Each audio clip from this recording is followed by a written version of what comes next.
We are back. It is night 2 of the Draft Cave here on the OBR streaming network. A night last night filled with fireworks for the Cleveland Browns as they made the biggest headlines of the entire night. Night 2, they are on the clock. First thing, right off the bat, we're going to see the direction that the Cleveland Browns go with their picks tonight, rounds 2 and 3, and we are taking you from the very beginning until the very end. We're about 1 hour away from that next Cleveland Browns pick when the draft kicks off, and we are going to carry you all the way through. We are presented tonight by Core Home Fitness. Our partners at Core Home Fitness, not only are they the coolest just because they hang out with us and they sponsor us, that obviously makes them the coolest, but their stuff is the best stuff that you can get to outfit your home for your own workout needs. You can start looking buff like Brad Ward over there. You can start looking real awake and alive like Jack Duffin over there in the UK. You don't want to look like me and Jeff. I guess that's the bottom line. That's what we're going for here. And you can get in shape with Core Home Fitness. So shout out to Core Home Fitness for sponsoring us tonight. With you, just as it was last night, we're going to have a whole bunch of people come in and out as the draft goes on from the OBR. But the crew to start things off, Brad Ward, Jeff Lloyd, Jack Duffin, boys, I think just the thing to start off with.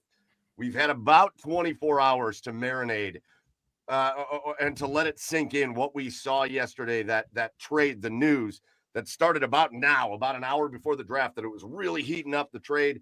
The Browns do trade down. They go to 5. They accumulate assets. They grab Mason Graham.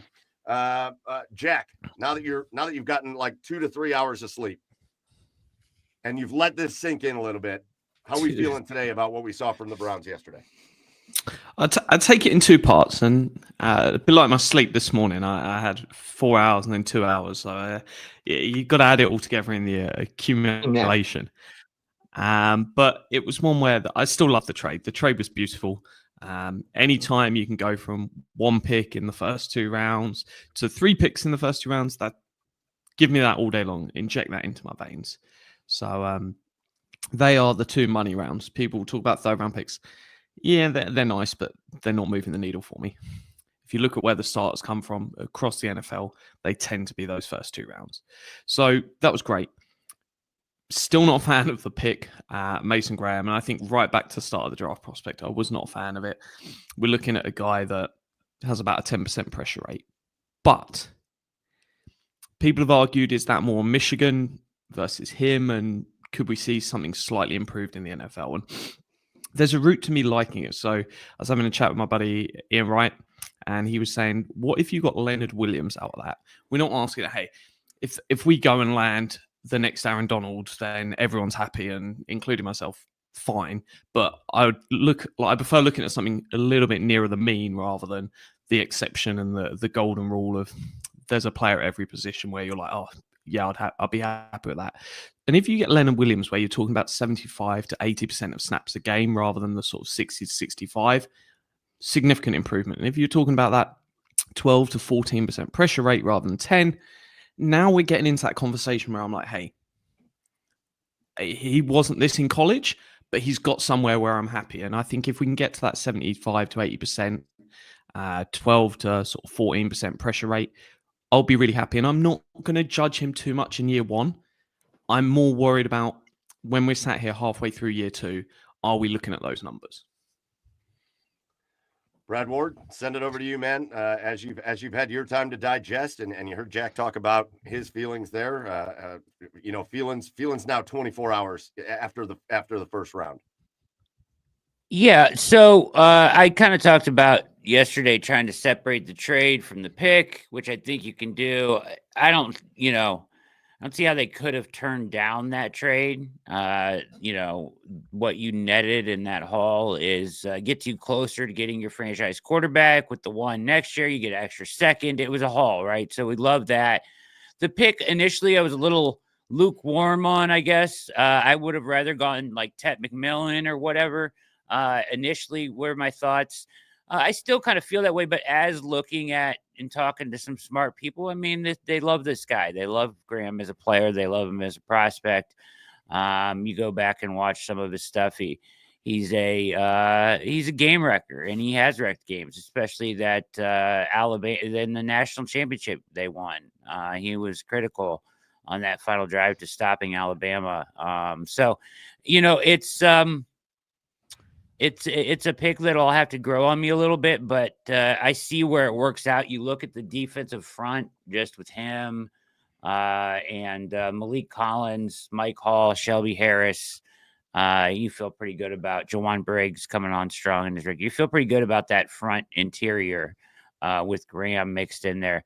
Graham and Hall, especially, two young guys with a ton of upside. So the pick is growing on me. What about Jeff the Lloyd? spam pick? Spam pick. Jeff Lloyd going to send it right back to you, man. Well, let's get Casey in here before we at least get into the spam, right, I was guys? going to say we can't talk spam yet because I mean, without the star of spam, there's really no reason to even hit that one yet. Not to mention Ian busted his butt. There's some things we're going to have to get to. Ian worked really hard on all that stuff. I think there's a couple ways to look at it. First off, in the initial reaction, and I said to you guys, for anybody who was here really, really late last night, where it was really just Mike, me, Brad, and Pete, it was kind of like because everybody came in, we have our notes, right? And this is what we want to talk about. It was kind of like watching the OJ thing back in the day, because everything just unfolded, and here we all were, and it was like, all right, well, they're moving the pick. Then we were waiting for what the compensation was. Then, of course, how is round one going to play out? Because I mean, players could have went differently. The board could have went completely differently, and it maybe could have changed the way you felt about the trade and the way it went down. Look, you really put yourself in a great position for 2026. You got a player, and I think everybody just assumes that Mason Graham is a finished product, which is really, really sad because he's going to basically play this entire season at the age of 21. So yeah, he may not be the greatest pass rusher yet. And to Jack's point, who knows? Maybe that is something that does develop for him. And some people, well, he's a first and second down player. Well, the Browns gave up 2,200 yards on the ground, 4.5 yards per carry, gave up 22 rushing touchdowns. They needed somebody to help stop the run. So certainly you're going to hope for more here. But look, I think they did a really nice job. And look, whenever you can skull somebody in a trade like they did. And, it's weird because I just watched a little bit of the Travis Hunter presser, and Travis is only 22. He kind of looks both older than his coach and his sitting there. So you wonder, really, Jacksonville, man, they went in hard. We'll see how it works out for them. But look, now you really got to go to work. And look, again, what do we always say? Having all the picks is fantastic. They got to hit. And it's not even so much that they got to hit. You got to understand you're taking guys that need to get coached up. Mason Graham at 5. Needs to be a better player in 2 years than Mason Graham was coming out of Michigan. Whoever goes 33, 36, there needs to be progression from these players, and that needs to be done by the training staff to go everybody.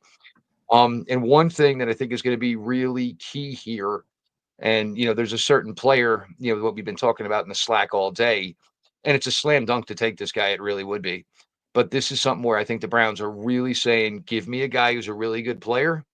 But let's also make sure that this guy is a really good kid, because that is something they've carried for 3 years now. And this is something this franchise does not want to carry anymore.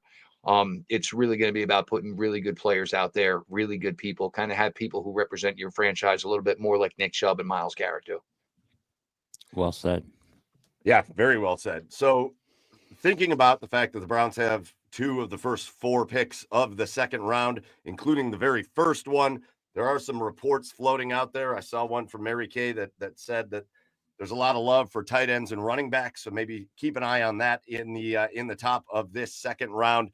But we've got a great graphic here, and I just want to kind of check in on some of the names, some of the top prospects that are available as the Cleveland Browns get ready to jump onto the clock and see who they can possibly walk away with here.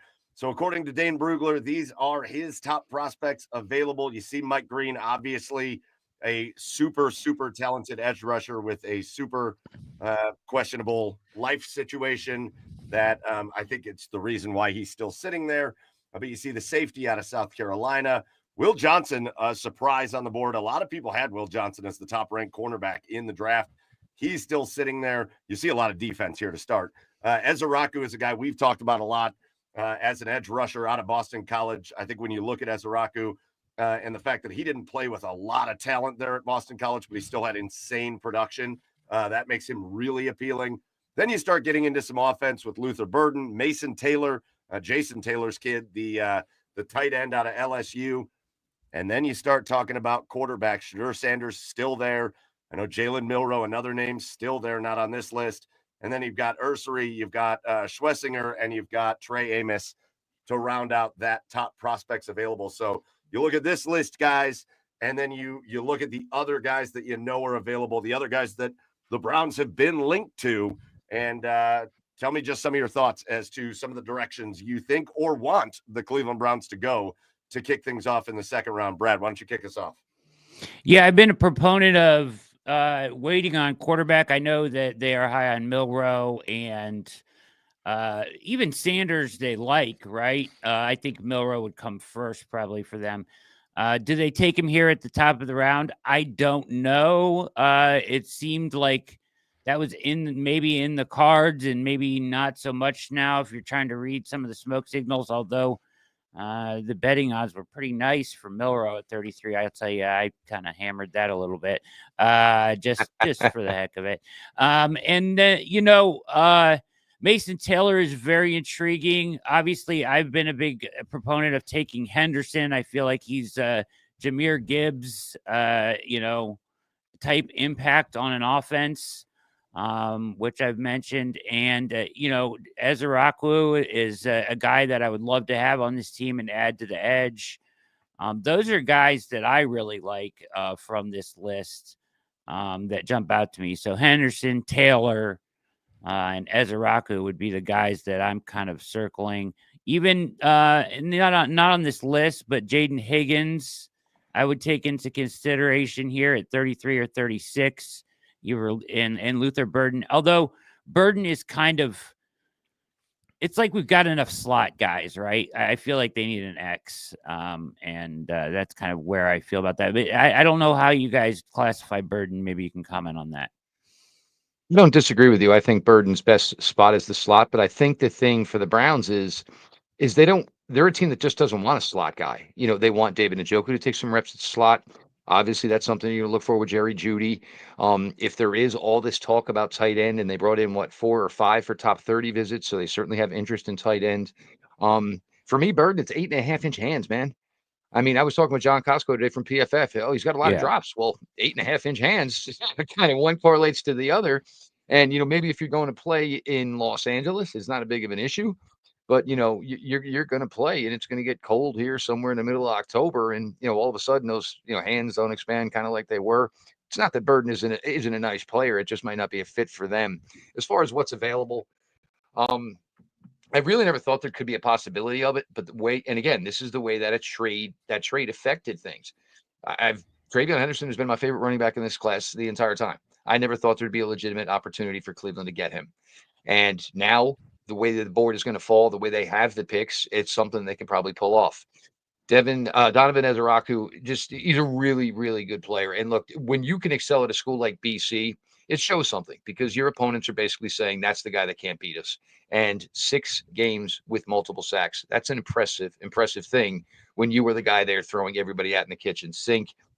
I think the thing that really has the appeal for Mason Taylor, he's not 21 until May 8th. So, I mean, you're getting an entire rookie year where basically he can kind of work with David Njoku, learn all the stuff he doesn't know yet. It kind of gives you maybe a vision as to maybe what life would be like when David's, again, I say this with Miles, when they come back to earth, to the rest of the real athletes. So maybe you have somebody there that works there as well. There's some really, really fun names here right now. But the thing I think is, there are some nice defensive names here.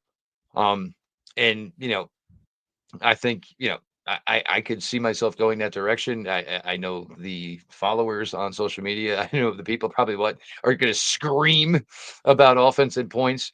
And I was actually talking with Brad probably about an hour ago, and I'm wondering if securing that extra first round pick for next year, did that change maybe where their thought process was on this quarterback class? Maybe we're not going to jump in here right now because we maybe think we have the golden ticket next year. So just things to consider here. But we'll see the way this plays out. And then, hopefully Jack Duffin won't get too upset if they go with a running back here at 33 or 36. We can get a real football player later. I think the key message here is there is several good football players on this list. Yeah, and for me, when I'm looking at that, that means one thing to me is like, how can I extract more value from this group? And if we look back to trades in recent times, realistically, the Browns can give up 36 and 192 and turn that into early 40s and an early 70s pick. So you're moving back 8 spots and you're taking a pick from maybe 192 to say 75, 72, 76, somewhere in that range. And for me, that's where the value comes from. If you're talking about what the player you're getting at 192 versus 72, that is a significant difference. The player you're getting at 36 and 42, say, is marginal because there's so many good players. So I'm looking at that trade back, and that's where I really, really think the value is. If you believe what Twitter's been spewing for about the last 6 hours, they're going to pick Henderson first and then follow it up with Mason Taylor. But if I look at this list and the guys that I like, it's the edge, Ezraku. It's the tackle, Ezra, and then the tight end, Taylor. Not tight end Taylor, the wide receiver, Luther Burden. They're the 3 that really stand out for me as the guys I want to go for. And in true, because Mike's here, channel a bit of Garage Beers. I've got a drink here, but if they take a running back in the first 2 picks in the 30s, I'm not opening it. Spam. Andrew Berry would be have done me dirty. That's not acceptable. It was not worthy of it was not a selection of beer-worthy opening for Jack Duffin. If the Browns take Travion Henderson, I'm going to continue to drink this beer happily. A quick question you brought up before. You brought up Luther Burden, Brad, and that's kind of the way that I have felt about his situation the whole way through this draft. Is another slot guy? Do they need another smaller slot type guy? But there is a but. He's explosive. Mm-hmm. When he catches the ball, Jeff, he is as explosive as it gets, pretty much for anybody in this draft. He is a guy that once the ball's in his hands, he is very difficult to bring down. He is very elusive, and he turns small plays into big plays. And I do think there's an appeal to that, even though he's not that outside, big, strong wide receiver. Again, when I listen to Kevin Stefanski and he talks about explosive, a guy like that can be explosive. So that I keep kind of getting brought back. My brain wants to tell me to move away from Luther Burden because of his size and kind of the way he plays. But I keep getting brought back because he is really, truly an explosive wide receiver. On the other side of things, guys, I think a question that a lot of Browns fans are going to have, and so you guys can maybe just put this to bed, but obviously the Cleveland Browns and one of the city's favorite players in Nick Chubb are still not connected. They have not brought Nick Chubb back. It's not really a surprise at this point. I think a lot of things were waiting until the draft happened. I think it's still pretty fair to say that if you were betting on something, you probably would bet that Nick Chubb was back with the Cleveland Browns. But let's say here in the second round, the Cleveland Browns selected somebody like Travion Henderson. So now you got Travion Henderson and you got Jerome Ford. I think a lot of Browns fans are going to worry. Does that signal that maybe the Browns are going to move away from Nick Chubb? So you guys go ahead and answer that question and maybe help put that to bed. So I expect them to take a running back somewhere on day 2. And then either one on day 3 or a very high profile UDFA option that they throw some guarantees at. Then I expect them to probably re-sign Nick Chubb. That leaves 4 running backs for 3 spots.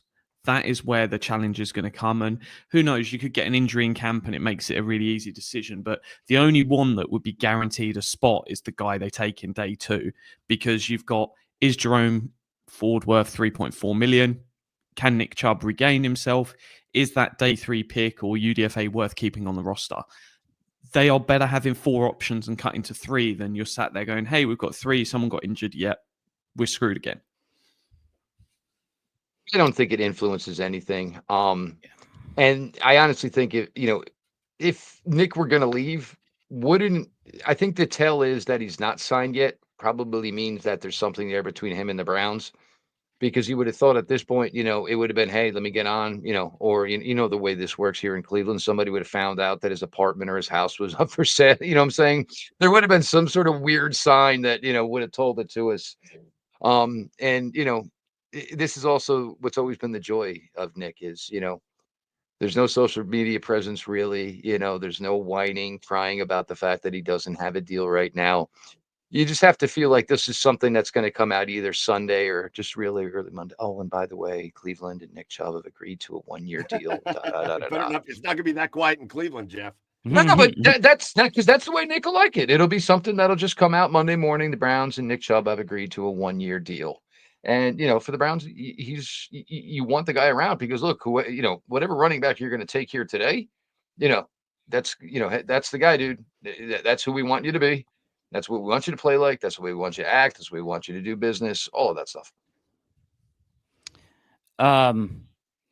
Yeah, it's no impact on Chubb. There's no, I think that they bring him back and what they do in this draft. And I've been kind of saying what Jack has been saying all along. I think you come away with this at the least two running backs. You want one in the draft, either one UDFA or one late in the draft. There's so much talent in this draft class. You got to get 2 guys.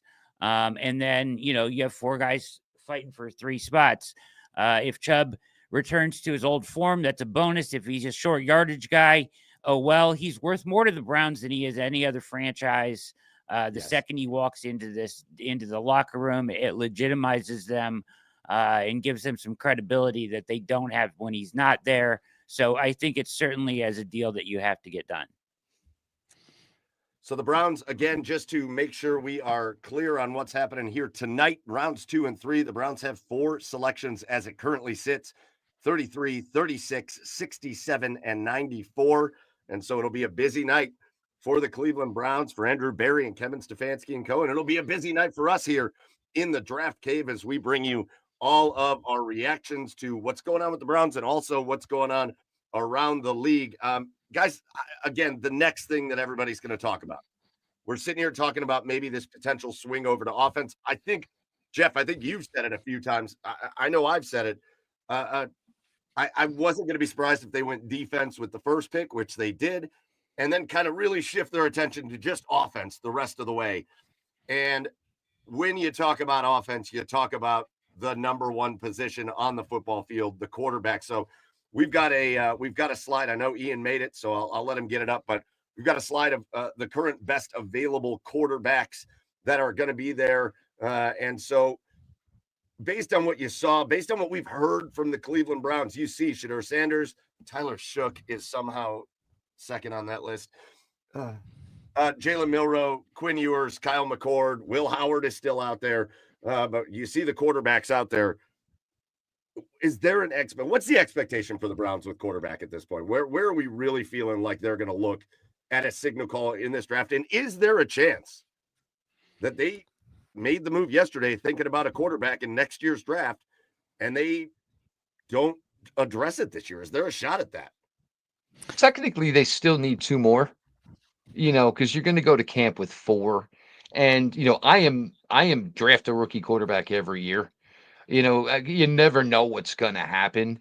Of what we're looking at here, from what I am told, Shedeur said, look, we tried to tell everybody for months Shedeur and the Browns were just never a thing. And I'm actually been returning a message here the last couple of minutes, and I've told there's no way he is becoming a Cleveland Brown. Tyler Shook, what am I going to do with a 26-year-old rookie quarterback? Jalen's really interesting. And like I told you guys last night, I think even if you just said what the potential is, maybe he could be a decent backup who's a better runner than thrower. It's not a terrible number 2 in a pinch situation. I was a Kyle McCord guy. There was a Thursday night game against Pittsburgh, and you want to talk about looking like, but he looked absolutely horrible. I don't know how they didn't pull him. He played the entire game, 5 interceptions, but did not throw another interception for the rest of the season. Was lights out for that team.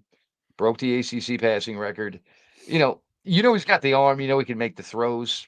Do you envision maybe he's ever QB1? Probably not, but that's more than fine. Because look, I think the Browns would like to say, at least we have a quarterback room for the next couple of years. Not every year. Oh, well, now it's Jameis. Joe's back twice in 3 years. The Tyler Huntleys of the world. The Josh Dobbs that everybody couldn't understand why he actually wasn't even the star. I mean, I think they would like some sustainability in that room. And so, taking a guy here and understanding, taking him either today or tomorrow and understanding that maybe he'll never be the guy, there's nothing wrong with that. He can be a backup quarterback for the Browns for 3-4 seasons. Yeah.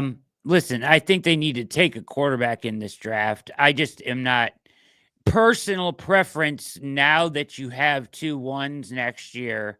I would, where it felt like this was, imminent that they were going to take a quarterback at the top of the second round. I feel like now you can pivot and maybe look at a Kyle McCord or even a Will Howard later on in the draft and not have to spend such a high valuable pick on quarterback at the top of the second round, where that should be a starter to contract player for you.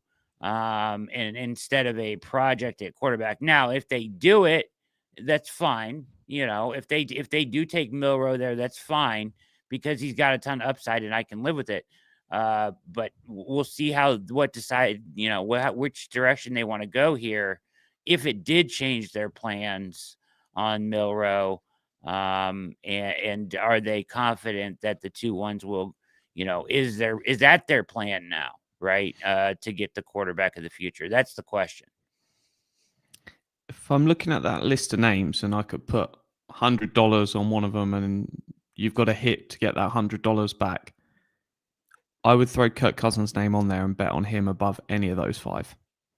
I genuinely think there's more chance Kirk Cousins than any of these individual names is the third quarterback on the Cleveland Browns. I don't think they're wasting assets in any of these 5. What will it cost to get Cousins? Well, actually, let's just say, does this change from yesterday after the trade? Or is this kind of where you were the entire time? I was pretty much there the entire time. Okay. The fact that the NFL doesn't value any of these guys speaks volumes. True. You only have to look at this class. There was 1 QB in it, so why waste a roster spot, a pick on someone that isn't the answer? Well, let's say, let's not pretend that second round, third round, fourth round, fifth round, sixth round picks haven't become starting quarterbacks in the NFL before. It happens all the time. They've not, but at the end of the day, that QB is not realistically going to play this year. Maybe the last 2 games, and then are they really going to do enough in those 2 games that you're not going to draft someone right at the top of the first round next year? So at best, you're drafting this guy to be a backup. And look, if we get to 94 and someone's there, I don't mind a swing, but at the same time, I'm not really that worried. I think a great comment just got made by Jeffrey here in the comments. I'm going to put it up because I want to know. It's kind of how I feel. Jeffrey Champion. Yep. If they took any of these guys, do you feel like any of these guys are just immediately better than Kenny Pickett? Yes. Oh, who's better than Kenny Pickett? Is awful. What are we knew Brad. Come on, we knew Brad was going to answer that. That's fair. Yeah, why are we talking like Kenny Pickett is good? What are we saying here? Where's the proof in that? He's a failure. He's not good at football. I think Kenny Pickett is better than you think he is. He's a reclamation project. Yes. Agreed. Right? But these 5 are just reclamation projects for the team second team that has them in the NFL, because they probably ain't working with the first one. I wouldn't go that far on Sanders or Milroe. I think both of those guys can be successful quarterbacks in the NFL. Personally. Do you think there's a realistic route to any of them starting in 2026 and us passing on a first round QB? 2026? Yes. Start at 2026. Yeah. I think how Milroe much? I think Milroe or Sanders could start in 2026. Give them a year. So Yeah. how many games in 2025 do they need to start play for you to feel good enough not to pick anyone in the first round at QB next year? How many do you need to see? 8 games of them? So I'm arguing against myself here because I just said I didn't want to take a quarterback at 33. So you've somehow talked me into arguing against myself. But I don't want to talk about this class like there's no value there at all. I just don't think the Browns should be the one to take them. But yeah, I mean, I can't act like Sanders can't be a starter in this league. I do think he can. I just think his upside is limited. And then Milroe, I think his upside is tremendous, but how long does it take to get there? 4 or 5 starts. If you love what you see, then maybe you could hold off on taking a quarterback. But that's not a situation I want the Browns to be in. So I'm not talking for the Browns' sake. I'm just saying in general of the NFL. Do I think Sanders and Milroe can become starters someday? Yes. Do I think Kenny Pickett sucks? Yes. Do I think the Browns should take a pick at 33? That's a quarterback? No, but they may. I don't know. Nice. That's right. where I'm at. Listen, I want to take. I said something wrong before because the NFL draft is getting ready to kick off right now. Yeah, you were a little short on time. I was. I don't know what time I thought it was. The draft kicks off at 7:00 here tonight, so we are getting ready. The Cleveland Browns officially on the clock. Well, the clock hasn't started yet, but the Cleveland Browns have been on the clock since night 1 ended yesterday. Again, you are here in the OBR Draft Cave. While you're here and just hanging out, go over to the OBR.com, get subscribed. Make sure you are tuned into everything happening on the OBR.com. You get all the best, most informative articles, videos, plus just to be a part of one of the best Browns communities in all of Cleveland. Make sure you get to the OBR.com, and wherever you're watching us, whether it's YouTube or Twitch or X or wherever, make sure you follow, make sure you hit subscribe. And it is time for night 2, round 2 of the NFL draft. I have noticed in the background here, I do want to get him in here, and anybody else that jumps in, we'll put him in. But Pete Smith is here. Pete, round 2 about to kick off. How you feeling? I mean, I think it's all in front of them in terms of what they want, in terms of the options they have. There's an abundance of talent of positions they need. The board played out pretty well for them. So now it's their opportunity to capitalize. 33, 36, 67, 94, could trade, could look to add even more picks. I would still take a quarterback. I would still take Jalen Milroe. I just don't think you can take enough swings at the position. They have to get that position right. But, if they can get guys who can come in and contribute that are going to be two contract players, so be it. But they are then the risk they then take is that, one, we don't feel great. We're sort of almost rooting against ourselves next year, which is not where you want to be. And then you are also putting yourself in a position where you could get very, very desperate and, have to pay more than maybe you'd want to because you didn't take a quarterback and you didn't give yourself that option. Guys, I do want to make a little housekeeping note here as we get to this first pick. The Cleveland Browns, again, jumping on the clock early. If you're watching with us here, you will notice none of us are watching the draft. It is not on TV. This is where we are covering the draft. So the picks are going to be announced as we get them. So if you've got it like on TV over there, I'm not calling it pick tipping. We're not here to pick tip. We are covering the draft as we get the picks. And so if you're trying to watch on ESPN, you're probably going to find out here before you find out over there. Again, the point is not to be tipping the picks. The point is that we're covering it as we get those picks. So just so you know, because I know the comments love to jump on spoiling or tipping picks, we are going to announce them as we get them. So just like we did last night. All right, again, Browns on the clock. We're getting ready to see Joe Thomas. Again, if you are watching, Joe Thomas announcing the pick for the Cleveland Browns in his home state of Wisconsin. But who's got the gut feeling here? Who wants to make the call on who you think the Browns are going to take here at 33? I reckon it's going to be Henderson or a trade. for someone else to take Henderson. The odds have just been really, really short for him at 33 today. They've come in like crazy. Yeah, I'm in on Trevion Henderson here.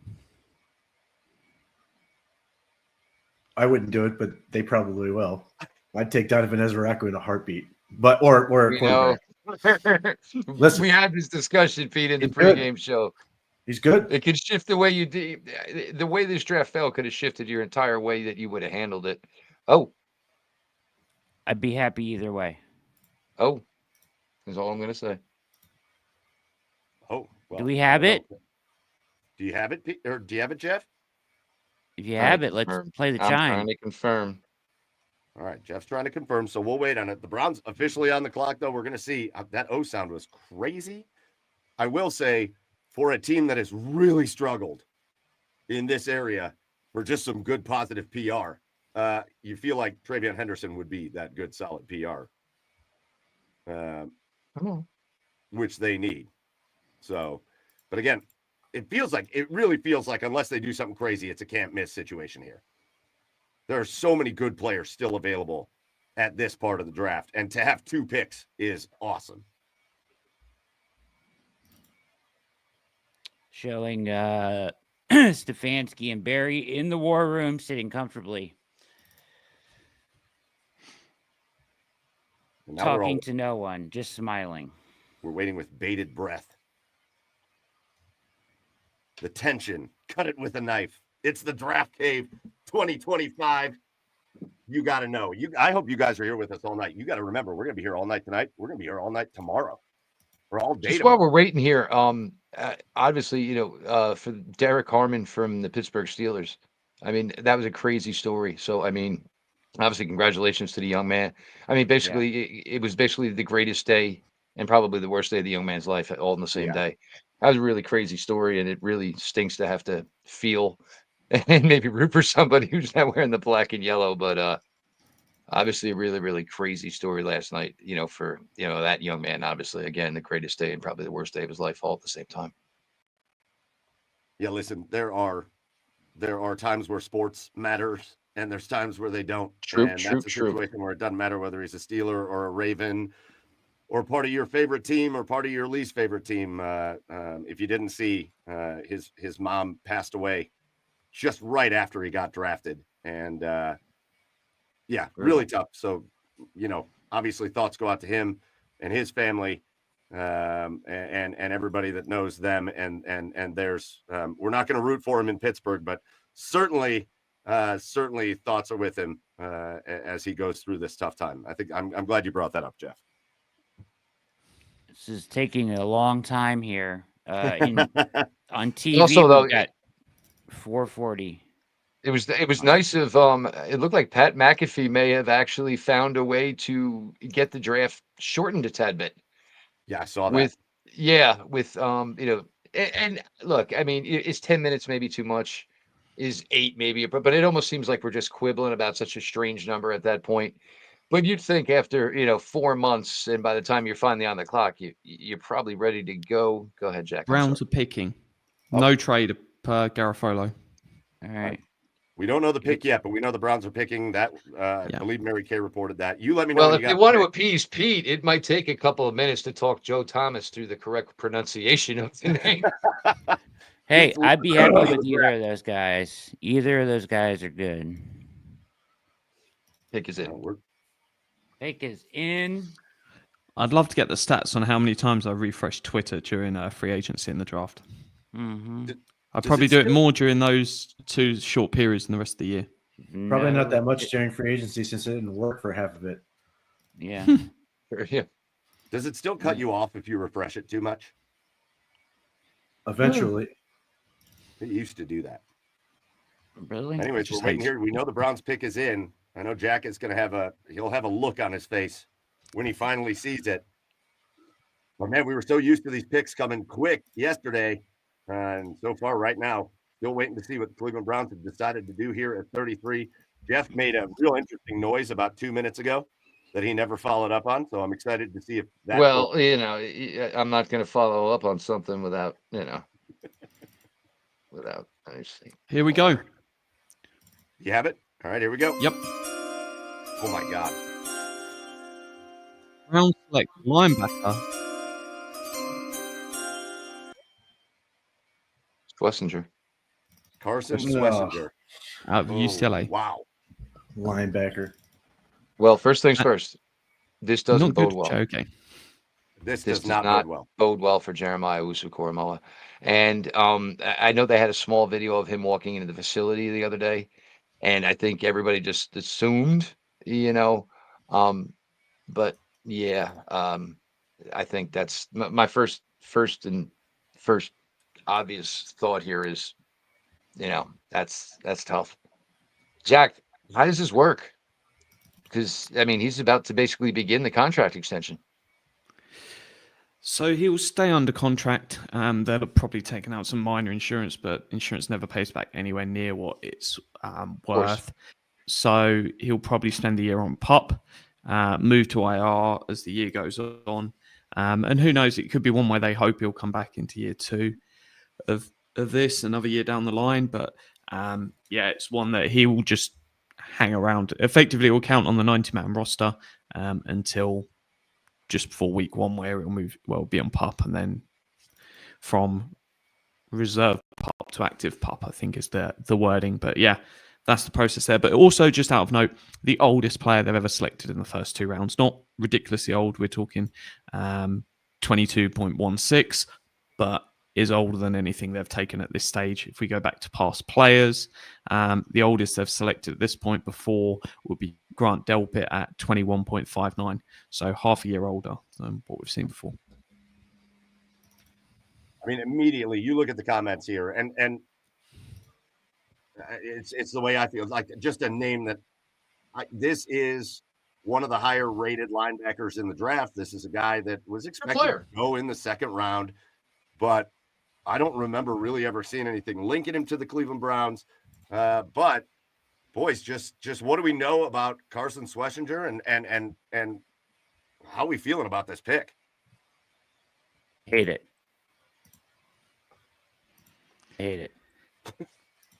All right, nailed that. I mean, what are we doing here? What are we doing? Was somebody else going to come up and take Schwesinger in the next couple picks here? Did we really expect him to go the top of the second round? Maybe. I mean, he's a fine player. He's a linebacker. My God, there's so many offensive players on the board right now. This is just, I just don't get it. I don't get it. From a linebacker standpoint, he's phenomenal. Unfortunately, he plays linebacker, and I hate that because even if you're saying, the JOK part of this, the JOK part of this is why I hate the pick in terms of positional value. Again, he is very, very good. Production, athleticism, all the things, but it's not a position that's valuable in general.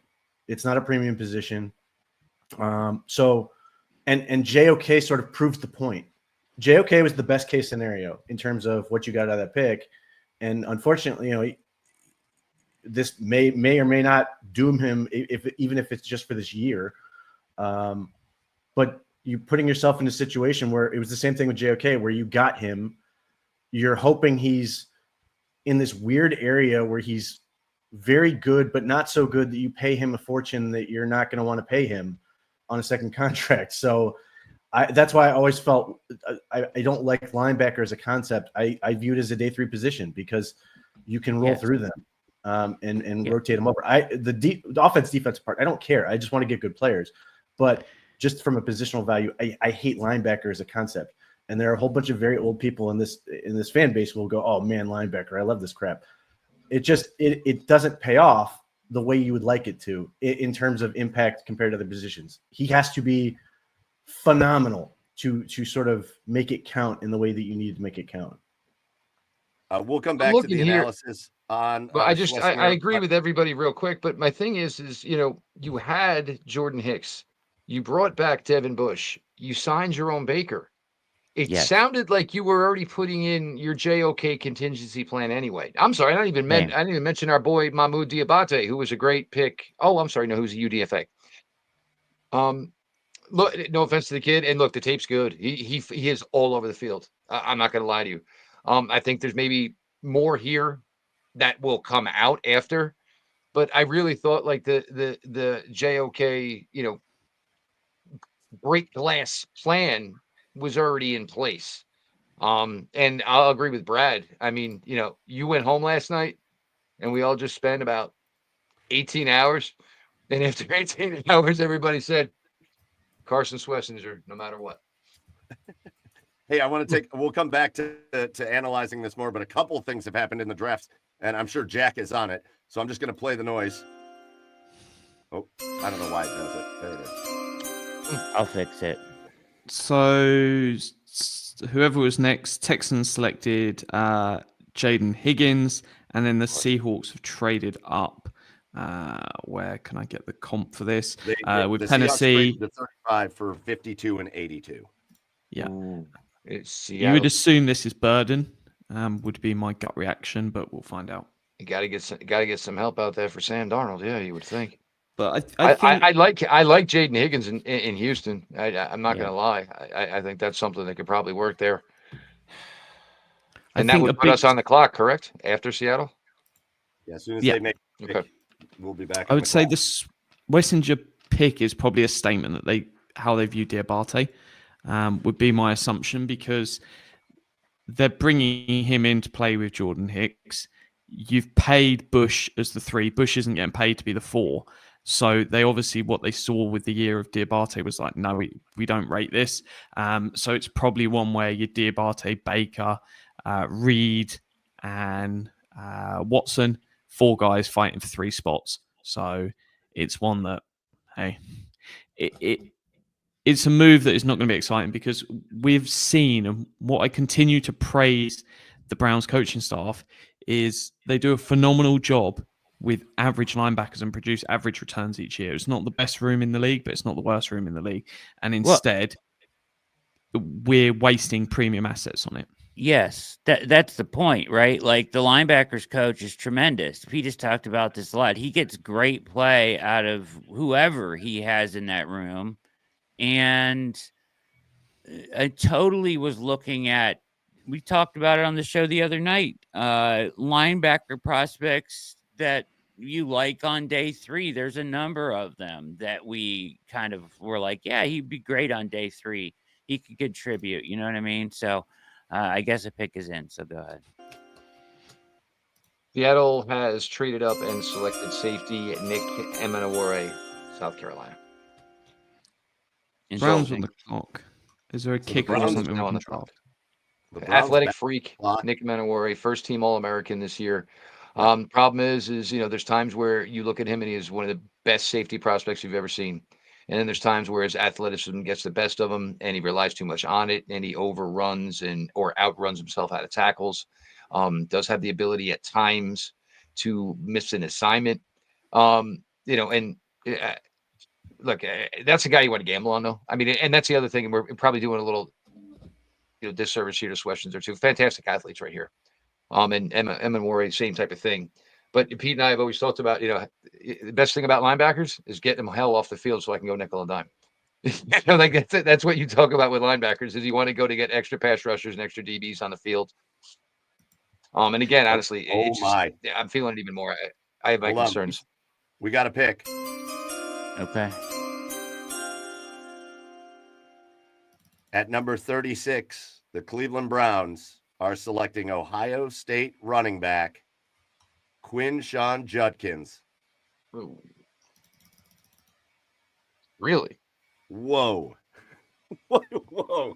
They went with Judkins over Travion Henderson. That is the pick that the Cleveland Browns have made. So that the pick 33 is Carson Schwesinger, and pick 36, Quinshon Judkins, just like everybody predicted. Yeah, that feels, again, a non-premium position. This one feels like a reach, and that's not to say Judkins isn't really talented, because he is. Can do all, has size, strength, speed, all those things. Can catch the ball. Has been a playmaker at points, but the biggest thing with him has been sort of consistency and vision. he was better sort of as a freshman at Ole Miss. He didn't really pop at Ohio State the way that you would think. Again, he's very good, but at 36, just too early for me, because a lot of people are projecting him to be a day 3 guy, or not day 3, round three guy. So you have, again, 2 non-premium positions. So in a draft and an opportunity to get a whole lot of premium positions, which the Browns all need, quarterback, offensive tackle, they could use wide receiver, tight end. Those are all more difficult positions to acquire, and the Browns opted not to take any of them. Yeah, this is really disappointing, coming into this round with the picks they had. I'm just going to be frank about it. Both picks are disappointing. I mean, like, both players are fine players. You just could have done better. They both feel like wasted assets at this point, and I hope they turn out to be tremendous. And Judkins is a super talented guy, but, I like Dylan Sampson better. I like Caleb Johnson better. I like Trevion Henderson better. All 3 guys I like better than Judkins. There's no way you needed to take him at 36 if you wanted to take him. It should have been Henderson. I mean, you're looking to add some explosion to your offense, some kind of way to score points, and he'll be fine as a running back for them. Not that he's not going to be good, but once again, it's like Pete's point, value-wise, this feels extremely poor at both picks, 33 Right. and 36. I'm going to listen to me. I told you all Trevion Henderson, but I think we're like digging a hole here for Quinshon Judkins that kind of feels a little bit unfair. This guy It's not through that I 3 don't through like him. no, but I'm saying through 3 years in college football, 2 schools, 1,250 a pop per year. Career yards per carry, 5.1. He scores 15 touchdowns a season. He catches 20 passes a year. So maybe, again, this may not be everybody's bread and butter. And I will say his 4.40 time, again, like I said with Matthew Golden, it doesn't feel like he runs that 4.40 maybe necessarily. I've used a term for years, and it's usually, as Pete said, vision. I kind of call it a bumper car running back, because they usually end up taking more contact than they should. And usually the reason you end up having to take more contact than you should is usually because of your vision. But I mean, look, is it early? Did we maybe think it was going to be somebody else? But I'm not going to sit here and just bury this like this is a terrible pick. Plus, the other thing with Quinshon Judkins and the difference between him and Trevion Henderson is Quinshon Judkins has shown the ability for 3 seasons to carry a full legitimate RB1 workload, a high amount of carries. So I think we all started off here sad, and I feel bad because I don't necessarily know that I think Quinshon Judkins is maybe worthy of what we're giving on to him. You guy's a pretty damn good player, obviously. But yeah, would I say it's a surprise? Absolutely, it's a surprise. Yeah, I mean, that's also more wear on him too, though. The more carries that he's taken in college is more wear on him. Listen, I mean, I don't think he can't be a good player, right? Like, he's a good athlete, 38.5 vertical, 4.48 40. His 10-yard split is a 1.51, which is tremendous. So, I mean, he's explosive too, and he's a good running back. At 36, though, when Henderson is there, I just can't. I just feel like missed opportunity. Maybe they know something we don't. But that combined with the pick at linebacker, neither premium. You get 2 basically end of first round picks with 33 and 36. Early second, and you went 2 non-premium positions. And neither of which, I don't know. Well, let's. I mean, it does. I think more than anything, I see some comments going through there. I think more than anything, it's more of a stun situation in the room where it just where's a Could be couple a hangover from the Schwesinger pick, to be honest. Maybe we're not really even being fair yeah. here just yet. I mean, certainly the linebacker was not a pick that a lot of people were thinking was going to happen there at 33, and then Judkins was just, and I think probably unfairly, a lot of people had moved away from Judkins and had started really talking themselves into Henderson. But I will say this: I want to read this from Jordan Schultz, who put this out on Twitter. Jordan Schultz says, I cannot tell you how many good things I've heard about Quinshon Judkins. One veteran executive told me he will quickly be a top-tier running back. True 4.4 speed, toughness, elusiveness, a special talent, heads to the Browns. So, Great vertical, great ball jump. There's explosion. There's skills to be had here. There's also, and I'm sure there was a lot of Buckeye fans who would have been the same way, right? I mean, you could poll 100 Buckeye fans, and you said you have to pick one or the other. And Pete, I believe you were more Judkins than you were Henderson, right? Yeah. Well, yes. Look. Yeah. Okay. So to be clear, I would be annoyed if they took Henderson too. I had already pre-registered my complaint on that. Again, it comes down to premium pick. Now, if we are taught, they have sort of copied the Detroit Lions from a couple of years ago. Now, if it works out the way it did for them, great. But that's the comparisons are going to be made to premium players that are sort of picked around them. So, for example, Jaden Higgins against Carson Schwesinger, Quinshon Judkins against these other guys. The other thing, these are, I think, two of the highest RAS guys, yes, in the draft class at those positions. So they've got, they got premium athletes at those positions. Again, I'm not going to tell you these are bad players. They are both excellent players at what they do. My entire issue is a matter of the premium positions, the things that are more difficult to get. But if you can make this sort of the hard-nosed defense / run the ball team, when my whole my whole argument going into this offseason was play really good defense, get the line of scrimmage, and run the ball. They are doing at least some of those things. I would just suggest that maybe I should be a GM and I should do this for him so that I can better help him to navigate these difficult things rather than doing it his way. But again, they're talented players, and the thing that seems to be a priority for them through 3 picks, high character guys, for what it's worth. Everybody they've taken, which is one of the reasons I thought they might take a guy like Jalen Milroe or some of these other, or Donovan Ezeraku, was the benefit of not just getting these premium positions, but also the super high character guys. So they are clearly in I don't like the concept of rebuild because I don't think it's that. It's just you are constantly building all the time. But in sort of transitioning to this new era of whatever you want to call it, they are trying to get guys in the building that are going to be better stewards, better guys that are going to be able to lead in that locker room, particularly these position groups. If you are in fact missing JOK for at least a year, I'm assuming it's going to be, whether he's going to up and announce retirement or anything, or if he's just going to sort of be out a year, that would be a loss in the linebacker room.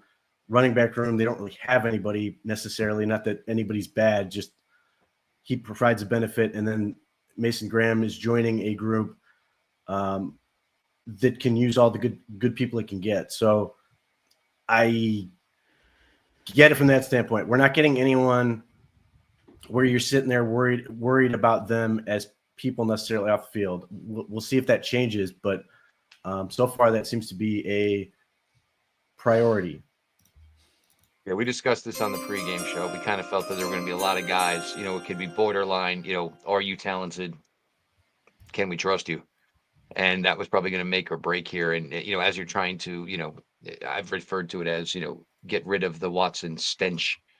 And the only way to do that is going to be, but with Schwesinger, it's a 1-year thing. He barely played as a freshman and sophomore. Absolutely was a monster this year. And for Judkins, I just think it's, again, I think maybe everybody just thought it was something else, and I feel like we're kind of disservicing a guy who's a really good athlete. I mean, his RAS score was almost 9.9. I mean, this guy, he can bring it all, has the production. I think they're also just surprised. Everybody they've taken is also quite big. Schlesinger's 221 for Judkins. Judkins is 220. Mason Graham came in today saying he's 310. This has been, a thing for them. They've been relatively, I don't want to say small, but smaller at the second level. And there have been people, and I hate, there have been people who constantly in the media have been asking, why don't you get 250-pound linebackers? Well, you've got a guy who's 240. So that shouldn't be an issue anymore. In addition to the fact he better be very, very good at sideline to sideline range, fitting the Jim Schwartz thing of getting speed while also getting size. Really, in some ways, you can sort of look at this as sort of, if you were looking at baseball, sort of shoring up the middle, defensive tackle, linebacker, and running back. So let's catch up on the draft a little bit. Let's catch up a little bit. The Miami Dolphins traded up with the Las Vegas Raiders to select Jonah Savayanea, the offensive lineman. So he goes to the Miami Dolphins, and now we're still waiting on next picks, but that catches you up at least there.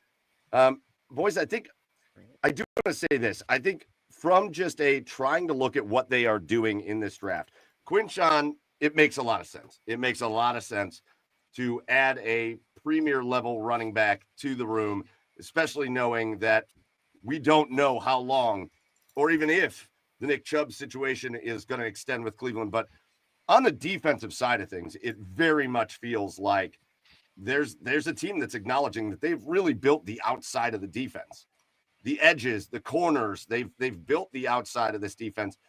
And I will tell you that when you watch the defense get hurt, oftentimes it happens where you would call it the spine of the defense, right? The Browns haven't been exactly great up the middle defensively over the past couple of years. And so you see them address that here in this draft. Mason Graham at that defensive tackle position. And then Carson Schwesinger. So I know people don't love linebacker. I know there's positional value and all that, but I also know that when you have a top-tier linebacker, and if that's what this kid can be, obviously they think that by taking him at 33, when you have a top-tier linebacker, it's game-changing ability in the middle of the field, and they've struggled there. So, I mean, I do think there needs to be a little bit of optimism for them looking at the way they already have their team constructed and saying, listen, there are some deficiencies maybe up the middle on this defense that we have to take care of, and maybe we know that isn't necessarily where the positional value and all that is, but these are the areas that we have to address. That's fine, Mike, but do it later in the draft. Do it later in the draft with better value players. Like, it's fine. We're gonna like him. We're all gonna root for him, but just wait till later in the draft to address the linebacker. I don't understand doing it at 33. It makes no sense to me. There's a ton of good players on the board that could have changed your offense and defense significantly at premium positions. You could have taken Ezraku. I would have been fine with that. Tremendous edge. You could have taken a wide receiver. You have a wide receiver room right now, to Bill's point, that is not complete by any stretch of the imagination. Who's your wide receiver 3 right now? Jamari Thrash? Come on. And then secondly, okay, so that's fine. And Judkins will be, I'm sure he'll be a good back. Like, I have no issue that he is not a good back. But there are a ton of good backs. There are 30 good backs in this draft. And I liked Henderson better if you're going to take one because of explosiveness. Pete likes Judkins better. That's fine. So I can get behind either the running back one. I can get behind because he's a good player, right? And you needed a running back. That's fine. I'm baffled that they went linebacker at 33. I understand that. And I think a lot of people are going to be baffled, but what I don't agree with what you said there is you could just take a guy later in the draft and he's going to be fine. Like, if they think this guy is a premier level talent at linebacker, that doesn't just exist in round 6. That doesn't just exist in round 7. You could say just get that guy, but you're going to trot a guy out there that's, again. Okay, I would rather this is your take evaluation. a You're lesser just going to trot a guy out there linebacker that you don't think is as good. And you're going to be like, well, he'll just be fine out there. where maybe you get a guy that could actually make an impact for your defense. It's always my problem when we have this discussion of like, you could take that or that later in the draft. Yeah, but he's just not going to be good. You're just not going to have a good player show up. If you've evaluated this guy as being a good player, you take him. I guess. Speaking of taking players, and I'll let you respond to that. But speaking of taking good players,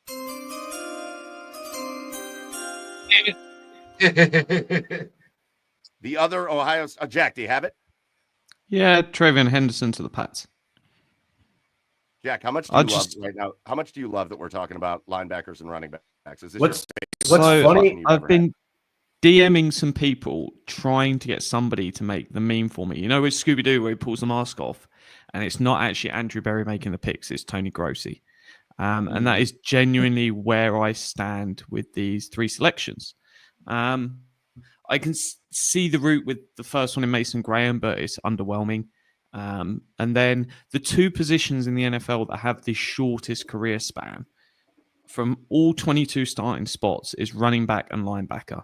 And why people might say, hey, it was really out the blue, the JOK injury, it is just the high impact position at linebacker. You expect to see so many more injuries at linebacker in a shorter career. And also, it just doesn't move the needle enough. It's not focused enough on the passing game. And I feel with both of these picks, they are just wasting value because I'm not so much worried about need, and they need to address, say, wide receiver as well and some other places. But it's more looking at these are the two guys that you've said are going to be key pieces of the roster for the next 8 years. So you're not just looking at the first contract, you're looking at the extension you're hoping to give them. What makes them think that Schwesinger is going to be a key part of the roster for the next 8 years, where you're going to build your defense around him more than an edge, more than something else? And I just worry that you're looking at where is the big investment going to be in 4 or 5 years down the line. It's going to be defensive tackle and linebacker. That's not a great way to build your defense. If I'm worried about where I'm putting the money, it's edge and corner. Whereas I just feel they're getting their priorities significantly wrong. And then the running back pick as well, just it speaks volumes to itself.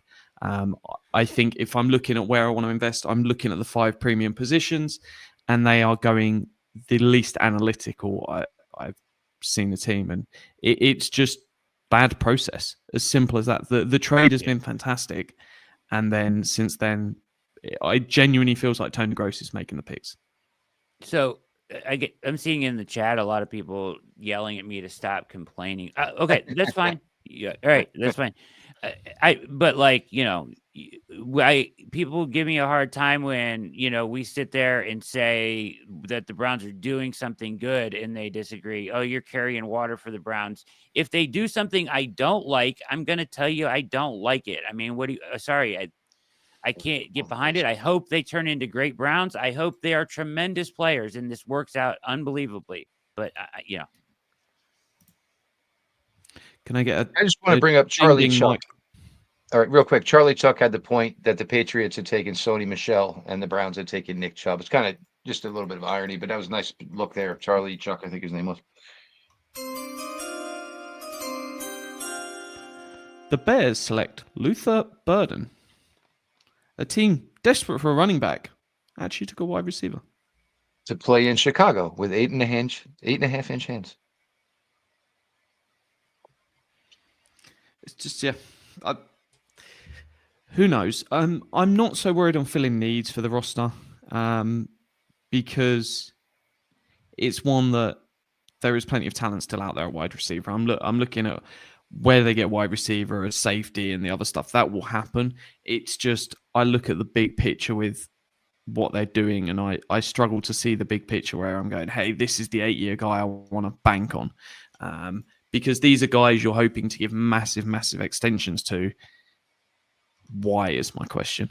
If I'm doling out a load of money to an edge or a corner or a wide receiver, I'm like, hey, cool. Even a quarterback, obviously. Throw that money. Don't even think twice, but underwhelming.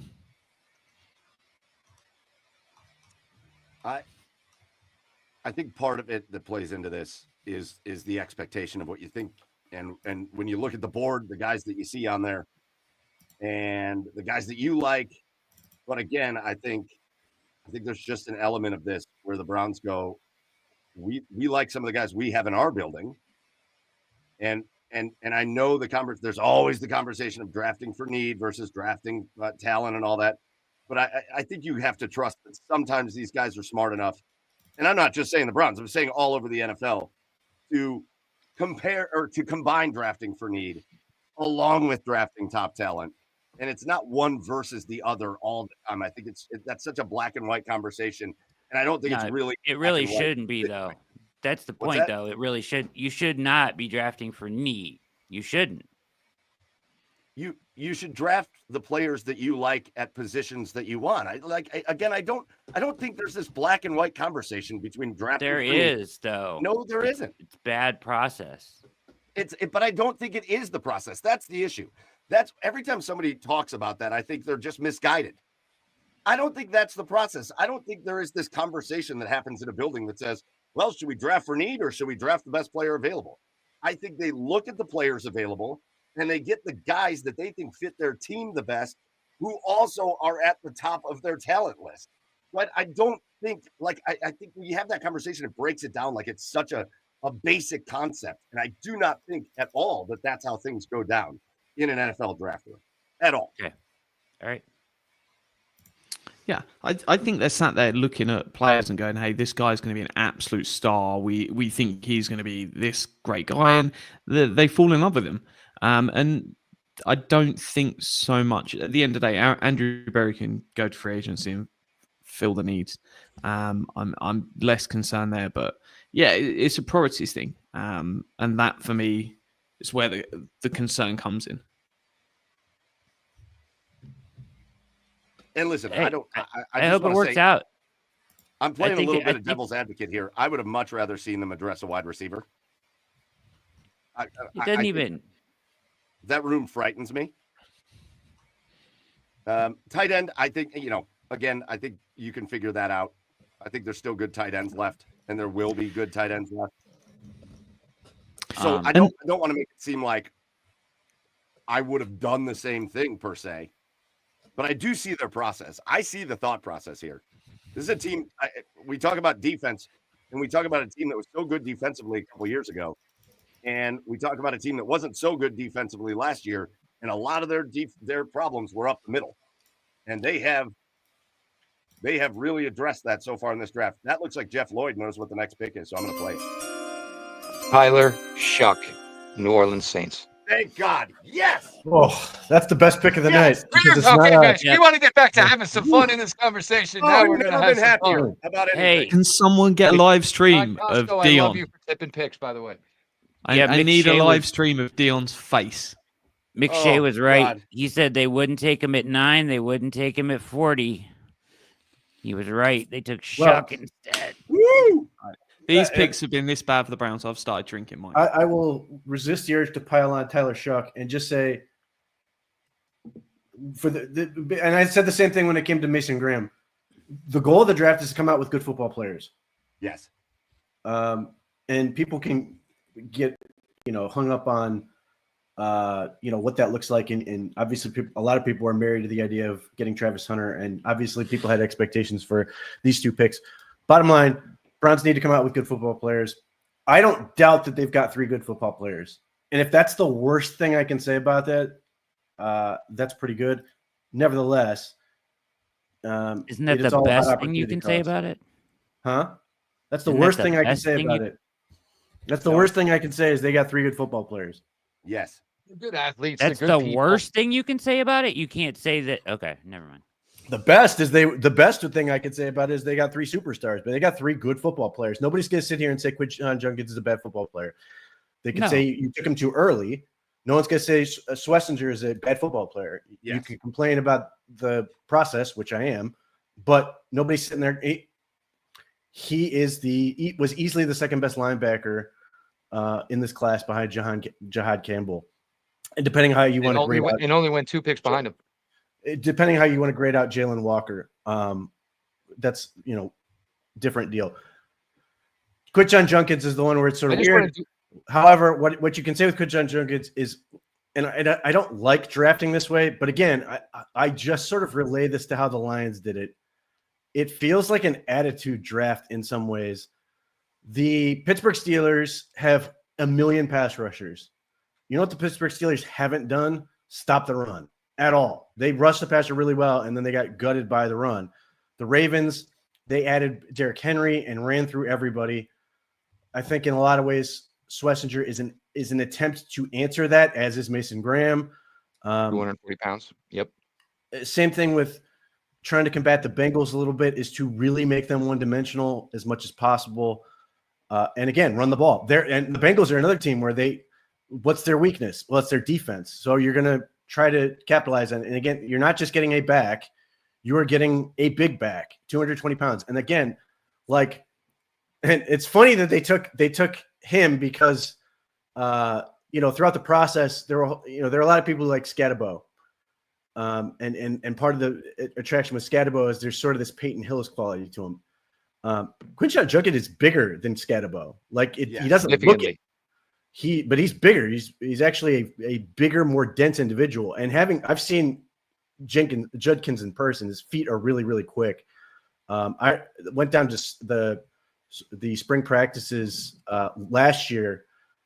When I initially saw him, he was more impressive to me in drills than Henderson was. But again, when you got in the games, there's this little vision thing you've got to figure out. So I'm very curious to see if they can get that squared away. I totally understand why Deuce Staley would be, driving down to Columbus himself to go pick this guy up. He fits everything I think Deuce Staley would like in a running back. I know Jim Schwartz. One of the things, and we covered this heading into the draft, was worried that they were weak between the hashes and wanted a tackling machine. When I was told that, I still thought that was going to be later rather than earlier. To get it this early still stuns me. But again, I think so much of this is that Detroit Lions mentality, whether it's going to work, because here's the thing. I crushed the Lions when they did it too. And I'm not sure Jack Campbell's that great for them. And they obviously took a really good running back behind a really good offensive line. And then they took a tight end who's been great for them. But none of those were sexy picks at the time. And a lot of people criticized them. So I'm hoping that we're going to get to a point where, come September, these guys are killing it. And it's sort of the AFC North style football that we romanticize until we're actually doing it. And then we don't want to do it. Yeah, all right, boys. I really quickly on the Lions thing. I mean, the Lions have Amon-Ra St. Brown. They have Jahmyr Gibbs. They have, you know what I mean? They have all kinds of talent all over. They have an elite tight end. Browns have none of that on offense right now. Yeah, but at the time, everybody laughed at them for taking Jahmyr Gibbs. Right. I understand, but they didn't take the quick. Never mind. No, at the time, everybody laughed at them. That's because fine. who was the other running back that went there? Was that Bijan? It was Bijan and him, right? Yes. And Bijan went, and then everybody. That. But don't you think that that Henderson is more Jahmyr Gibbs than Quinshon Judkins is? Sure, but there are more than one way to do it. In the same way that Derrick Henry is a phenomenal running back. He doesn't do it the same way. If you were to, and I'm not making this comparison in terms of how good they are as a running back, because Nick Chubb was phenomenal coming out of college, vision and everything. But if you were to sort of visualize a running back that looks like Nick Chubb, Quinshon Judkins looks like Nick Chubb and tested better than Nick Chubb.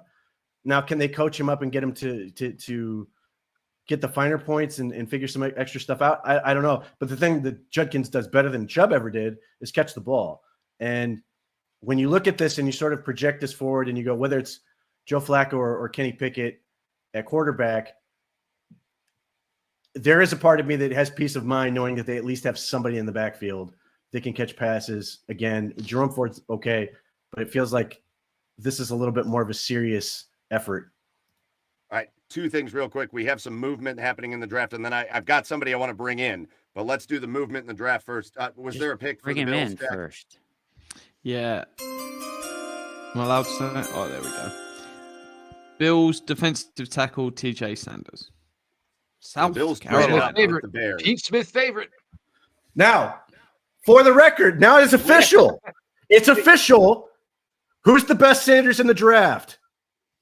Oh my God. DJ Sanders. Oh my God. I forgot. Oh my God. It's official. All right. Take a break for 1 second because I want to bring in the background here. I see our fearless leader here at the OBR, the web dork himself, Barry McBride. And Barry, you've been listening contently there in the background, but you've seen the way things have gone down. You've been listening to the conversation here. The Browns have gone linebacker and running back to start the second round. Still 2 picks left to go for the Cleveland Browns. But Barry, how are things going over there in the McBride household? Well, there's another Ohio State Buckeye on the Cleveland Browns. And as the certified Buckeye honk in the OBR staff room, I couldn't be happier about that. I originally wanted Travion Henderson. I've been pepping Travion Henderson for a little while. But Quinshon Judkins, one thing that I haven't heard mentioned is just his reluctance to get injured. He stays healthy. He amasses over 1,000 yards each 3 years he was in college. He's got a 9.9 RAS score. There's a lot of reasons to like this kid. Now, I understand, of course, that the position of running back is not perceived to be that high, from an analytic perspective. But for the Cleveland Browns who want to run the ball, and, I guess the first pick didn't say positive things about JOK. This next one doesn't say positive things about Nick Chubb, in my opinion. But Quinshon Judkins is a tremendous player.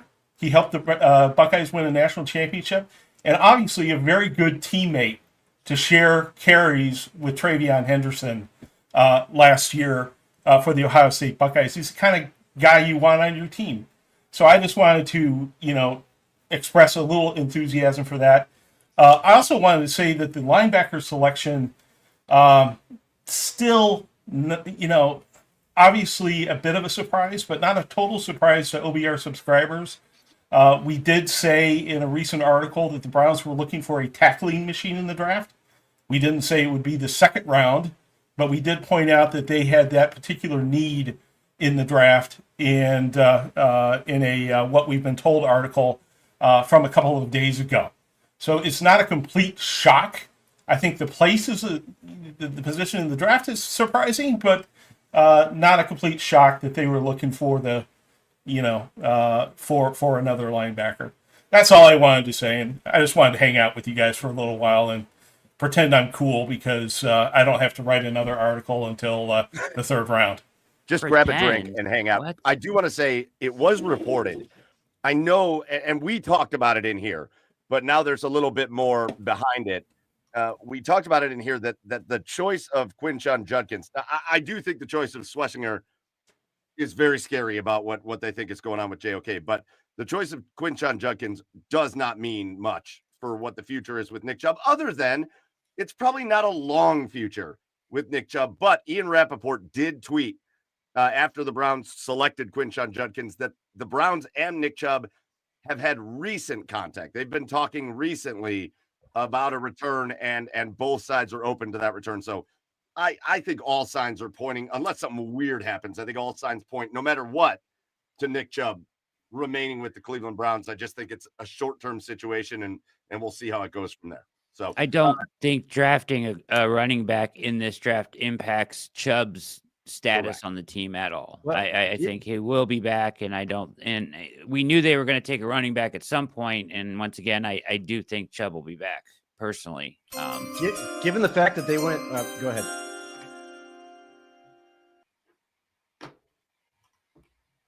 Oh, Jack, are you muted? Jack, it'd help if I. So the Jets select tight end Mason Taylor. It's one that, for me, it never made sense to pick a tight end high unless you're 100% sure you want to move off from David Njoku, because if you look at how many tight ends you're actually using per snap, it's pretty low. You're talking about like 1.3, 1.4, and it's a backup rotational role. And I get you need someone to step in if he gets injured, but you can't spend premium resource in that unless you're saying, hey, wide receiver 3, we're not going to use them that much, and we're going to go cheap there and get, hey, you've got an Elijah Moore there rather than 3 genuine wide receivers that you want on the field all the time. So it was one that I was never sold on that as a route. I think it would be underwhelming unless you were going to fully commit to it and go, hey, we're going to take that 1.4 and we're going to make that 1.8. The thing I would say with Judkins is the fact that they went running back this early. My whole thing for the longest time was take 2 guys on day 3. I would look at round 4, and especially when they got back into round 5. Yep. The fact that they went in round 2, I might read into that it's more likely that Nick Chubb is back, because then he can sort of be that can be your 3 running back room is Chubb, Ford, and then Judkins.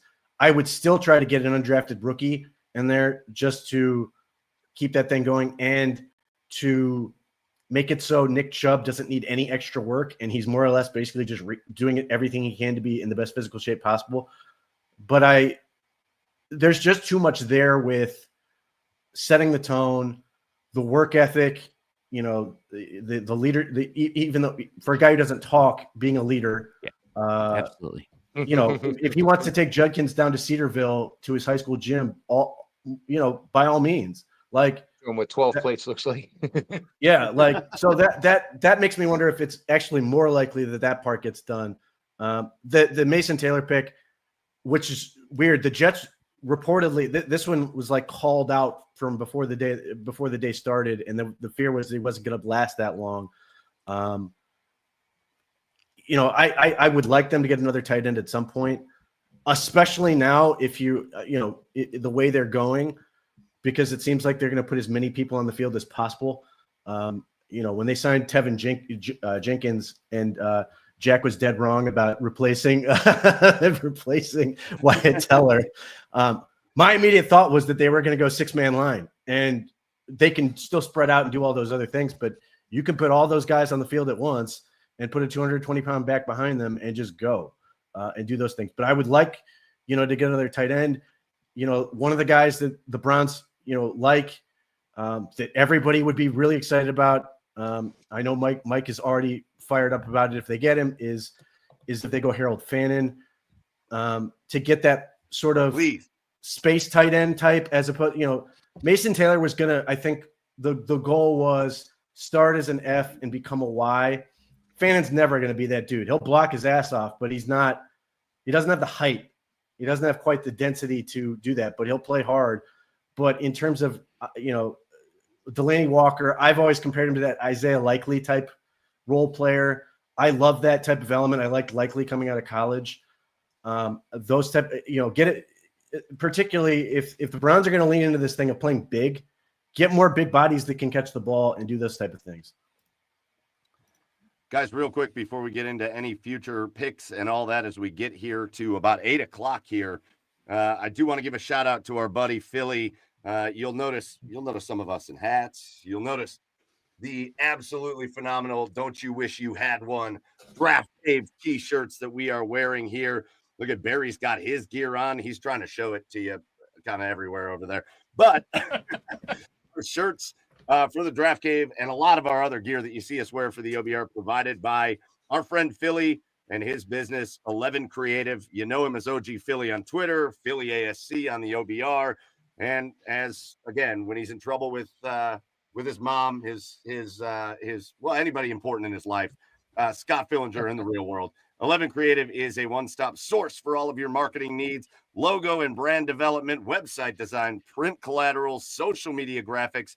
And they can also do apparel like they've done for us through their 11 print program. So if you need t-shirts for a family reunion, staff apparel for your business, youth sports team, you name it, they can produce it at an affordable price and in a reasonable time frame.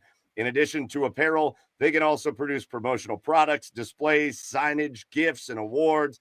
Again, print collateral, and they can create e-commerce sites for your business or for fundraisers to sell and distribute products without you having to lift a finger. Why do you think we love them so much? We want to lift as few fingers as possible, and that's why Philly and 11 Creative are amazing. So contact Scott, a.k.a. Philly, at 11 Creative for any of your marketing or event needs by email at scott at 11-creative.com. Again, Scott at 11-creative.com. He does all does all that and does the live wire posts in the water cooler every day. Just an amazing human being, capable of nearly everything, as He we've is. seen. Facts. Amazing. And just a total smartass, if I'm being honest. And I love him for it. All right, Brad, I think you're going to take over here on the hosting duties here for a little bit as we look around. But as we get to that, I'm going to hit the button real quick. 49ers select defensive tackle Alfred Collins. Texas. Alfred, what a name. I just think Batman's Best butler in the business, baby. 49ers are completely overhauling the defensive line. Yep.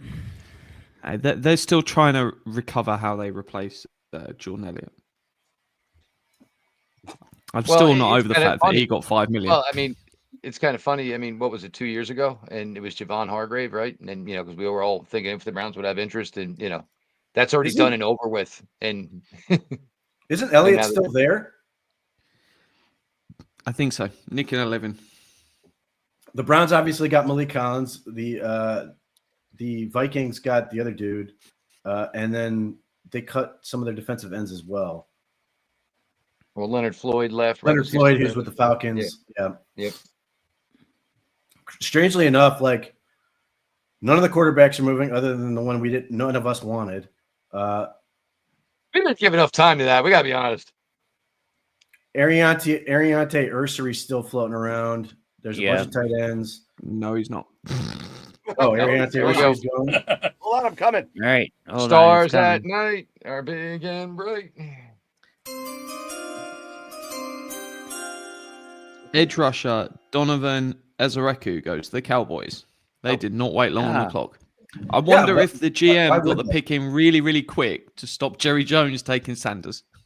You know what it is? They probably gave Jerry the paperwork, and it took Jerry about 3 minutes to read what the name actually meant and then find out who the kid actually was, and the pick was in. That's a good move. It's a really good player. Ursery's still there if the Browns want to get an offensive tackle. Yeah. Still got a ways to go, though, man.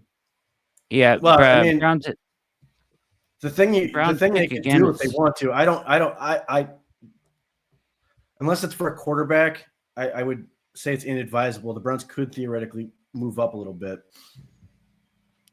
They could. I was just going to ask that, actually. So you're watching Draft Cave 2025 with the OBR. As you know, 4,000 of you have already stopped by here tonight. We appreciate it. Hit like, hit subscribe, and the notification bell so you know every time we go live. We've got jam-packed schedule every week and full coverage of this draft. Guys, as we look at the Cowboys picking Ezereku, a guy that we liked, the Browns will be back up at 67 next. What pick are we at? 45. Pick 45. Let's go around. Would you imagine the Browns potentially moving up? And I also want to know your thoughts on quarterbacks. So Milroe and of course Sanders still out there. So Jeff, what do you think here with quarterback? And is there a reason the Browns should be moving up, or a certain position you would expect them to move up for, or you think they'll stand pat at 67? Maybe you're staying at 67. I think you're probably looking wide receiver at this point. I believe it was Mike who said earlier, once you really just take a little glance for more than a brief second to that room, you're like, wow, after Jerry, even if you're the guy carrying the torch for Cedric Tillman, it was a month where we thought, man, look, the kid's finally getting it. Things are working for him. And then all of a sudden we didn't see him. I think it was the snow game, and you didn't see him again for the rest of the entire season. Over a head injury. And look, I'm not trying to poo-poo, but I mean, that seemed like a pretty serious head injury. Certainly looking wide receiver. Brad, we talked well earlier in the afternoon today, and you should have told me you were going to bet first. And I said my thought process was changing. because after settling and digesting the trade a little bit more, and now knowing that you have 2 first-round picks next year, and Jack kind of almost made the argument for me. What if you draft this quarterback, and Milroe might be a little bit different because I think we all think there's some things he could do for you. You could maybe use him in the red zone, obviously, that type of stuff. But, you're drafting this guy, and you would be drafting this quarterback and basically saying, well, I don't know how this is going to work for you, because ideally we're going to go get a guy we think is going to replace you next year. So that could have changed the thought process on the way they felt about the quarterback position overall. Certainly it didn't lead me to believe you were going to go more of a meat and potatoes type of draft approach today. Linebacker, running back, both really, look, both have good RAS scores, all of that stuff. Wide receiver, and I'm a little more higher on tight end just because I know how much Kevin likes to use them. Yeah, absolutely. Let's hit this pick here, and then I'm coming to you, Barry. Let's do this. Sorry, I'll just leave it on the side. Another one of Barry's boys goes off the board. Edge rusher, TJ Tumalumalo. Something like that. Oh, wow. Oh. That's a pretty Ohio good deal. State, edge. Yep. Yeah. The Colts, yes. He's a more difficult way to pronounce Isaiah McGuire. Yeah. Everything but. Am I okay? Hold on, Barry. You are like, I know you love your Buckeyes, Mm-hmm. and I know the Buckeyes have 2 edge rushers in this draft. But every time I looked at this, I kept seeing JT Tuimoloau falling, and as I watched a lot of Ohio State games, he's a player that can make a big impact, but he's a player that can also disappear a little bit in games. And I'm a little surprised he went this high in this draft. Yeah, I would agree with your assessment. When he takes over a game, he really takes over a game. Ask the Penn State Nittany Lions about that. Yep. They're still shuddering from what happened to them back in 2023 when JT turned it up. I like him, but I would agree with Todd Smith that he's going a little bit too early. And my dog is really upset about it, and so she's all fired up. I'm going to have to go on mute to calm her down. Yeah, I'll be back in a few minutes when she's calmed down. It's actually funny Barry brought up that 2023 game, because I remember Pete messaging you that day, and you were like, "Yeah, you're catching the best of the best day." And then it was like the next week, it was kind of like, "Well, where the hell is he?" I still remember those conversations with Pete over that. Pete, anybody that you can imagine the Browns wanting to come up for from 67 that jumps out to you, something they wanted to get accomplished in this draft? Obviously, some of the things I wanted to get them to get accomplished, they have not yet. So, where are you at with sticking and picking at 67, or you expect to see any movement here? My suspicion is they're going to stick, but if they're going to trade up, get the quarterback. And especially if you sit there at 67, and if Jalen Milroe's there, they should run up the card, because at that point he is a lottery ticket, and you just see what happens. If you have him for 4 years and you can use him as a weapon, he's not going to stop you from doing anything elsewhere. But you can at least have him contribute, potentially be a backup, or if he develops in a way, you either get a starter out of him or you flip him for something potentially. But in the meantime, you get a playmaker, and then offensive tackle. If they love Ariante Ursary, and they really want to sort of help move that thing into the future, and sort of move it forward, that would be a guy that could do it. Mountain of a man, 6'7", 330, decent movement skills, has had enough exposure in zone and gap schemes, sort of got some praise because he got Abdul Carter early in the season and did pretty well against him. But there are some consistency issues. He's not efficient, but still good, talented player, somebody that, an offensive line coach might want to work with. All right, we got to pick in. tight end, not the one anyone was expecting. The Rams take Terrence Ferguson. Ooh. So But he's I'm going him in. ahead of Fanning and Arroyo. Royal, yep. The thing about Ferguson is that I think he's probably more pro ready than some of the other guys because he can block and right away. Where a lot of these guys are projects at blocking, Ferguson is a guy that is kind of more well rounded or polished as a blocker. I would say. I see you nodding your head there, Mike and Jeff. Mike, what do you think about that? Yeah, I really like Terrence Ferguson. I think he was underrated coming into this. I think he is a very crisp, clean kind of prospect at tight end, and I can 100% see the appeal to him. I talked a lot yesterday about how I really didn't like saying that Mason Graham was a safe pick in this draft because it felt like you're limiting the upside when you call somebody safe. I think Terrence Ferguson is a pretty safe pick at tight end. I think he doesn't have a very low floor.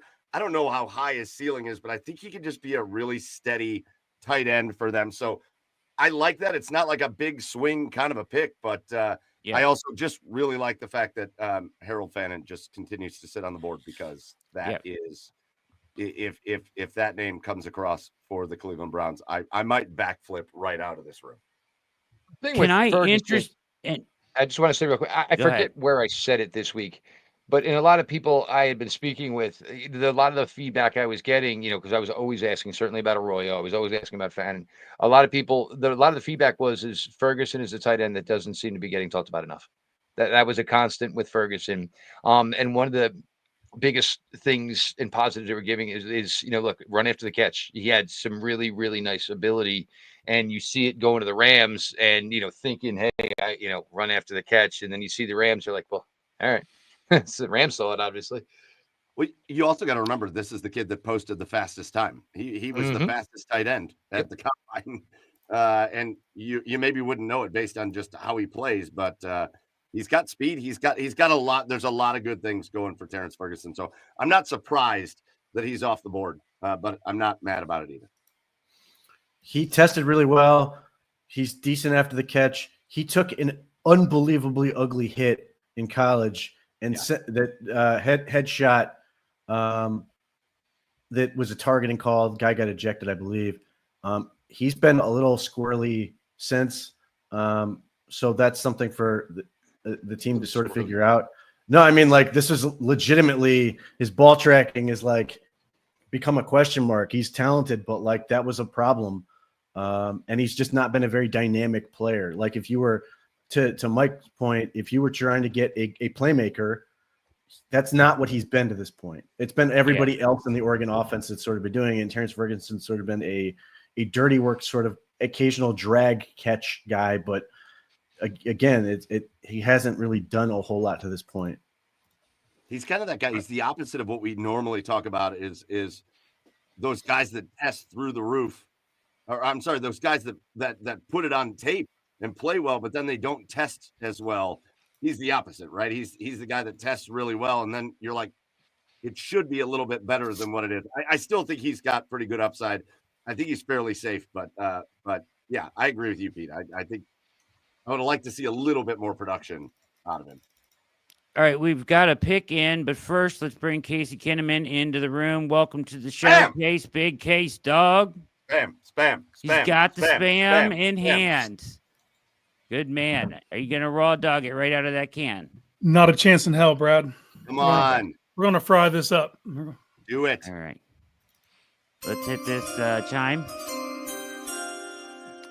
So my fellow man with the bad knees, because mine are horrendous, the Cardinals select cornerback Will Johnson. Will Johnson finally off the board. I was at the point where I forgot about Will Johnson. Yeah, me too. Why the fall so far, guys? Medicals. Medical with his knee is the big thing. He's a really good scheme fit for Arizona. He plays exactly the style they want. But yeah, I mean, you could always make the argument about talent, but the track record, and I don't know, I can't speak to the state of the injury, but like taking injured guys just doesn't work out nearly as well as you think it would. And, you know, and we're fresh off of dealing with it from last year where the Browns took Zach Zinter, who suffered a broken leg. And, you know, maybe that was immaterial and he was going to struggle anyway, but it certainly looked like it was all the more troubling to watch him and look underpowered as a rookie. And you're sitting there now hoping in year 2 that he's going to be significantly better. But that's the risk you take. And there are so many of these guys where, you know, that injury's never right. And, you know, it never works out. And it just becomes sort of a wasted pick. And that's really unfortunate. I love the chat. Can I blows up just in case he shows up with spam? Yep, absolutely. Chat blowing up, spam Kinnaman. Casey, can I get your reaction on the Browns picks since you just joined the show? They go linebacker Schwesinger from UCLA, who a lot of people actually have liked a lot, you know, as a player. I'm seeing on Twitter, it was more of a question of the position, I think, for a lot of us. And then they go Quinshon Judkins at 36. Where are you at with all that? Well, my first thought is I think that this is Andrew Berry trying to get Jack off his trail, you know, kind of trying to zigging. Yeah, he was sick of Jack Duff shit always being right about what he was going to do. So he zigged when he should have zagged, you know. No, Carson Schwesinger was my favorite off-ball linebacker in this draft. I thought there was a 0% chance the Browns would walk away with him. How much is this is an indication of where JOK is? You know, it feels like there's another shoe about to drop because of this pick. Phenomenal. The one thing about Schwesinger that gives me pause is he only had 1 year of starting experience. He was buried on special teams, but phenomenal movement skills.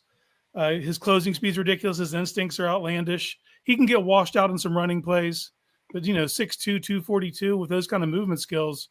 He can do some man coverage stuff. I prefer him more in zone defense because of his ability to cover space like that.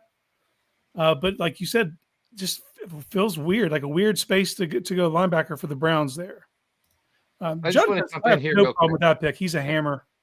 And he's one message I got, because we were talking about character with all these guys. And one thing that I just got a message back on Schwesinger was look at his career and look at the fact that he stayed at UCLA and didn't look to transfer or go to the portal because he barely played. Yeah. Go ahead, Casey. Well, you're not leaving UCLA with that hair. You're just not. I don't care who you are. Across the street. Walk on, whatever. For what it's worth, he does play a different position theoretically than JOK does. Yeah, now, Mike. That's the small, you know, ray of hope I'll provide. Mm-hmm. So he would be the Anthony Walker. Correct. He's a Mike. JOK is the Will. If they ever get to play together.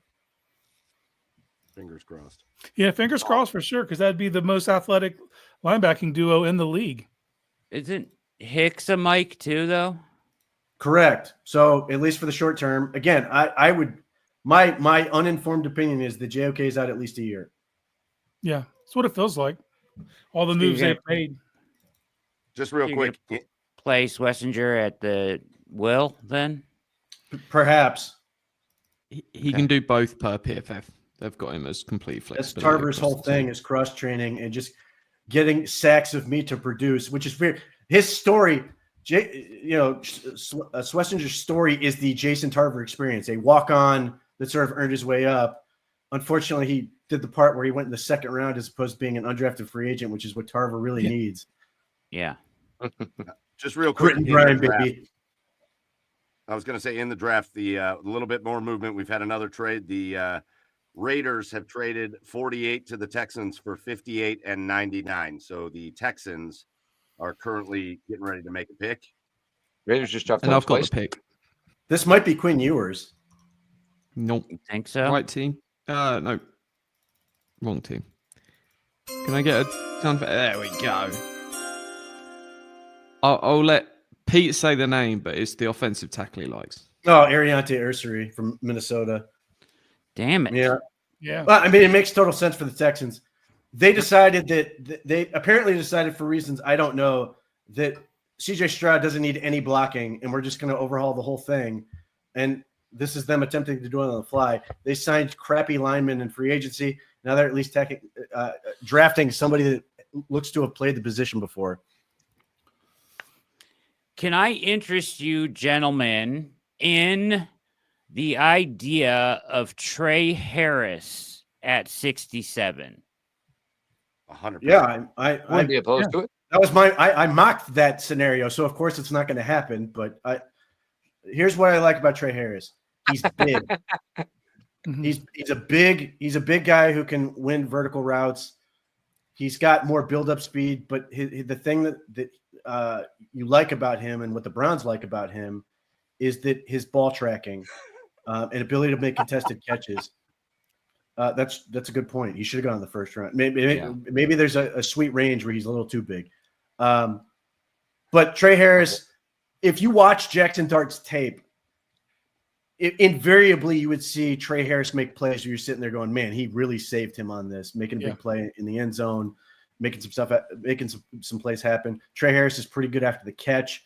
The worry you have with a guy like Trey Harris is, if he's not dynamic enough that you end up with two Tillmans. And that's not necessarily a bad scenario to have two Tillmans, but the Browns really seem to want to get somebody that's going to be a little bit more threatening down the field. And we've seen flashes of from Tillman at times.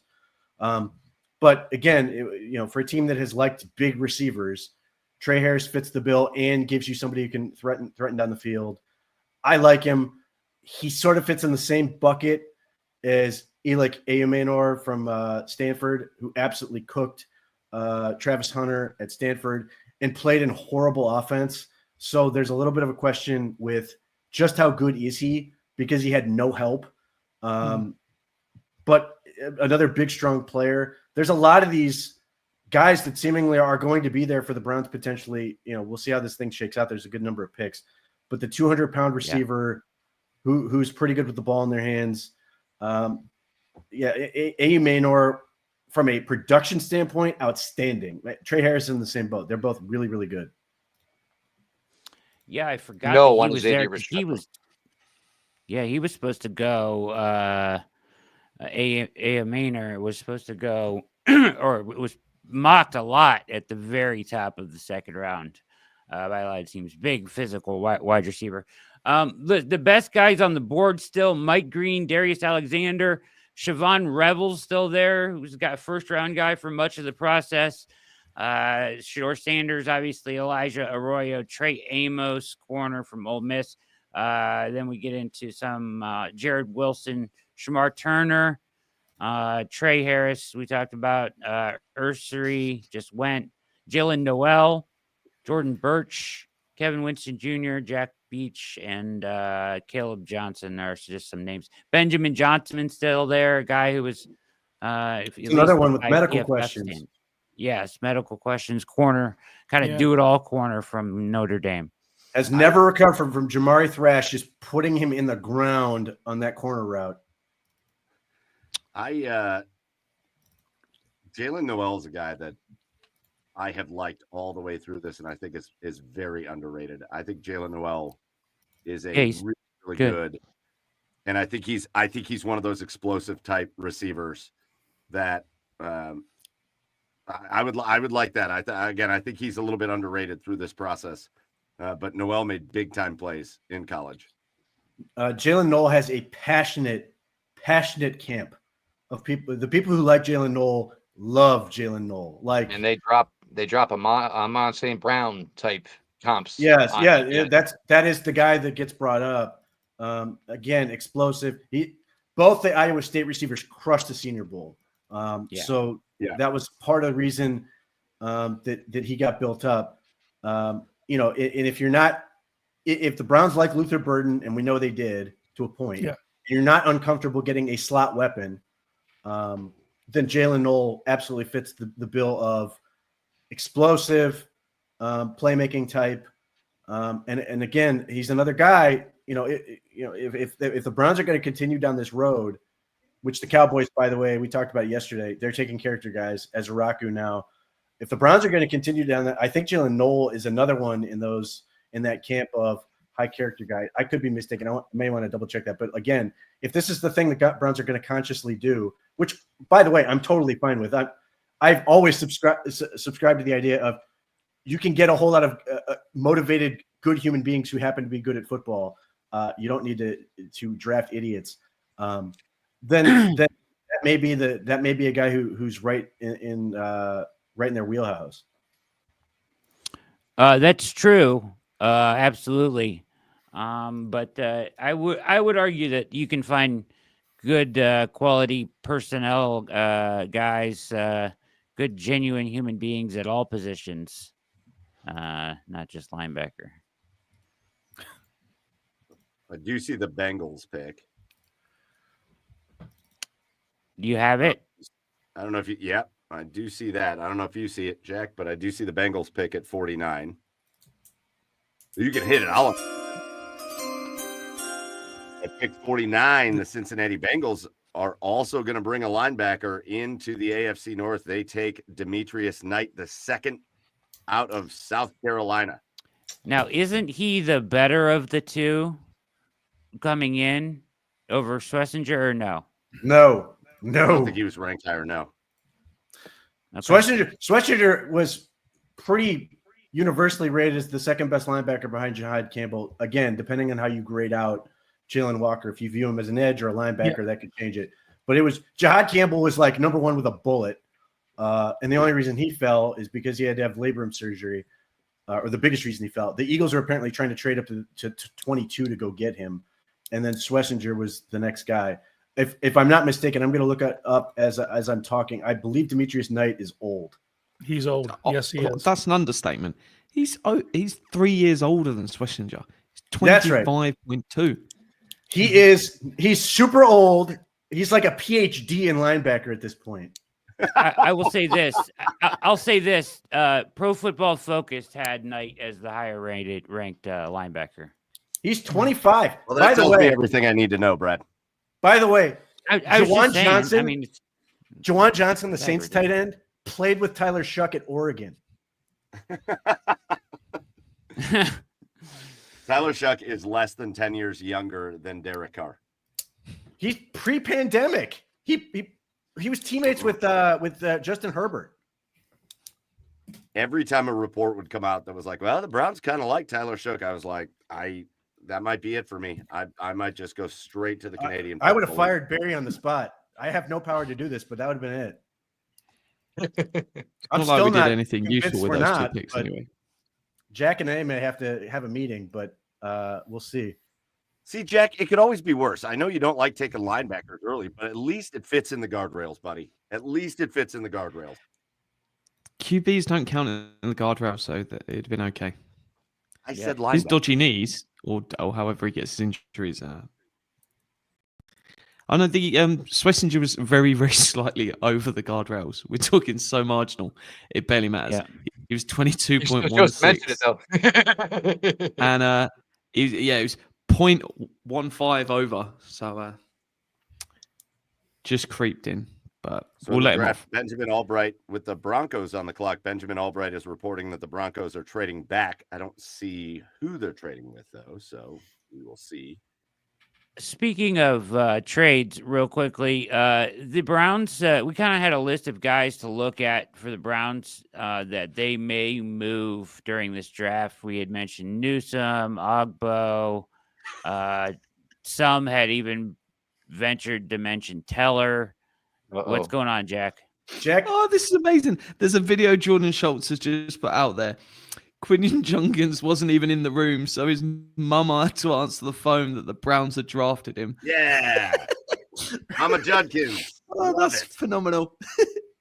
That is great. The Panthers have traded up, but you've got like Andrew Berry laughing about it with Kevin Stefanski. He's got full-on like David Njoku hair. Oh, yeah. Mm-hmm. Maybe mom had a nice spread, and you get nervous. You got to eat your way through it. I mean, you got to do what you got to do. One of the few guys who get fooled by dreads. Or maybe Quinshon Judkins has a subscription here to the OBR, and he thought a certain running back was going before him as well. Hey, real quick fun fact about Quinshon Judkins. the day Quinshon Judkins was born was the day LeBron James made his NBA debut. So if you guys want to feel old, there it is right there. Wow. Born on the same day. I think it means nothing but good things here for Cleveland. Yeah, but I can also report that LeBron James lives in Brad Ward's pocket. What? That's true. Mm-hmm. Thanks, Jack. I needed that. It made me feel better. All right. So I was talking about the Browns trade possible candidates here in this draft. At this point, do you guys see? I mean, we haven't heard any buzz or anything about it. Do you see anything like this happening, Jeff? And when? I still have my, my wonders here about Ogbo, but the thing is with Ogbo being the veteran, if you're a team in this draft, would it even be a pick in this draft? You know what I'm saying? So most likely if you were going to move him, it maybe would be a selection for next year anyway. Certainly something I think about there. G knew, this guy's going to be here 5 years, and it felt like he was going to be traded every season is kind of where that feels. And I think, G knew maybe it was contingent on if Hunter was coming and how all that was going to work out maybe or whatever. And, of course, but G knew it was all the money thing. Hey, Jacob. Jacob and Sam Penix. Jacob Roach, Sam Penix. Gentlemen, hold on. Let's get this pick in, and then I'm coming to you guys. I want some reaction. Let's go to Jack quickly. We've got double trouble here. So the Seahawks select Arroyo, and then the Panthers select Scruton. Scorton. Him too. So Arroyo. Pete. Any thoughts on those picks, Pete?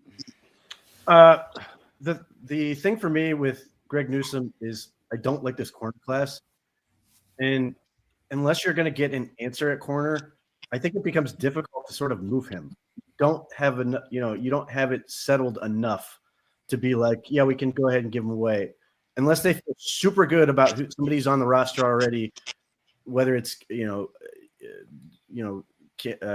what's his face. Cameron Thomas. Yeah. Thomas. Cam Mitchell. If they feel super good about Cam Thomas or Anthony Kendall or any of these other guys, I get it, but I just don't know that you have the confidence to be able to make that move. Miles Harden, any of these guys. If you do, so be it. Because the Browns, nothing the Browns are doing, as much as you'd like to get that cap charge off your books, it's hardly the end of the world. Ogbo's the one where I think if they don't trade him, they're going to cut him because they can get $6 million out of it. And ultimately, it may be a trade a guy that we don't want for a guy you don't want type deal, or some sort of conditional pick where the Browns get a pick if he makes the roster or something along those lines. But, because I'm hoping at some point they're going to get an edge rusher. But the one area I will agree on with Jack is that the combination of Okoronkwo and Alex Wright cannot make $9.4 million this year.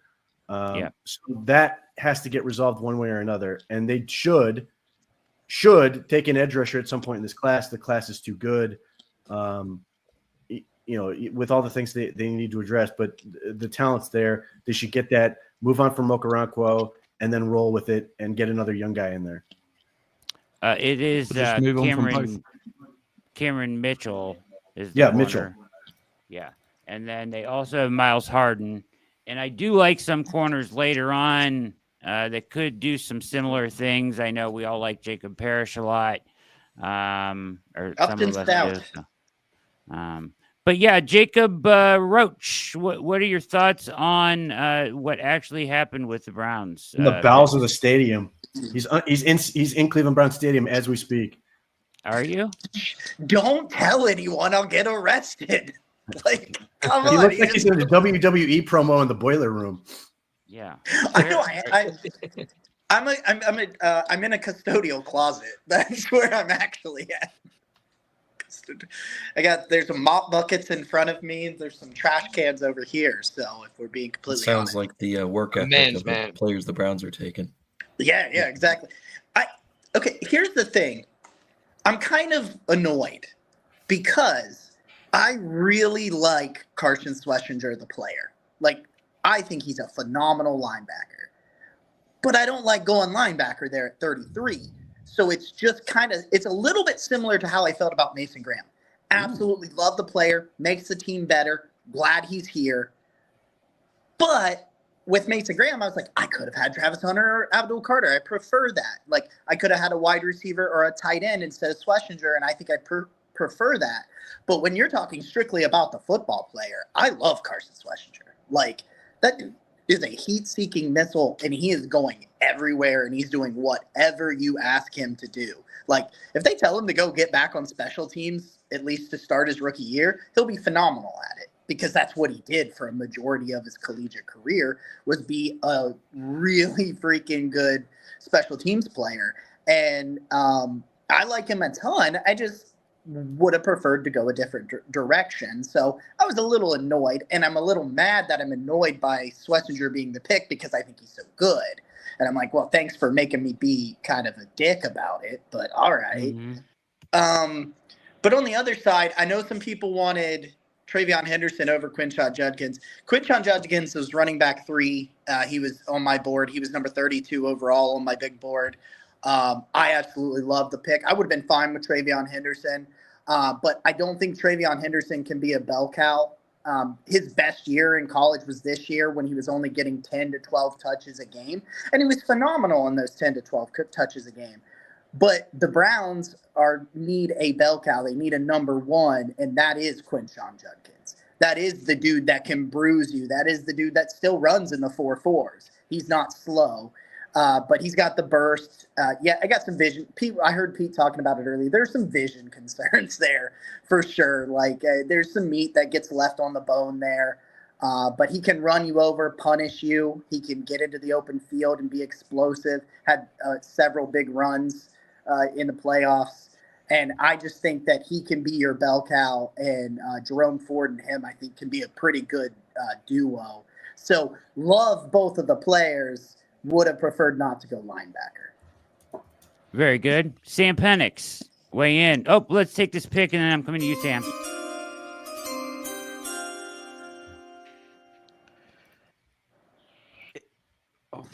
Switch off. Oladejo? Oh, God damn. Sounds like a Pete pick. I was muted, but I also said question. Olufemi Oladejo from UCLA. There are a bunch go. of intriguing edge rushers that are sort of creeping down the board, and I was kind of curious to see if the Browns might mess around.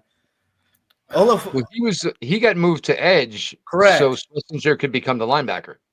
So UCLA built their whole team out of linebackers, and then just to start moving guys around. So they had Schwesinger. They had another guy who's pretty good, who's going to probably go day 3 or fringe, and then they had Oladejo, and they said, "Hey, play edge rusher." And unlike Abdul Carter, who was a phenomenal player immediately, this guy's taken. It's been clunky for him, but he's got a huge frame, active, super young, and he's gotten very intriguing to the point where a team like Tennessee is willing to take a guy who barely played the position and has had very little success to this point at 52. It's interesting. So the best edges left on the board: Mike Green still out there, Jordan Birch, Landon Jackson, Josiah Stewart, Brandon Swinson, Princely, Umani Ellen, who I like as well, Savion Jones, Ashton, Gillette. Gelati was really good, but doesn't necessarily fit what the Browns are doing right now. Yeah, he's a big, thick guy, right? Pretty good player. Yes, Kyle Kennard is interesting. Jack Sawyer, Baron Searle, as we get down there. As far as edge rushers, though. All right, over to you, Sam. Thoughts on the Browns picks in the second round, 33 and 36? Yeah, I mean, positional value is a discussion, but for me, you got to find good players, and I think it doesn't bode well for JOK's long-term status with the team, unfortunately, but Schwesinger is a really good player. I think he can play with JOK if that were to ever happen, or he can play his role He's just big, fast, and instinctive. And I think he's going to be the type of player that you are excited about at linebacker. There's no replacing what JOK offers you from an athletic perspective, but Schwesinger is going to be a good player for this defense. And I think that's valuable. I think they filled a need there. And, positional value, linebacker 33, understandable. But Schwesinger, I think, is going to be a pretty safe pick in the grand scheme of things. And I think, again, he continues the trend of the kind of players and people that this regime is now targeting. And I'm supportive of that. And the same goes for Judkins. I think he's not the long speed pass catcher, pass protector that Travion Henderson was and is, but I think he gives you that power, that durability, that down after down after down, wear the defense down over the period of a game. And hopefully they'll get a lightning player maybe later today, but I like the pick of Judkins. I think he's going to be a productive player too. I think they're building the team around whatever quarterback they're going to bring in eventually. Likely not this season, at least not a huge investment in one clearly. But eventually they're going to take another big swing. And I think they're trying to ensure that once again, just like Watson was before, they're setting the quarterback up for success. And hopefully that things will end up better for that next quarterback in this next phase of things. Yeah, let's talk about that. We got to get caught up on some picks here, Jack. Are we behind? Just the one.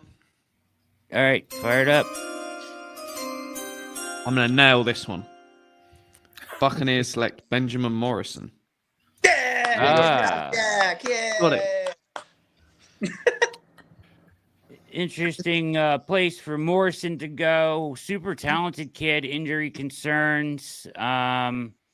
Has some versatility inside, outside, I think. I like him as a player, certainly. What was the injury? Hip. Hip.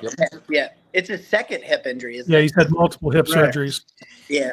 Which is Not ideal. not what you want at corner. No. It reminds me, do you guys remember it was the year they took Greg Newsome?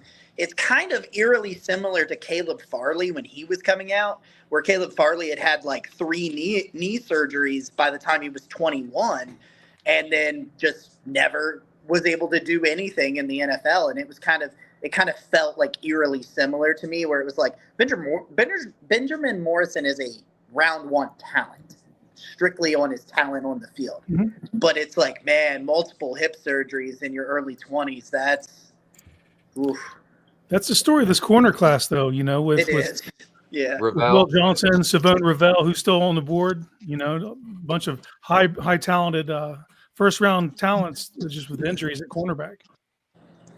Yeah.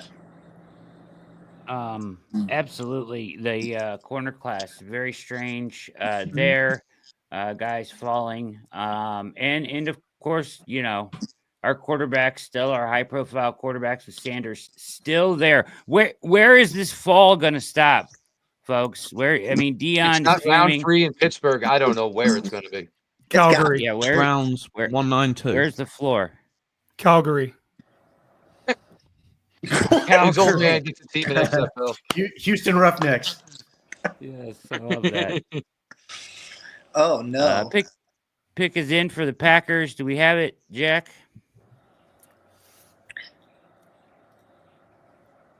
I'll say this while Jack gets the pick. If Jalen Milroe's there at 67, I'm taking him. yeah, I'm like, I just told a bunch of people and asked the insiders today that there was no shot he would be there. So they'll make me look like a dumbass and get a really good football player. Screw it. You get inside the 10-yard line. And I said this with Henderson. You do it with Judkins. Put him in there. Put all those big people in there and run Reed. Yeah. Especially because Casey and I had this kind of conversation earlier talking about kind of the value of run stuffing when we were talking about Mason Taylor. You're getting to the point where a lot of these linebackers got smaller because it became a pass-happy league, and everybody was trying to keep up with it. We get some smaller linebacker teams trying to take on Jalen Milroe and Quinshon Judkins inside the 10. I feel really good about my chances. The question is, will they ever get inside the 10? All right, let's go to this pick. All right. We're going 2 for 2 here.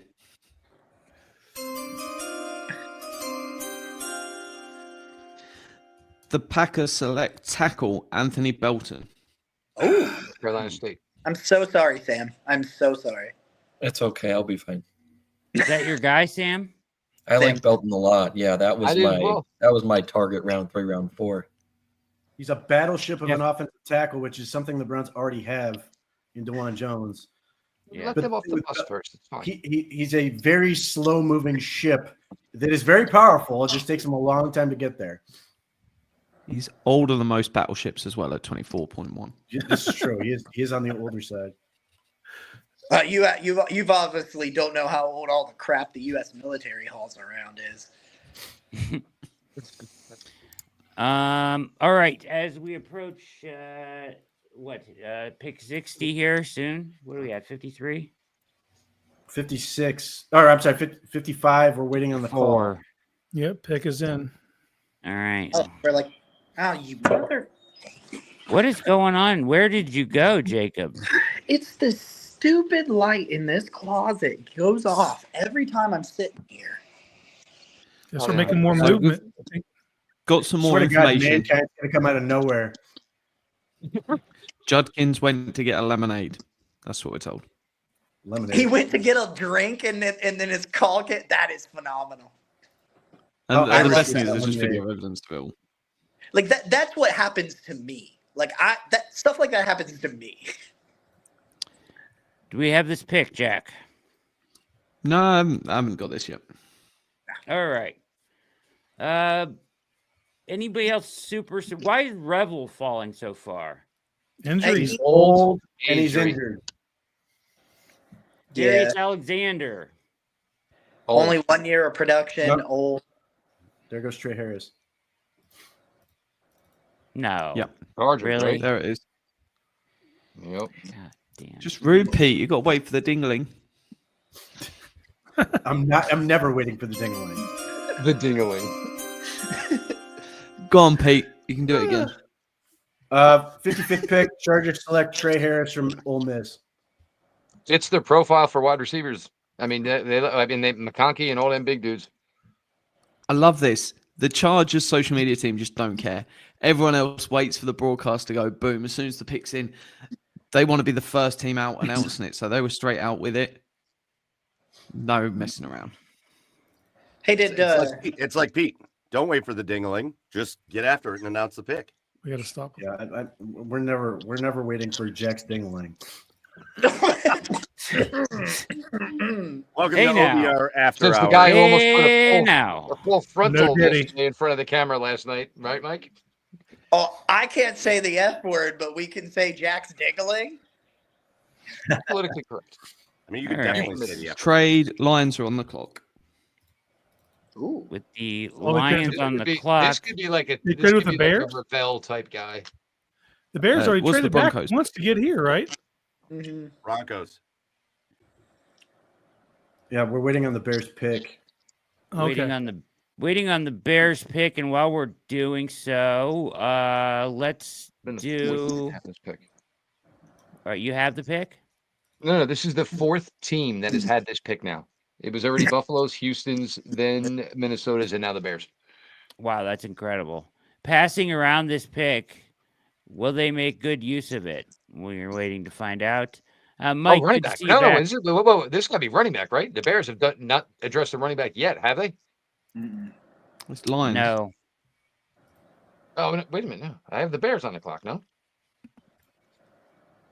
I thought it was. I've got the Lions trading with the Broncos, but this is No, 60. no, the Bears are on the clock. The Lions traded with the Broncos The next for the pick. next pick. okay.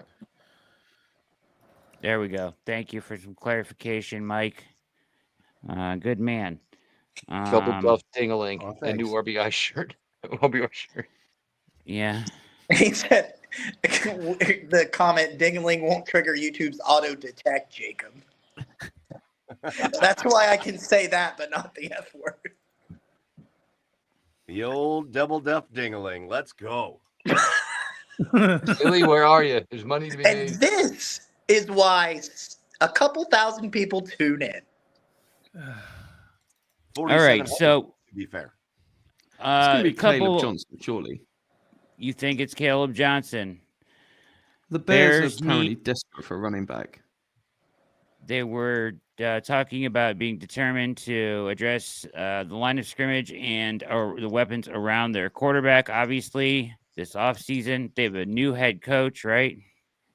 The Bears, the Because picks there was in. talks they'd trade They up didn't to have- 5.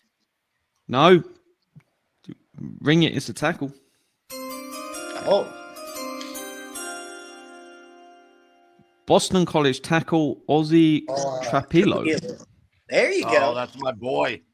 Yeah. Nice player. A little bit old.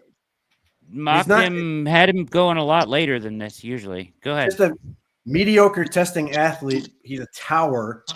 Was somebody the Browns could have considered from a scheme fit? Like, he made a lot of sense. And he plays like a BC lineman. He's a tough dude. But again, he tested really poorly, which was unexpected. And I think he's 23, close to 24. It sort of made sense as a potential eventual right tackle replacement for Jack Conklin. But this is way earlier than I would have wanted to take him. Yeah. That's kind of what I was saying. I think he was mocked and projected to go much further down the board than here. But a lot of places had him as like a value player. So I guess maybe it depends on how you're looking at this tackle board. Who would you have taken in front of him, Casey? At tackle, Yeah. I don't know. I mean, Lunt maybe. Oof, even older.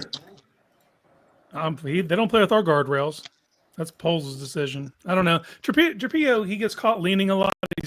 He's stiff, but he's huge. You know what I mean? Yeah. I get it, man. They got to protect their investment. Play that Yeah. chime, Brad.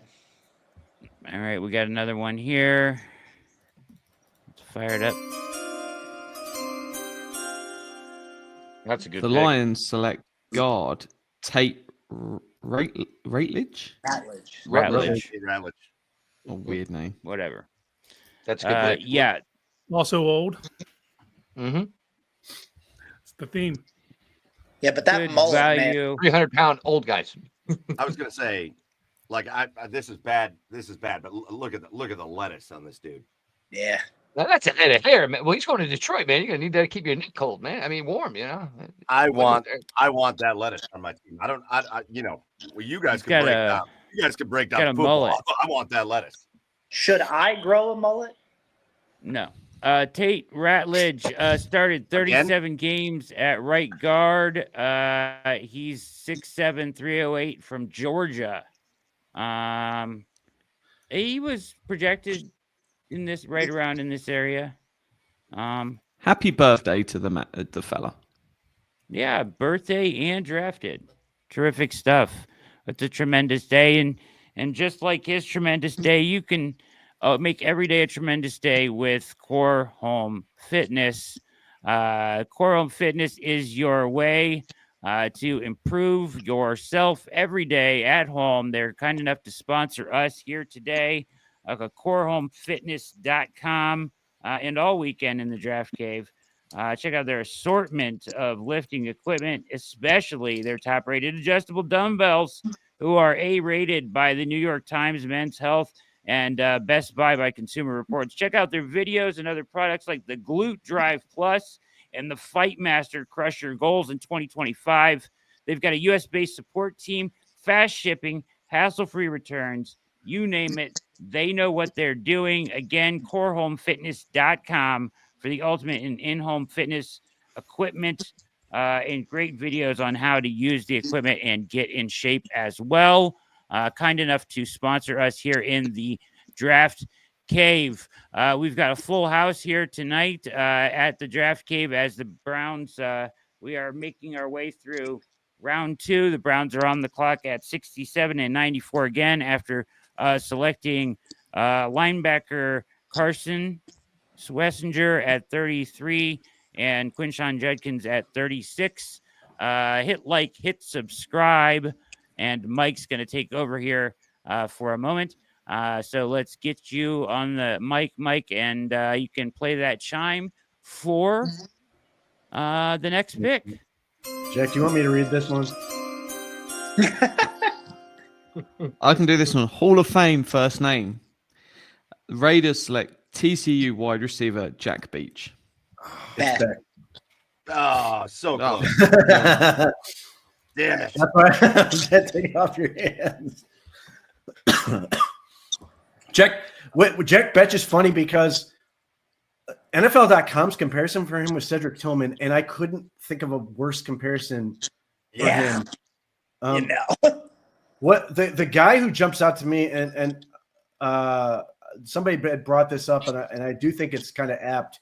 He plays a lot like Puka Nacua. That doesn't mean he's going to be Puka Nacua, but just in terms of being his agility was outstanding.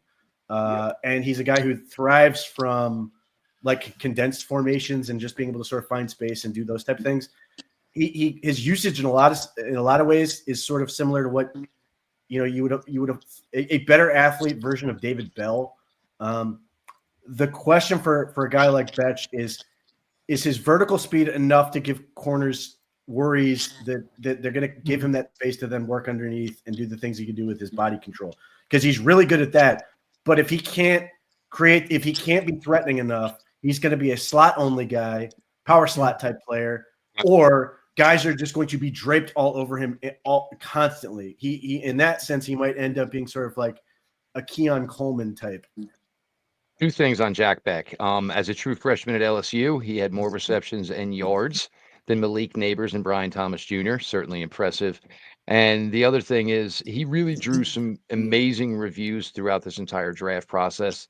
For anybody, who's listening to us now, who's not aware, his brother passed away in the New Year's Eve New Orleans tragedy.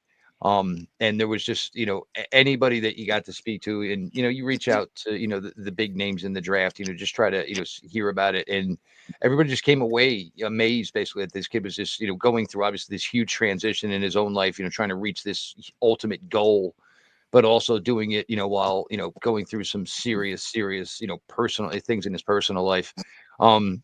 Certainly, I would have liked, but I do agree with Pete. The question's going to be is the athleticism enough?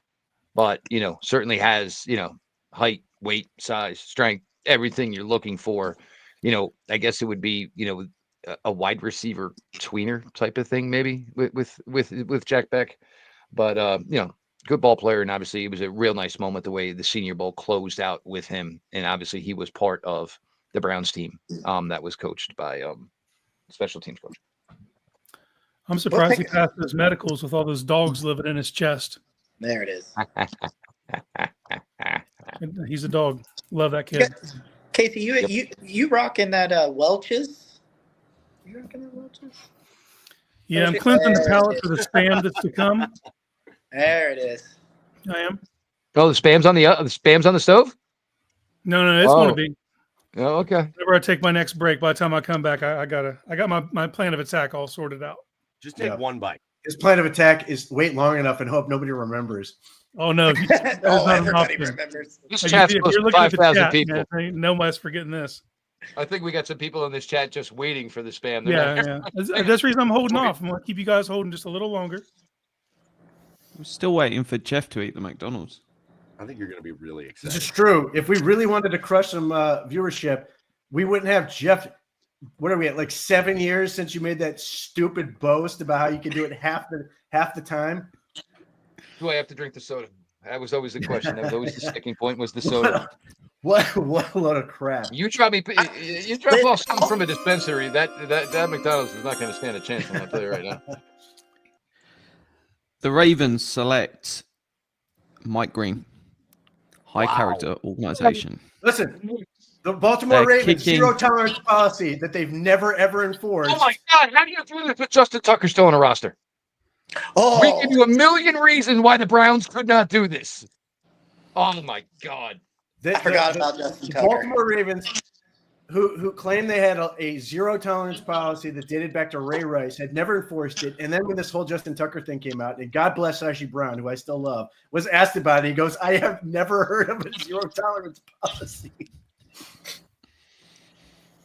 I did not know that. Sashi should have said, "This was Hugh's policy, nothing to do with us." I had nothing to do with it. Look at What pick number was that? 58, 59 59. for the Ravens. Yep. Yeah. So now we're getting very close to the. We are quickly approaching hopefully Jalen Milroe territory. But listen, Mike Green, to his whatever you want to say, he has claimed innocence on everything he's been accused of. He's never been charged with anything, but that's one of those things where if the Browns went anywhere near him, like, you know, how am I defending that? Like, they don't get the presumption of innocence on any. I mean, not the player. I mean, the organization at that point. The Browns don't get any credibility on this issue. They've wasted all of it for years and years and years, to the point where it seems like, and this is frankly what I thought the Browns front office should have been doing forever, it's gone the other direction. Because for a long time, this is what the direction they were going, was taking high character guys and not messing around with this crap. Listen, the character issues are there, and they're going to have to deal with it. But again, it feels like the Ravens have an organizational backbone that allows them to deal with certain things. And you know, if there are ways for this guy to be clean and ways for this guy to not be an issue, there's a chance the Ravens just got like a top 10 level talent out of Mike Green. Like he was edge two. He was edge two on my board, 13 overall, but with a giant asterisk next to it. And then you're taking him in practically the third round. So from that standpoint, they're saying they're okay with whatever did or didn't happen. They're okay with the situation, and they're just going to bet on the talent. And if he plays, it's not great for the Browns. It's like it's not great when they got to go up against him, because he's kind of a freak. Showed that he can win with both speed and in power. Like, he's definitely a top tier prospect. But boys, I'm on my lunch break. I got to get out of here, so I'm gonna bounce off here. If we're still rolling around 11 p.m., I'll be back. So, but be Mankind's autographs. Yeah. You know, he was just here, and I was sick. I didn't get to go meet Mick Foley. He was just in Chillicothe like a month ago, and I was sick. And that was a cameo. Yeah, I was gonna say he sent me a birthday message. It was great. It was great. I've heard he's the best. I've heard he's just like the nicest. It was like several minutes. He smoked you for 20 years. Yeah, it was like he's been left alone he was lonely for years and had no one to talk to. What was the movie with Tom Hanks in the volleyball? Castaway. It was I'm Miss Wilson. All right, boys. Thank you. I'll see you guys in a couple hours. Get out of here before that light. All right, so Jacob's out. Again, we are now in the 60s, which means we are real close to the Cleveland Browns, coming back up at 67. And listen, there are players on the board that I know that we still like. I'm just gonna manifest Harold Fannin out into the world because I love that guy. Mm-hmm. But I also wonder if there isn't a lesson to be learned from what the Browns have done so far in this draft, which again, I know it hasn't been overly popular amongst a lot of people. I know they still have to address weapons offensively, but the Browns have put a big focus on the middle part of the defense in this draft. And you know they still have a position that there are question marks at safety, and there's still some pretty damn good safeties available in this draft, whether you're talking about Xavier Watt still available, whether you're talking about, I really like Andrew Makuba as a free safety. I know people are going to be clamoring for a wide receiver or clamoring for a tight end, some kind of offensive playmaker, but could we see the Browns be looking again at the middle of the defense as we come Kevin up Winston Jr. Safety would make a lot of sense because the last 2 picks are the 2 picks I least wanted to take. So why not make it a hat trick?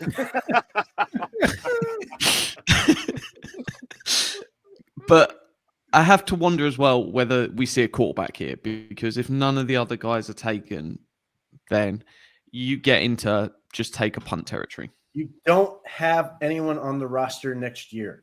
Like, Mhm. again, you're at the point now where you need to get just depth for that position. And we're in lottery ticket territory. 3rd round, yes, you're going to sit there and go, man, there's all these things I'd rather have that can contribute. But you shouldn't be looking at 3rd round picks and saying this guy needs to start as a rookie. If you get that, great, but that should not be the expectation. Guys, is there any thought though that, let's say we get to 67 and Shadur Sanders is still there and Jalen Milroe's still there, along with the more depth guys, the Will Howards and the Kyle McCords and that group, the Dylan Gabriels and all that. I mean, can you wait still? I mean, do you have to get him at 67 at this point? You still got a bunch of guys out there. I think at 67, you if there's anything you think redeeming there, then you just do it. It's just worth taking a punt. I mean, it comes down to this. If your evaluation was, if you were really seriously thinking of taking him in the 1st round or the 2nd round, and they're still there at 67, like what at that point, like he has to be damn near the top of the board anyway. Like you're willing to put that much emphasis on it at this point. Now you get to do it, and it's practically free. Broncos selecting someone? Hold on, wait a minute. I know what the finger up in the air means. No, it's just because it's come from Benjamin Albright rather than all the others have been from different sources. So, running back RJ Harvey, which is surprising. Wow, Central Florida. And Jacob's gone for that. That's crazy. That was his favorite running back. He was 24. He's old, and he has a bad habit. He's very good at making guys miss in a tight area. He has a really bad habit of wanting to bounce everything out because he's been more athletic than everybody else. And playing in that conference, he could get away with it. The thing that makes him sort of interesting is he's a former quarterback who became a running back and then has thrived with UCF. Still, this is one of those positions where people go, age doesn't matter because the lifespan is so short, but still age does sort of give you an indication of like potential and those type of things. And being 24, you gotta be good now. You gotta be able to contribute immediately. All right, so RJ Harvey off the board. Jacob, we didn't get to hear his reaction, but I'm sure we'll hear from him at some point. Let's start digging back in as we got to prepare for the Cleveland Browns coming up in just a few picks. Sam, it's been a minute since we've heard your voice here, so I'll let you lead it off. I mean, as the board continues to fall the way that it is, Browns come up at 67. Who are the players that your eyes are lighting up for? For me, I think you're at the point where it's hard to justify not taking Milroe if he's there, just from the value and the need standpoint. He's just far too talented of a player. Like, you're taking a dart throw. He doesn't preclude you from drafting and trading up for a quarterback next year. So I think the value is right there. If they decided not to go quarterback, I'd be looking at Alec Iamaner, receiver from Stanford. There's a lot of good safeties. Kevin Winston and Xavier Watts are the top guys. Trey Amos and Savone Revel are both, I think, starting caliber corners. I think Revel, I know he's older. I know he is recovering from an injury, but I think he is incredibly talented. I would be willing to break the guardrails there for him. There's a lot of talent on the board here, more than I would have anticipated heading into the draft. So I think the Browns are in a good spot. And Again, I would probably go for the quarterback just because of talent and need, but there's a lot of good options here, and I think they're going to end up with a starter for sure if they don't go for quarterback. Anybody else that wants to jump in here as just specific players that you're excited about here and seeing as they're falling in the draft? This is a meat and potatoes draft, and everybody's loading up on that and leaving kind of the sides, So we have some, like, tight end is a position we need to check on, Fannin, Gunnar Helm. There's some names that are still out there that are slipping down the board a little bit. I do like the idea of getting a safety. I just don't think they'll do it early. I think if they do it, they'll do it later. But I think we'll find out a lot. If they do not take Milroe at 67, that they're just saying we're on from this quarterback class. They may pick up McCord or something on day 3, but nothing that's deemed as serious. And the problem with picking Milroe at 67 is he's a developmental player. So it's going to take a year to find out what you have in him, really. So I don't know.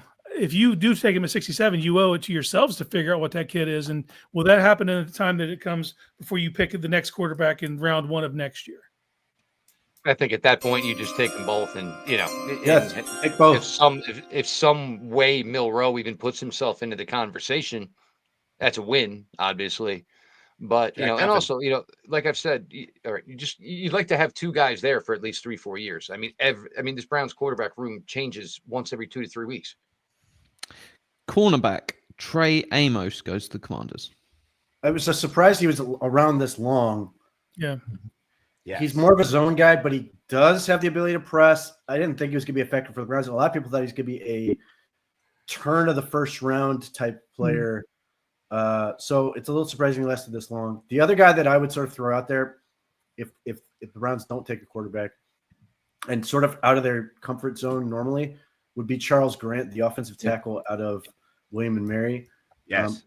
He is a toolsy, zone blocking, hardworking sort of dude. Like, he fits sort of the traits of the guys they had. The thing that really hurt Charles Grant, he played the whole season. I think he hurt his foot in like the last game. So he missed the entire draft process. So, for a small school guy, you don't get to go to the Senior Bowl or the Shrine Game. He was invited to the Senior Bowl. You don't get to sort of prove that against the FBS guys.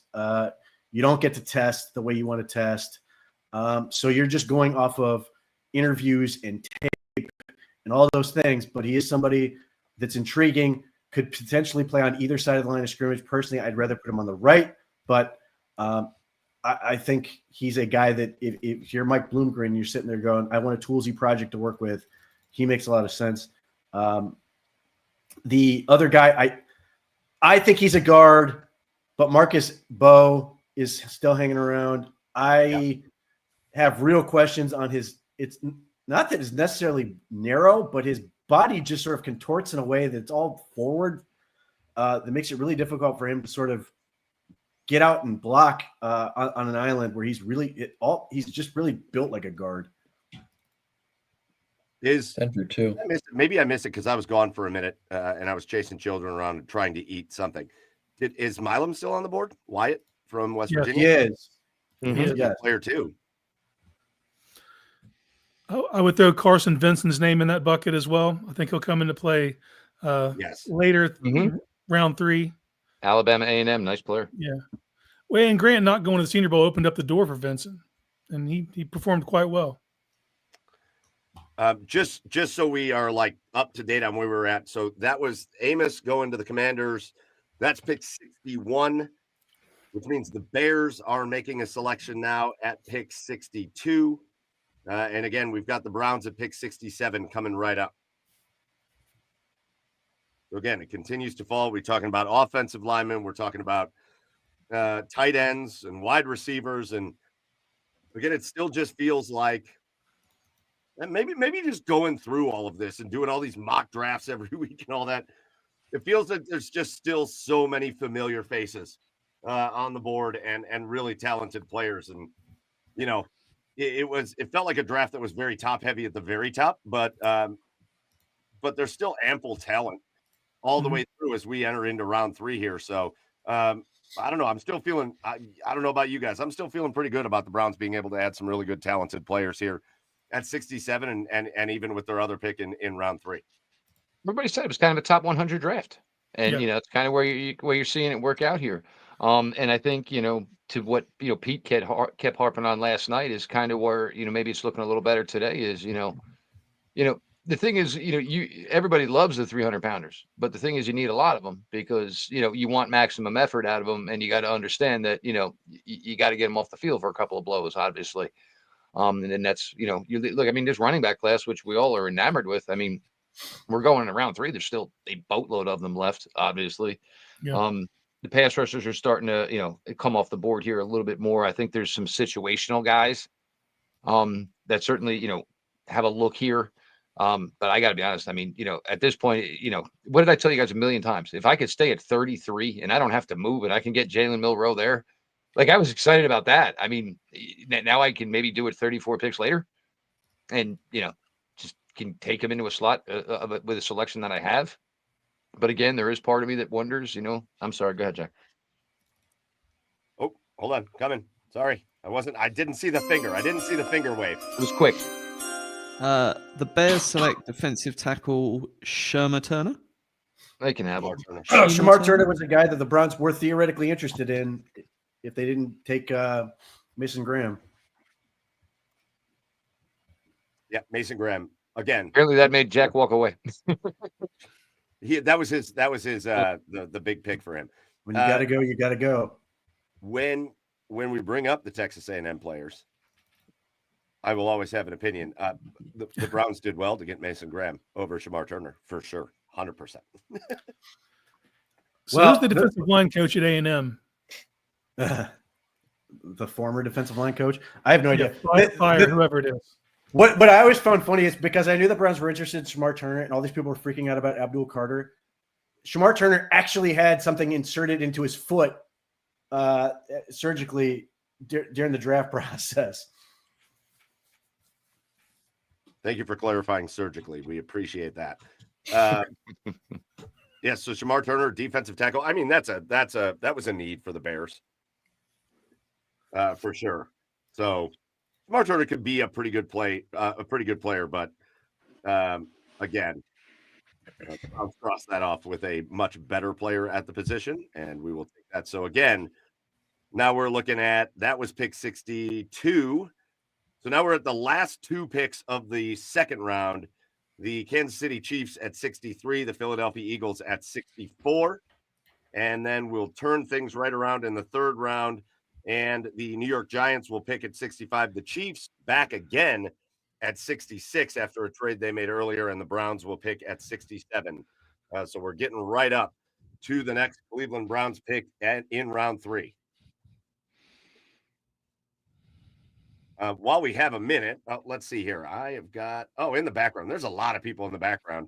So why don't we get a guy we haven't seen on the draft show in the draft cave so far? Here we go. Right Nice. now, you know him from his show on Monday nights and from everything he does with the OBR and for the Browns. Quincy Carrier. Quincy, welcome on into the draft cave, buddy. How you guys doing? This is a special event. We're simulcast. I got the audio of you guys going on my stream too. It's been an eventful 2 days, huh? Hey, I think we all woke up Thursday morning thinking it might be simple. It might just be a normal, boring day at the draft. And by the time 5 o'clock hit, I was like, we might be living in a different world than the one we woke up in, right? No doubt. Yeah, it was definitely an event. As the second round started and players got named that people were not thinking about for the Cleveland Browns. But, we navigated through it. Yeah. And now, we started to look at some positives, which has been nice. Jack, did I say a finger wag up there, buddy? Oh, well, hold on a minute. The Chiefs select defensive tackle Omar Norman Lott. Oh, that's such a good He pick. sounds like some English lord that owns some land somewhere. How would Great you know? first step on him. Absolutely. What do you Lott. what do you have against English people, Jack? That's why he had no problems with the name. A lot about the T. There's just too much T. All right, thoughts on Omar Norman-Lott as some defensive tackles continue to go off the board here, back to back there. I think Omar Norman-Lott's a pretty darn good player out of Tennessee there. He's a first step pass rush kind of guy. I just kind of worry about him in run defense, but I mean it's late second, so you're gonna get a flaw there. But he does have a pretty high level trait, you know. The Chiefs, he's going to go into a nickel and dime role. You know, he'll fit. I mean, that's going to be a nice little seamless transition for them, probably. So, they lost somebody, right? They lost one of their nickel and dime guys who actually went for a little bit of money somewhere else. So he can come into that spot for them. And you know, it's what the Chiefs do. You know, you need pass rush and late when you're a team like the Chiefs in all these games. Nah, Travell Wharton's a big fatty. That's who they lost. They lost a big flogger. But Lott's going to come in and rush next to Chris Jones. I mean, they want more pressure with those guys.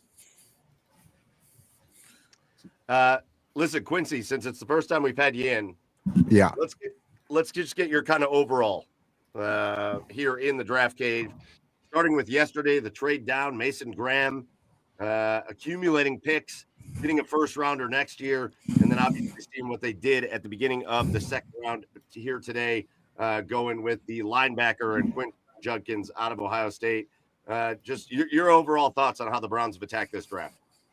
The trade back, right? I don't love that I have to be in this position to kind of bet against Travis Hunter. But the compensation is more than fair to move back a couple of spots. So if that's what you're going to do, at least you did that at a high level and got back a lot for that pick. And then you took Mason Graham, who he's not one of the, you know, the two elite guys we were talking about before this draft, which is like Abdul and Travis. He's not one of those guys, but he's still up there as far as like rarity of prospect, how special he is and how good he can be for this Cleveland Browns football team. He's a hellraiser, right? And I've been pounding the table for this team to take a defensive tackle that can make a difference there, that can create some havoc and blow some plays up. That's what Mason Graham is. He's a guy who's going to stop, you know, the guard from getting to the other side, or he's going to blow up a play because he crashes all the dominoes in the middle of a play, and you're not able to get it there, and the linebacker ends up blowing it up, getting the TFL. Like, that's what Mason Graham's going to do for you. That has a lot of value in a Jim Schwartz defense. And you look at Jim Schwartz's defenses, the ones that have achieved the most, they have had those dominant three techs in there, guys, difference makers on the defensive line in the interior. Mason Graham is their attempt to get that. Okay, you know, not like doing backflips or anything. Didn't come in here wanting to trade back or anything. But if that's what you did, okay, cool. You got Jacksonville's first next year. They're the one team who lost to Deshaun Watson, like kind of pretty convincingly last year too. They lost to him. So like, there's no guarantee they're going to be an amazing team next year. I know they're really excited right now, but you know, there's no guarantee that translates into on-the-field success, and who knows what that pick could be for Cleveland. So you're going to have to see what that is over the long term to really have a good judge on that. In the second round, I wasn't prepared for them to take a linebacker in round 2, but it doesn't mean that I mind it. You know, I do wonder how different did they have Jihad Campbell and him ranked? Like, were they similar to them? Was Jihad below them? Were they looking for something different? Because he could have been had at like 30. He could have traded up, maybe given up a day 3 pick for that. They decided not to do that. They go with Carson there. So I imagine it's similar grades between those two. Everybody that I trust about the draft seems to like him. So, you know, I'm going to have to take their word for it until I get a chance to watch a lot of UCLA tape. Quinshon, I like Quid, right? I watch him. It's like watching Kareem Hunt. Just kind of he's one of those guys who rolls downhill. You shoot him out of shotgun, puts his head down, runs really hard, nose for the end zone kind of guy. There's going to be the controversy of taking him over Trey. I understand that. Trey's it's a lot more explosive on tape. They ran similar numbers at the combine. I think even Quinshon ran better numbers, right?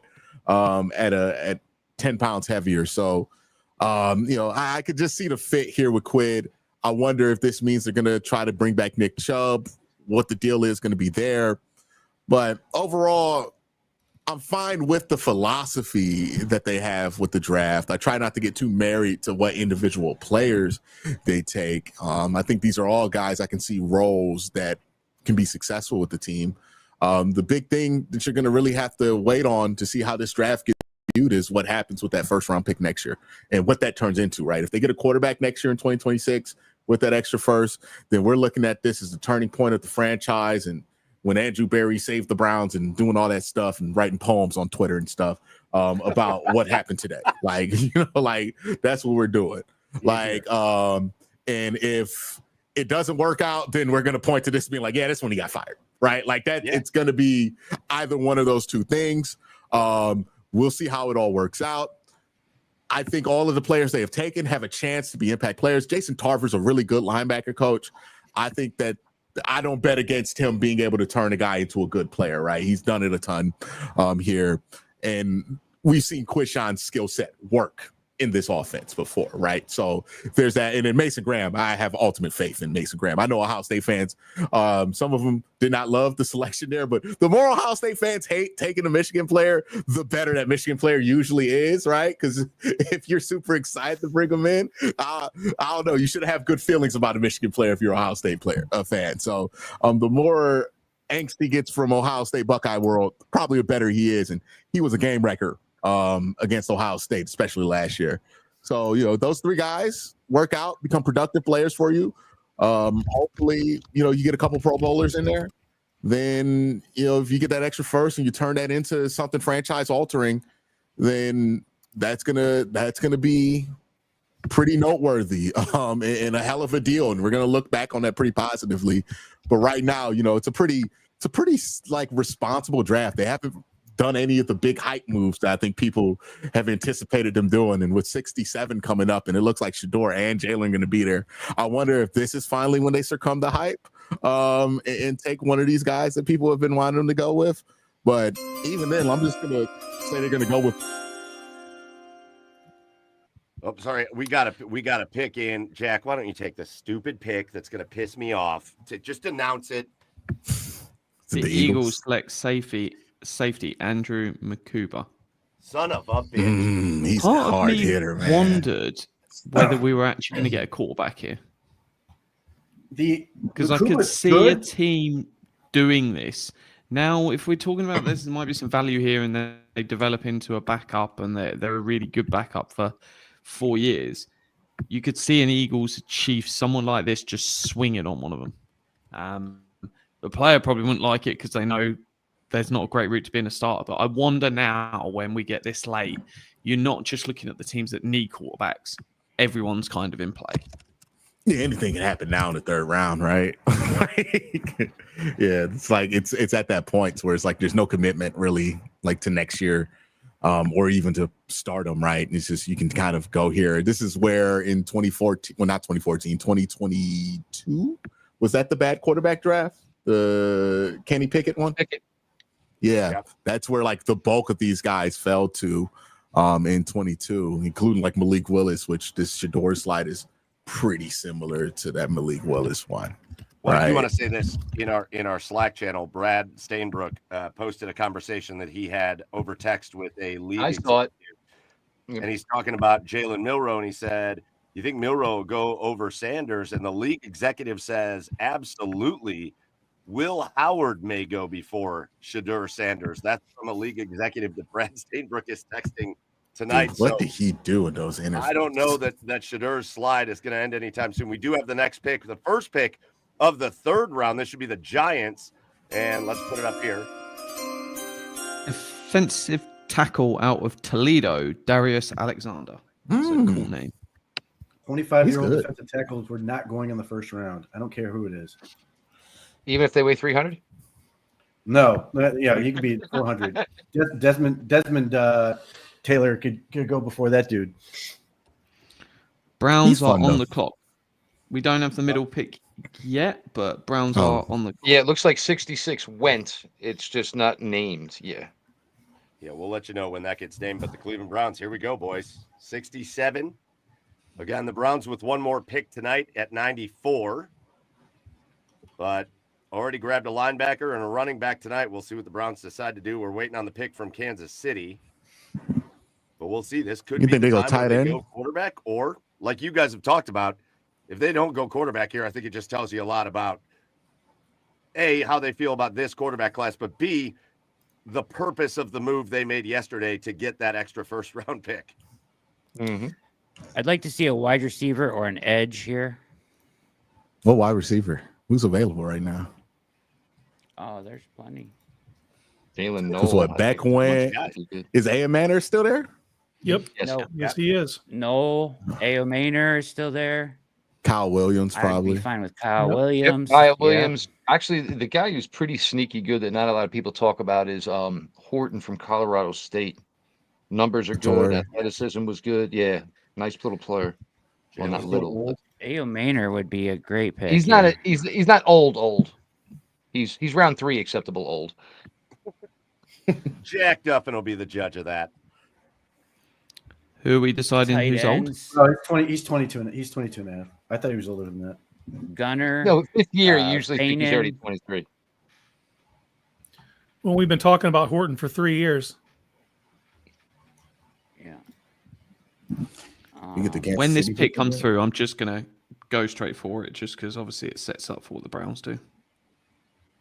Yeah, sir, you Who's put your the pick favorite on the edge table. left? Pete, Birch, Jackson, Stewart, Swinson, or Umanielian? If I'm just picking at pass rushers, which is what I think they would want, it'd be Uman Mielen or Josiah Stewart or Braden Swinson What about Yeah. your Virginia Tech kid? later. Yeah, the 3 name. I love Antoine Powell Ryland as a day 3 guy. Yeah. I can't believe the Ravens took Mike Green. It's the most believable pick. What are we talking about here? That is 100% the most believable. Oh, I know. It's just like they found a way to come out with Malachi Starks and Mike Green, and that's pretty wild. That's what they do, though. They just let people fall into their lap every year. Or they just take the good player there and don't complicate things. Is there anybody on the board here while we wait to see what's going on with the Browns? Is there anybody on the board here that you don't want the Browns to take? So Brad's tweeted not a QB. Yeah, We still don't know the. this pick yet, but They still have 93 tonight. I wonder if they move up. 97. Yeah. 94. 94. 94, Nah, somewhere along 67. there. Looks like we're getting the Giants. Chiefs sat on the top now. Yeah, the Chiefs. We still haven't seen the Chiefs pick. Yeah, drafts and TV timeout. Oh, there you go. Is it too early to take Charles Grant, Pete? No, I would take him. If you want to tackle, he's the guy I would take. You're probably not going to get him at 94. So if you want him, this would be the spot. Yep. This is where you take him. If you're looking at it from an odds standpoint, not that I necessarily think you need to do this, but he's the one tackle you probably want to get. While Jalen Milroe, Shedeur Sanders, and Will Howard, one of them may end up being there at that next pick. Obviously, the Browns probably have a preference. They probably don't like all 3 of them, but still, if you're just saying we want to get a quarterback, you can play the numbers there. Yeah, I would Sam, who do imagine you the want lack here? of aggression means that they don't want to do quarterback today. Well, we were talking, Q, and we're wondering if, as much as you thought about quarterback, in this overall draft, that trade yesterday and then giving you the 2 firsts and 26 could have really maybe changed your opinion, because anybody you would draft here now, it would be a short life expectancy, because eventually, most likely he's going to get put on the back burner 1 year from now. And how much of an opportunity would he actually get this year anyway? Yeah, it would have to be somebody you feel like putting in that DTR role, right? While you're giving the main guy the run, you're developing this guy in the background to potentially be a backup. But I don't know if you even want to do it in that order, right? Because you're drafting somebody before you know what the play style is going to be of whoever it is you take next year, unless like you're going with a general template of what you're looking for.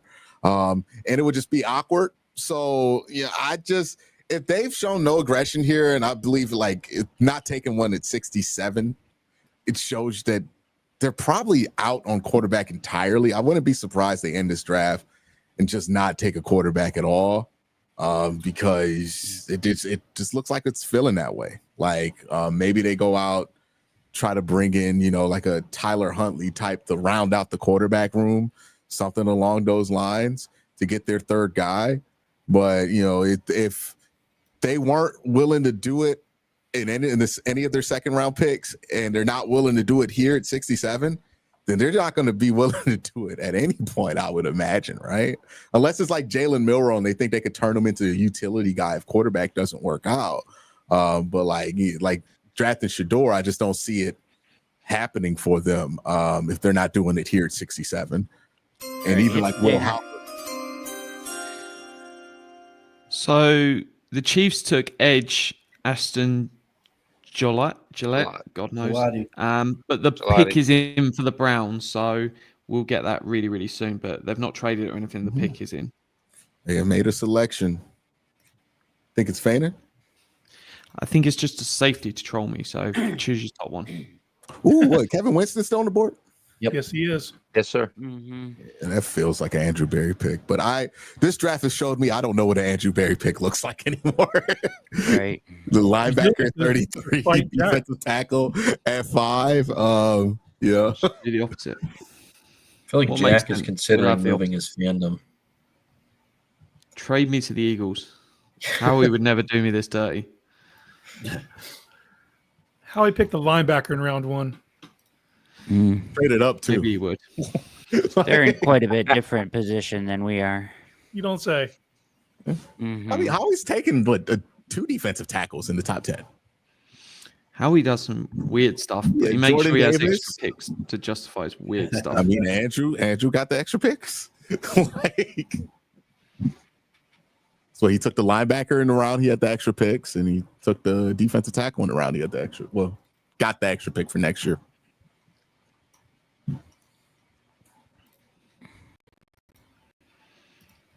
Suspense. Will it be a player that we've talked about all off season, or is this going to be a surprise? Be a kicker. Not again, Andrew. Not in the 3rd round.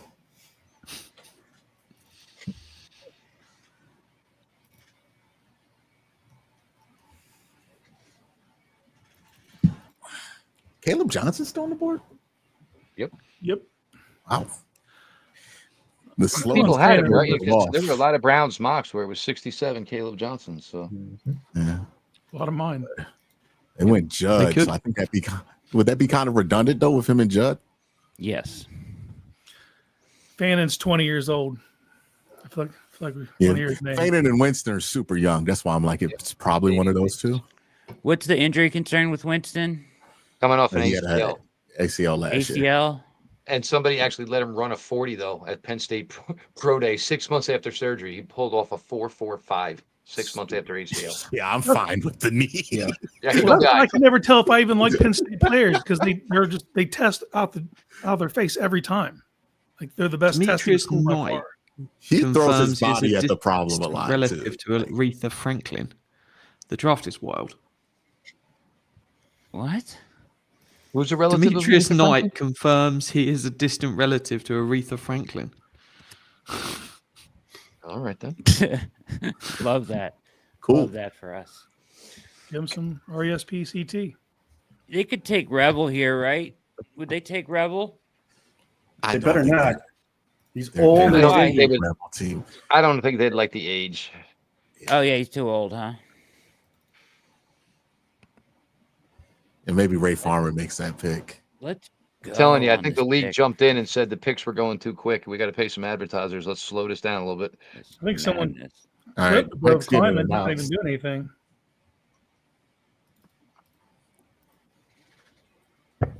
Man, this is incredibly suspenseful. The like 3 picks before this just rolled right in. Pins and needles. Harold Fainin.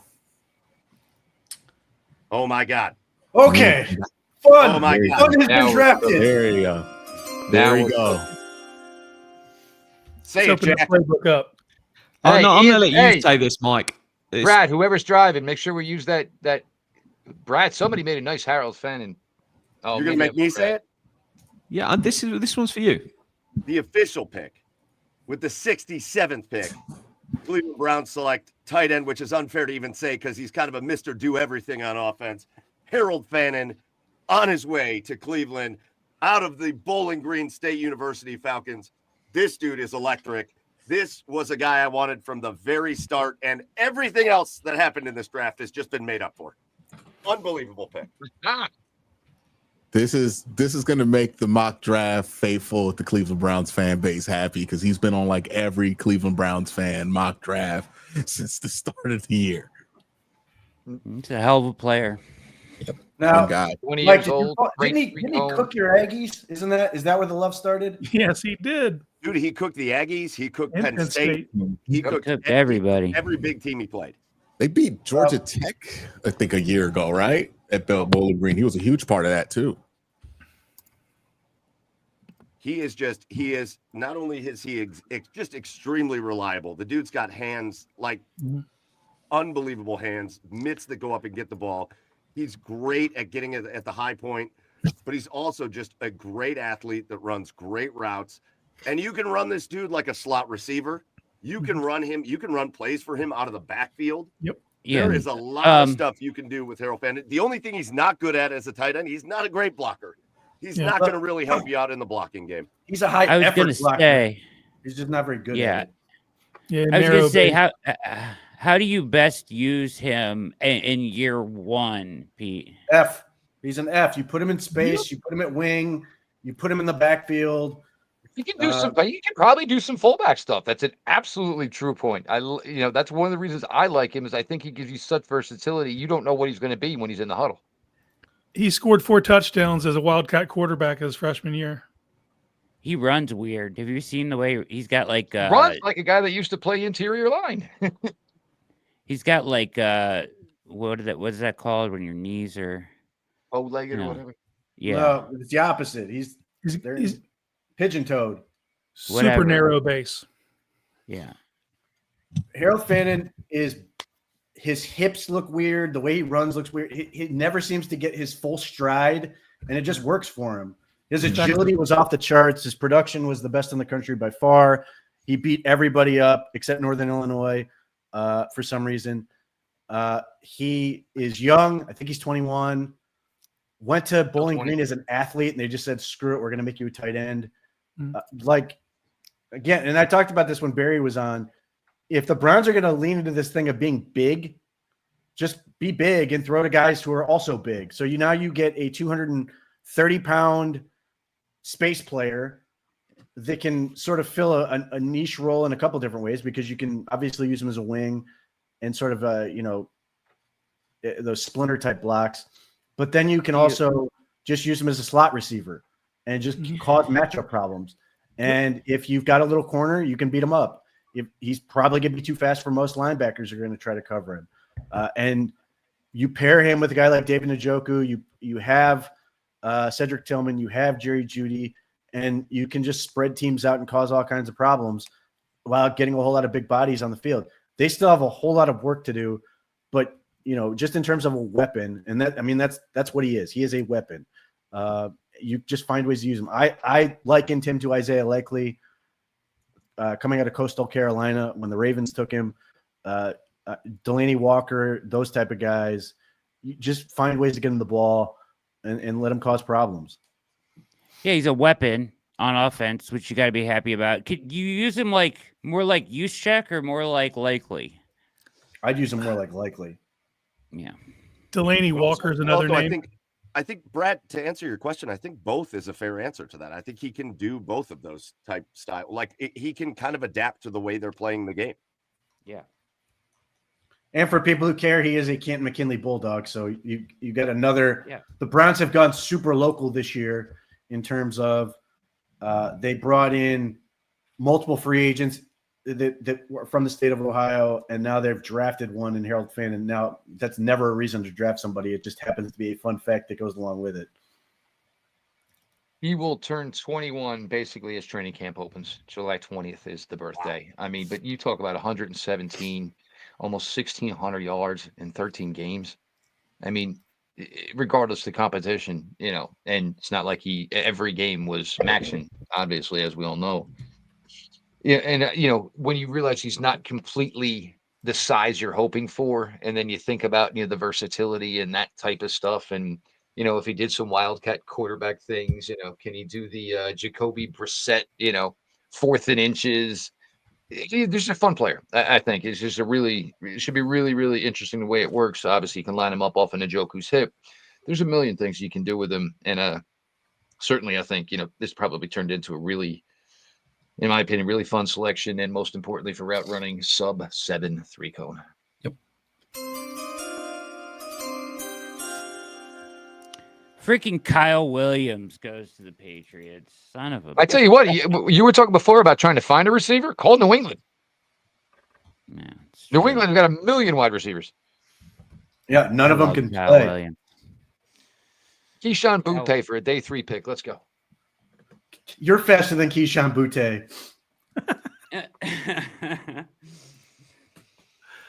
And Dane Brugler's description of Harold Fannin is duck-footed.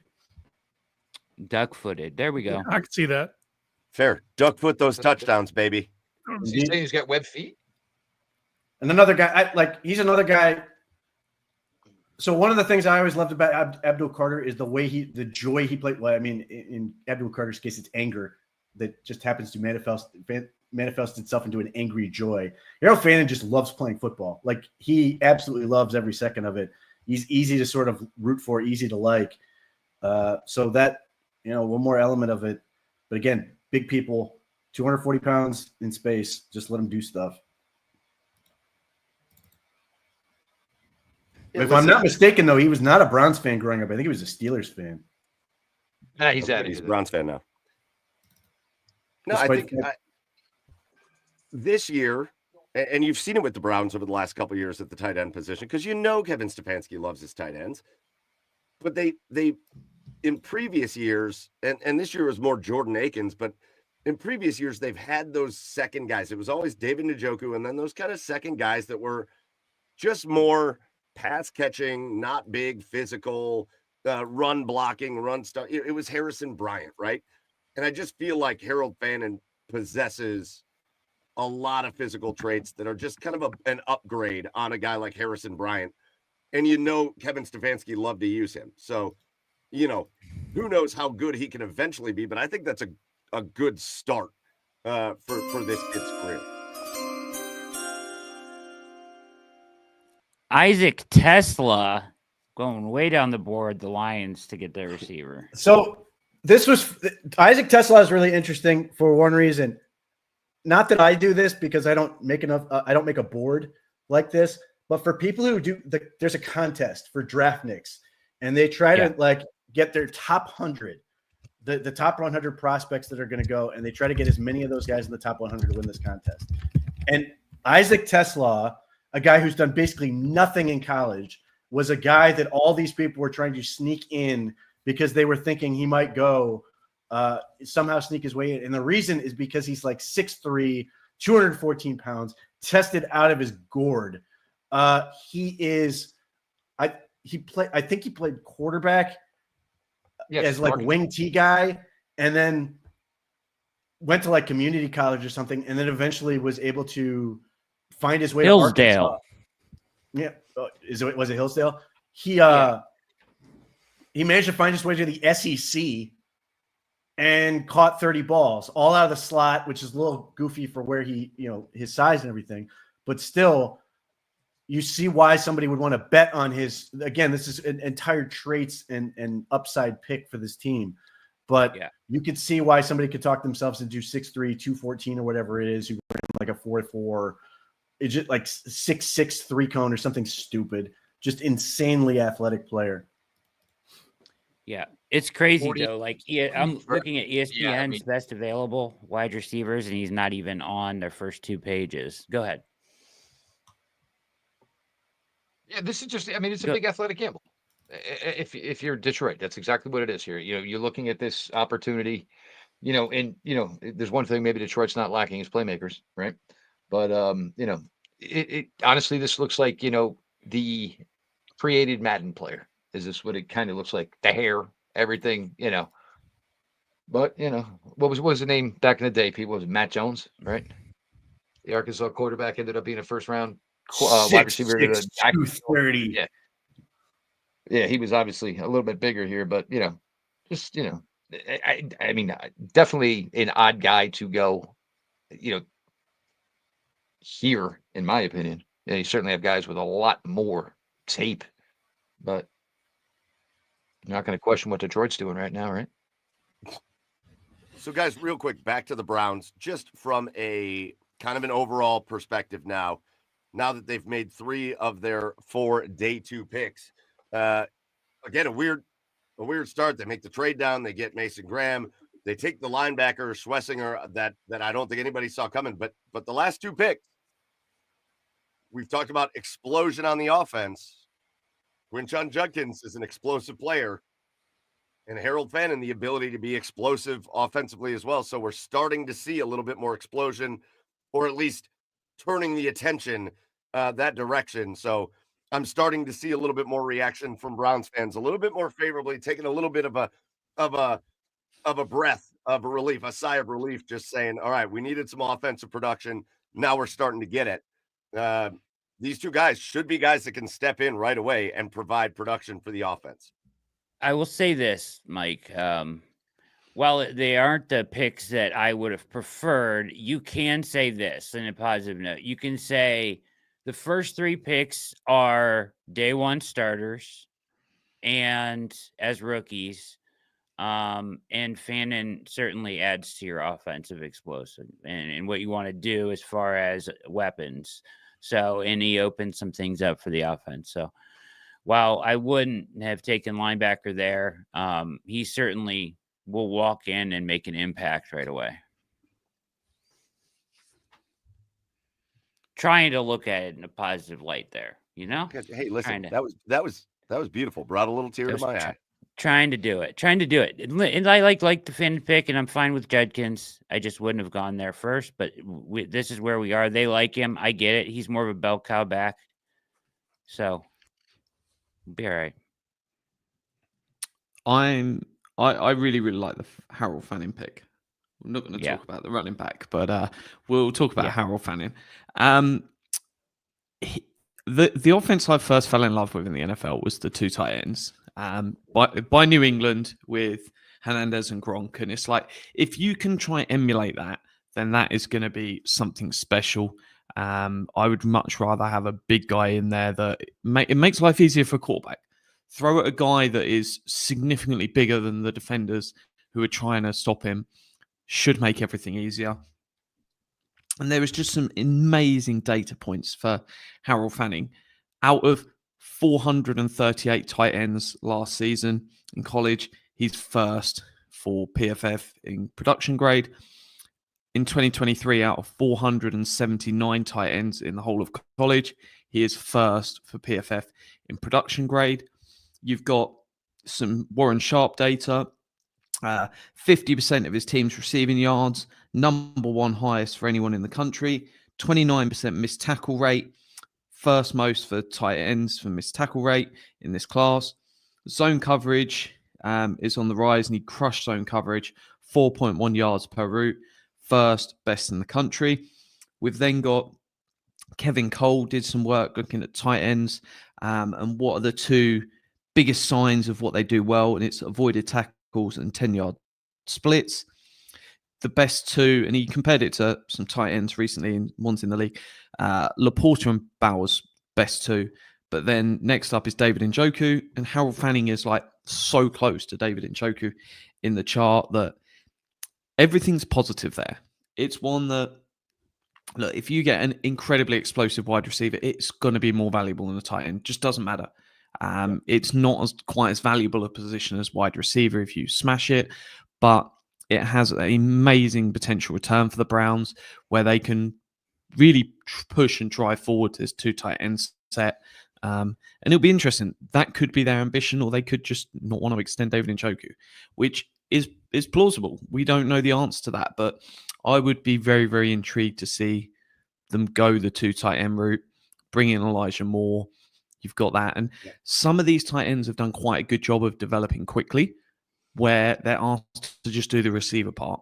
PFF still seems to be pretty positive about his ability to block, though. So it's not quite as he's a one-type guy like a Kyle Pitts, who is a wide receiver / tight end. So, I mean, real quick, just going to get just going to get us caught up on the draft since Fannin. The Browns take Fannin at 67. At 68, I don't know. Did we even bring this up? Darian Porter gets taken off the board at 68 to the Raiders. We did talk about Kyle Williams at 69 to the Patriots. And we talked about Tesla to the Lions at 70. Since then, at 71, we're starting to fly through the draft now.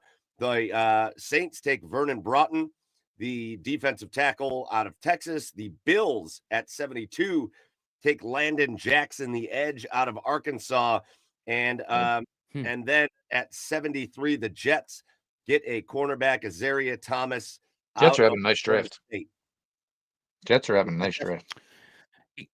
So 2 players there jump out. The 2 corners. Darian Porter is a weird story. Guy that played wide receiver the first 3 years and then was a stud on special teams, blocked 5 kicks. Then they moved him to defense. Still didn't really play a whole lot. In his 5th year, gets on the field and puts out immaculate tape for a corner. And he's like 6'4". He tests out of this world. So he's a freak.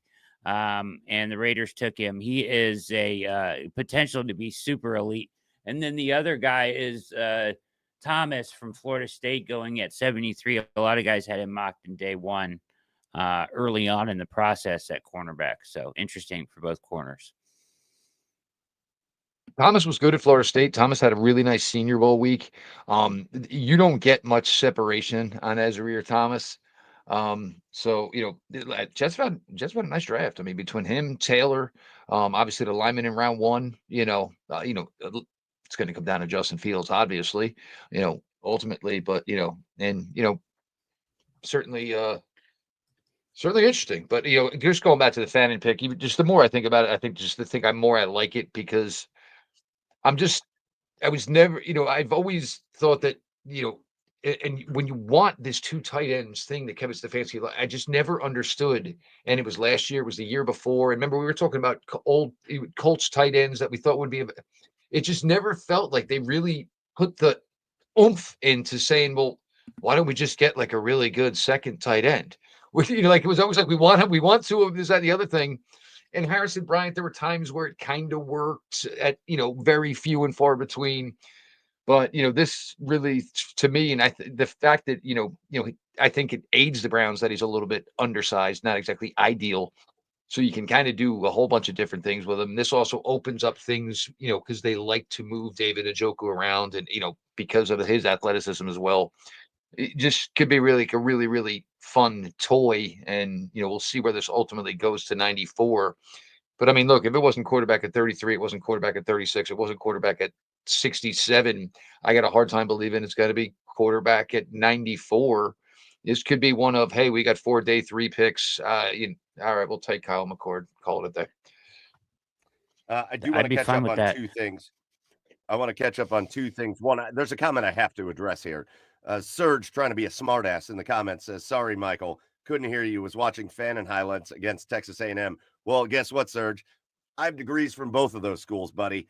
Bowling Green and Texas A&M. So I'm not even mad about it. Number 2, so that's like you doing the Spider-Man meme with yourself, right? That's right. Me and me. Number 2, though, as we approach the top of the hour, and Brad, I'll hand you back over some of the hosting duties, although I think right now with the 4 of us, we're just kind of chatting. But I do want to get back to just giving love to our sponsors. I know we've talked a lot about Core Home Fitness, but we also got to get back to talking about our buddy Philly and 11 Creative, because again, I got the OBR hat. Brad, you got the OBR hat. You got the OBR shirt on. We got the Draft Cave shirts on. Philly has done such a phenomenal job for us at the OBR, just like he does for all of his clients. Philly and 11 Creative makes some of the best promotional and marketing material out there. Again, you know him as OG Philly or Philly ASC. Our buddy Philly he does it all to make sure that your brand gets the best marketing material that it can possibly get. 11 Creative is the name of the company. It is a one-stop source for all of your marketing needs. So again, logo, brand development, website design, print collateral, social media graphics. They can do apparel like they have done for us, through their 11 print program. If you need t-shirts for a family reunion, staff apparel for your business, youth sports team, you name it. They can produce it at an affordable price, and more importantly, almost at a reasonable timeline. I feel like that's impossible at this time, or at this point in time. So in addition to apparel, again, promotional products, displays, signage, gifts, awards, anything you can think of that's just going to kind of expand your business's reach and make you look good, Philly and 11 Creative can do it. So make sure you reach out to them, because you don't want to have to worry about all this. You don't want to design all of it. Philly can do it for you. Contact Scott, aka Philly, at 11 Creative for any of your marketing or event needs by email at scott@11-creative.com, scott@11-creative.com. Did they really just take who I think they took this high? That's wild. Did they? Do we have the Broncos pick? Pat Bryant from Illinois. Pat Bryant.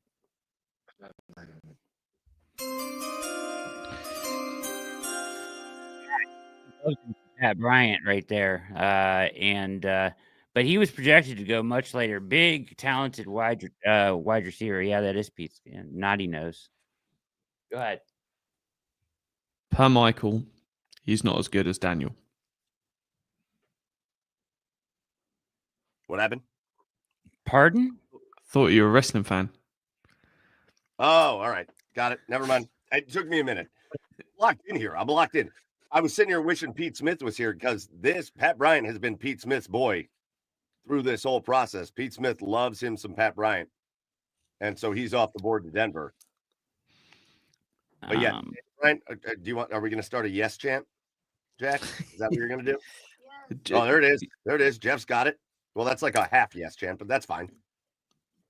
Mike, you've been on it since Harold Fanning was picked. So, man, I'm having the night of my life since that pick. It's all I wanted. From the minute we started doing the mocks, I've just been doing Harold Fanning to the Browns all the time, to the point where I had to stop just because. I'm thrilled. Pat Bryant, I'm having a great night. Pat Bryant is a savage, dude. I'm watching some of his highlights right now. He is a savage. He's dynamite. What are you waving at? There was a child just appeared behind Mike Keefe, so I was waving at the child. Oh, I didn't know. And Brad just thought I was yep, lost there of he plot. is. Over here. Patrick likes to hang out in the room with me when we do shows. Patrick can come in. We're short. We're short. Come on in, kid. What do you think? We're getting into Shador to the Steelers territory. Question mark. He's questioning some certain Browns picks, but not Harold Fanning, though. We were all on board with that. Did they just say Nick Martin went 75? Yes, that just happened. Hold on. What is happening? Nice player, good athlete, but damn. Day 3. I had him somewhere in that when the Browns had started that run of picks at 179. Yes, always. It's 100 picks higher. The Tesla kid, by the way, the consensus board, 101 picks higher than when he was on the consensus board. Ridiculous. So I think Bryant that far higher too. Yeah, no, he was in 6th round in a row like that. Yeah, like the allure was there was 3 in a going to be row. value to him. The trade was wild, though. The Lions traded 3 third-round picks for 70 and 2 sixths. So ultimately, who was that? Someone let John Dawson near the buttons.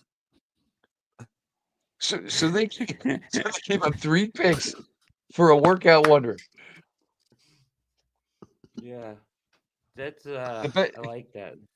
That was almost as good as the Antonio Callaway pick years ago. Pete and I told it for weeks and months in advance. At Florida, he had the allegations of rape, and I know I was too high. I couldn't have raped anybody. And then the moron shows up at the combine and tests dirty. You only knew you were going to be tested for 6 weeks. And as soon as it came out that he tested dirty, we're like, well, pencil it in, kids. Antonio Callaway's coming to Cleveland. In the 5th round, the Browns select wide receiver Antonio Callaway. All I can think about is that drop touchdown against the Saints. I think about That's that remarkable catch he had. Where is that? Same game. Was that against Same game, Saints. same the same game? game. I still Yeah. to this day think that ball was being thrown to Jarvis Landry, and it was Yeah. just thrown so poorly that Callaway just played like Mickey Mantle. I mean, like Willie Mays, and just made this play in center field. I guess believe that was for it. Terod Taylor throwing the ball, right? Yeah, because It that was was. the game that put them at 1-1-1, and then you went. Actually, they went 1 and whatever, and then they went Thursday night, and that was the Baker debut. Oh, there you go. That's a nice pick for Dallas. That is a nice pick for the Cowboys. Yeah. Cowboys select cornerback Shavon Ravel. Yeah, that's a great pick. He should have some like singing career. That is that's a name you put on the front of an album cover. What do you think would Von be the name Ravel of and the Shakers yeah. live at the Copacabana. Listen, this kid is a dude, man, for real. Like, there's a reason why he was in first round mocks a lot. He can play, dude. He's a shutdown outside. You put him, he's an outside guy. You put him on somebody, he takes away half the field when he's healthy. Yeah, he's an ideal prospect. I know his injury is a concern here, but where they get him, if he's okay, I mean, he is a walk on the field starting cornerback for 4 years on the outside right away. And they already got corners there. So everybody's got some injury history now. That's basically, he's actually the perfect fit, because it's almost like it's a starting rotation to the Dallas. It's like, all right, well, 1 week somebody's not going to be available. All right, well, we got two. Because you got Bland. Yep. Bland and who's their other stud? Well, Diggs. Yep. All big, all long, all 3.8 interceptions. Yeah. That's an interesting room right there. Yeah, the Old Miss edge went to Carolina. Go ahead, Jack. Yep. You can pronounce that one. Naughty, Jeff. Yeah. No wonder you want to leave it to me. Patriots select edge defender Princely Amanamalian. You Manamelian. You make him sound good. It sounds like it's baby talking. I like the whoop at the end of that. That was beautiful. Yeah. Manamelian is a hell of a player. Yeah. And a really good edge, kind of a guy that I was hoping would fall to the Browns territory. Where'd Jeff go? He just bounced out. All right. Yeah. So he is gone. And a hell of a name too, says the Orange and Brown Report. And Pete's back. Pete, your guy. Yeah. Pat Bryant. Yeah.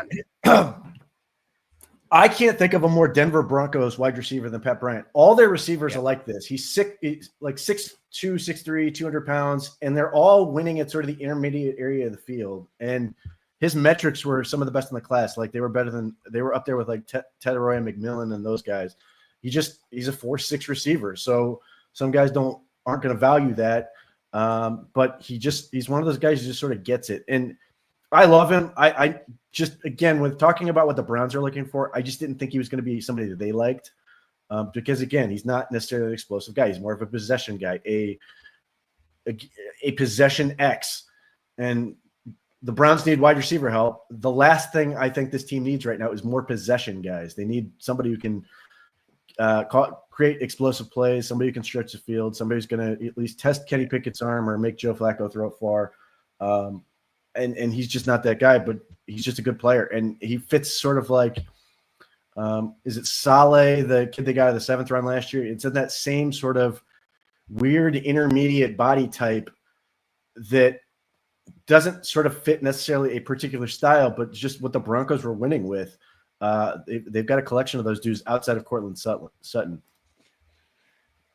When you think about the Browns wide receiver core, you have Judy, you think you have Tillman as your X. I mean, you so sorely need someone that stresses the field vertically and horizontally with speed. Like you just need somebody that can do that, and they just don't have that. And where do you get it, right? So, Noel just went. Speaking of fast guys, so we appear to be missing pick 78. At one point, I'll update you, but pick 79 is for the Texans wide receiver Jalen Noel Iowa State. No idea what happened with 78. Did they forget to do it? Is it in but not leaked yet? Who knows? Unfortunately for It's interesting. the Houston Texans, if they're taking Jalen Knoll, that is, Tank Dell insurance. Since there is real concern that he's never going to play again. Yeah.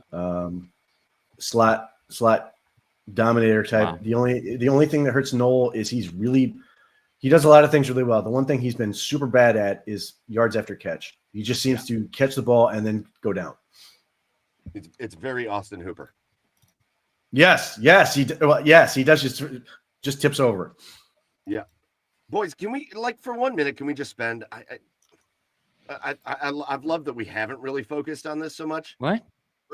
But can we spend a hot minute on the fact that Shedeur Sanders and Jalen Milroe were now in the 80s basically, and these two guys are just on the board. And I think especially this Shedeur Sanders slide is this is unlike this is very. It feels almost unprecedented how far this dude has slid down the board. We're talking about him at 9 to the Saints. A lot of talk, a lot of smoke around him with the Cowboys. A lot of smoke around the Steelers in the 20s, and we're getting into the 90s. And Shedeur Sanders Steelers coming up again, Mike. For the Cardinals coming up again, Mike. Right here was Jordan Birch. And not we, I mean the league sort of missed. It was Jordan Birch. Texans with another wide receiver. I like that move. Yeah. I think on Mike's point, if we go back to Jimmy's comments at the press conference or stuff where he was like, yeah, we'll take a couple of years to find the quarterback, and everyone went wild of why do you not respect the quarterback here? Blah, blah, blah, blah, blah, blah. And it's this wasn't a Browns opinion. This seems to be NFL-wide opinion that they're not good. That's always the thing. It's it's easy to react in the microcosm, but with off seasons, you need to see it all play out, and the talent's just not there. You cannot force the pick when the talent is not there.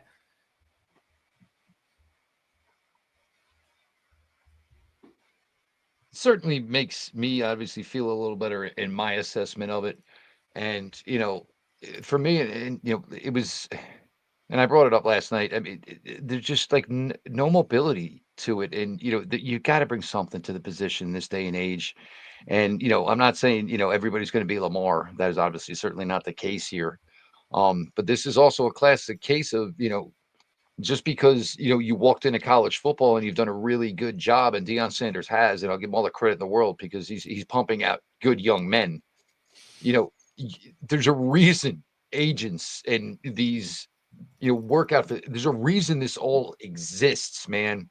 And the second it started going the wrong way, that's where the agent would have tried to correct it. And, I mean, for God's sake, the audacity, you put in a special room in your house for the draft, and, hell, he very well might be there again tomorrow. And if it's not Pittsburgh now, who's it gonna be? I don't get it. No, they thought they were bigger than that. They thought they were bigger than the process. I guess. Brad. He's not this bad though. No, I think Brad's point is. Oh no, I agree. I just keep finding myself is I feel like he's not getting drafted for a lot of reasons that are above and beyond. A lot of which aren't his fault. And they're the people around his fault. Yeah. So it's a shame in that regard. But do we think Pittsburgh would be bold enough to pull the trigger on a quarterback here at 83? It makes sense because they're also relying on Aaron Rodgers. And if you're relying on Aaron Rodgers, he's just as likely to disappear into some cave and lock himself up for 3 months. Hey, that's called an ayahuasca retreat, okay? You respect it. they might not get a decision on whether he Enlightening actually wants to himself. play for them until sort of August. So it's one that you just have to be prepared for it. And part of me just wants him to turn around and be like, yeah, no, I'm not coming back. And then they are just stuck in the middle of nowhere. How do you think he's going to show up on McAfee and tell us all how the world works? He's got to go on his retreat. He's got to float off into space for a while, and then he's going to learn things about the world. Sorry, I don't really like Aaron Rodgers. Sorry, that's my ball. No, and Yeah, even me in neither. Pittsburgh, Yeah. you know, it's a 1-year thing. You know what I'm saying? It's not going to be a 2-year thing. You know, and you know, Let's bring in Barry. Let's bring in Barry. It's a good time for Barry. We were just talking about ayahuasca. Let's bring in Barry. Talking about what? Who? What do you? What? Ayahuasca. Oh yeah, ayahuasca. Colts drafted Wally. What? Wally? Justin. I think. I'm not sure. I think is that the cornerback? Yeah, Minnesota cornerback Justin Wally. Yeah, he's a decent player. Hey Barry, how excited are you for Harold Fannin on the Browns? Because I still my heart's beating about 2,000 miles a minute right here. Oh, I'm happy. It's like the world is coming back into alignment. You know, all these surprises, and now we have things that make sense again. And so I feel good about it. We need another weapon. I wanted to get in on the Shedeur Sanders conversation, of course, because it's, you know, as a media type, we need to be talking about Shedeur Sanders. But I guess from my perspective, the question is, how did all the experts get it so wrong? You know, we talk about the reason that he's falling is that he's maxed out his athletic potential, or people around him, or, you know, whatever it happens to be. But for some reason, Mel Kiper didn't see that. Mel Kiper's had him ranked in his top 10 the whole time. He's touting him all the way along. The question is, okay. So Go ahead, I was just going to say, at some point, you have to question, you know, the draftniks of the world and the draft experts of the world have to start questioning the groupthink which seems to pervade the industry. You know, it's like somebody mocks Shedeur, says, you know, somebody influential like Kiper says Shedeur is great, then everybody assumes that Shedeur is great, right? And he's going to go at the top of the draft. And I just think that it might be time for a little reflection in the draftnik world. You know, after the question this. is, who are they talking to? Because I mean, Sanders Camp is dad. You know what I'm saying? I mean, and you watched the way they were watching last night, and it was like, well, it literally seemed like they didn't know. Well, I mean, if you're in charge, Dad, how didn't you know? And again, this is why you have an agent. Right. You know, an agent tells you your window, hey, kid, it's 22. It's not 22. It's 24. Your absolute floor is 27. And if they don't take you at 27, the team at 31 is going to trade to 27 to take you. I mean, you know this. And, you know, the best was his brother last night. Well, if they want no part of you, what do they think of me? Well, Shiloh, you're 25. Yeah, I mean, like, I think they just, it seems like they're so confused about this entire situation. And I think they just figured, you know, the name Sanders just carried that clout. And, you know, there is what I've been kind of having one thought here. And you're going to get Shedeur separated and kicked out of the nest here. And you want to know what? Maybe a pissed off and aggravated and somewhat feeling disrespected Shedeur Sanders. You know what? Might not be the worst thing in the world. Listen, guys. Him to hit. Brad, you were right on this, Brad. He's not popular. His dad's not popular. I'll never get over the intro press conference, or not press conference, but when his dad met Colorado for the first time, he walked into that room and told him he was going to cut half the players. Awful stuff. I know he's not a popular guy, and I know that people don't like the nepotism part of it, but he's not. He's better. He's better than this. Like, I'm telling you right now, and I've advocated that I'm cool if the Browns don't take a quarterback. If the Browns take him at 94, I would be thrilled. I would be thrilled. At 94, are you kidding me? Get this dude and see what he can do. We have some Lot of AFC North picks. Can we hit these? Do you have these, Mike, or do you want? We got the Bengals. So we've got Bengals guard Dylan Fairchild. 82 Titans take safety Kevin Winston Jr. Great and pick. 83 the Steelers take Caleb Johnson. Wow. There good was pick. that was the important one, because the thing is we thought maybe that was the possibility, but they also get a damn good running back. And for Caleb Johnson, it's going to be real easy to do those those photo jersey swaps, right? And you're going to just take him from that Iowa uniform and put him right in that Pittsburgh Steeler one. Yeah. Now the best back there is their because they traded what's his name, or they got rid of, or he signed with the Najee Harris went not to the Chargers. Yes, to the Chargers. and they just drafted So- and they drafted Hampton.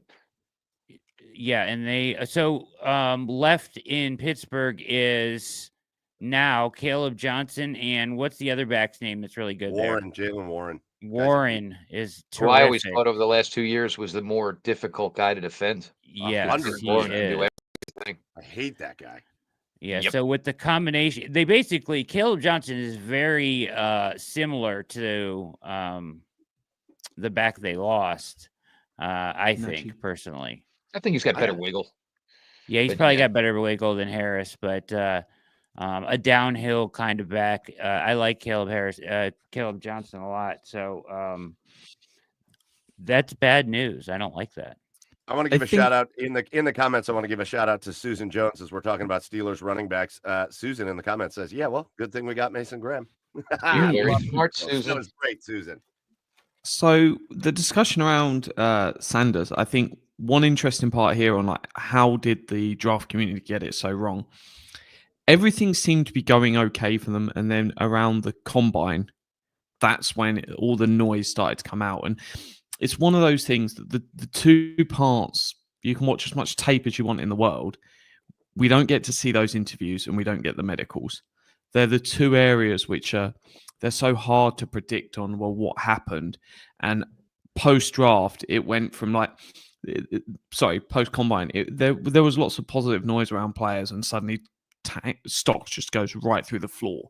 And I wonder if that was that bad. And that might just be on, hey, they talk to him and they realize how important his dad is to it. And it's like, if his dad's not setting everything up for him, can he do it? Who knows why? But the combine seemed to have been a key point where people within the draft community, like Corey that used to write for the site, was really high on him, and post that he was like, yeah, I'm out. Yeah, they didn't like the way he interviewed and things like that. But let's just say this. So we're saying like, the draft community got it wrong and things like that. And I'm not trying to push back against you saying that, Barry, but we won't know that until this guy actually plays some football in the NFL. Like his reason for a fall here, I personally think, is to have things to do around him and not so much his play on the field. Personal. Yeah, it's personal issues. It's his dad. It's people around him. And a lot of people don't want to deal with the hoopla and the madness around it all. And we're seeing him fall because of that. Like, does he become a decent quarterback in the NFL? Like, I never wanted to take him because I didn't think his ceiling was great. But if he comes in and plays, and ends up being a starter for somebody, then they didn't really get it wrong. He just fell for different reasons. Because I listen to people that I trust evaluate him, and they evaluate him as a decent, he had a second round grade for most draft nicks. You know what I mean? So we'll see what happens. I mean, we won't be able to know for a couple years. Yeah, that's the thing with drafts in general. But somebody there was a disconnect somewhere, right? If the draft community didn't get it wrong, then the NFL has gotten it wrong. Somebody's gotten it wrong. And I have heard, I've read some media interviews. One that came out last week was with an quote unquote anonymous NFL exec. And he didn't dislike Sanders. He loathed Sanders. I mean, just tore him apart. Yeah. And I just don't, it just doesn't seem rational to me. That we get that sort of response from NFL executives in a media willing to quote them. Yeah, but you look at him statistically, and he's stacked up against basically everybody else here in the country. Some points he was significantly higher than some other guys in the country this year. And if you just, and again, if you just said his name was Shador Smith and you watch the tape, no, I didn't think he was number 2 overall. Maybe I didn't think he was a first rounder. I didn't think it was to this point, certainly to where it's certainly gotten to, now. And it's just a really, really, strange situation. And again, was it one bad interview at the combine? Was it 2? But also here is the problem, when dad was, when everybody was talking to him, did he feel like he was going into some of these meetings with the, hey, I'm doing you a favor because you're not going to be anywhere near where I'm going to go? And and I'm sure executives in the NFL who are 70 years old didn't appreciate him, flashing off a $25,000 watch and that type of stuff. I mean, those guys are so set in their ways, and they have certainly not adapted. They expect the kids to adapt to them. But it certainly should not be where it is by, where we are now by any means whatsoever. Yeah, listen, guys, in the end, all the things that you are concerned about off the field are legitimate, right? Do you want to bring the Dion noise? Because Dion's going to want to have a say in things as well. Or do you want to bring in the media circus that goes with it? But we've got the tape of this dude. We've got the film of this guy throwing touchdowns and completing passes and playing on the field. And it certainly is not a perfect film. And it certainly has areas for it to be critiqued pretty heavily. But it doesn't change the fact that he has been a very productive quarterback, including when they made the move to Colorado, a very productive player in college football that has the traits to play in the NFL. So this slide just seems unfathomable that it's gotten to this point. Jack, was that an official finger wag? Yeah, let's get these. So Jacob Parrish has just gone to the Bucks, and then straight after it, Williams went to the whoever else had the next pick. Chiefs. What was the full name? Jacob Parrish and Noel Williams, 2 cornerbacks back to back off the board. I like them both, actually. Yeah. Very, so you guys can talk about it, but Parrish was my guy. He was my my replacement for Newsome if you're going to move off of him. Inside outside versatility. He's kind of a dog. I liked Parrish a lot. I actually like Noel Williams a little bit too. You guys can talk about it. I would say where we are now in the draft, if they're trading a Newsome away, it's 100% going to be a free agent coming in to replace him. It's not going to be someone that is on the roster that is going to get drafted. You've got that exception at 67. That's done now. Yeah. So yeah, Parrish. Pull back the curtain a little bit when you talk about our Slack channel. Parrish was a name that came up a lot for these rounds for sure. There was a lot of love for Parrish, and he goes off the board. We're about 8 picks away from the Browns at this point? Yeah. We're on pick 86. Yes, sir. So that it seems like a certain interval of time where spam could be consumed, during the next eight picks or so. For it. I did put that comment up before. There was I don't know where the comment was, but there was a comment up before that said, Did I miss it? Did I miss Casey Eaton spend? No, Casey. I feel like Casey maybe ran away, but you did not miss the spam. Well, he said he was going to cook it. He said he was going to go cook it. Well, he had it 2 hours in hand. It's spam. Yeah, he had it in hand. He said spam at 11. Is that what he said? 11 o'clock spam. So maybe his thought process is he's going to be the cap. He will be the final act of day 2 here. To be fair, he's taking one for the team. He knows if he did it now, our viewer count would drop, and that's why we need him to hang in there until the end of the draft. Well, the deal is, folks, we got to have 6,000 strong in here, so we need about 12 or 13 more to jump in here, so we can make sure that we. So open up some other Kramer is the one that baited. Steve Kramer is the one that baited this bet into existence from the chat. So 49 minutes ago, Colin Coward tweeted, "The Cleveland Browns have crushed this draft." And so now I think it's a fair question to ask. Does that mean we need to fire Andrew Berry? what world are we Yeah, living in I that feel like maybe now Coward the is whole draft praising sucks. us? Dear Lord. Oh boy, Colin Coward likes it. We need to U-turn. Yeah. that is a concern. It's a serious concern. So I have to ask this question at 94. Once again, I'm still looking at like receiver or edge. Who's there? They may just take best available player on their on their board at this point. But like quarterback, still you have to ask at this point: we just waiting until day 2 and taking? Or does anybody? Do you think anybody has Will Howard? Like, do the Browns value Will Howard enough to take him here? Does anybody have Will Howard? Other teams on their board high enough to make him take him here? Or it has to be Milroe first, right? I mean, what are we talking about? Barry told me Ohio State QB. He was in contention number 2. Number 2. National Championship, Super Bowl. What is the difference?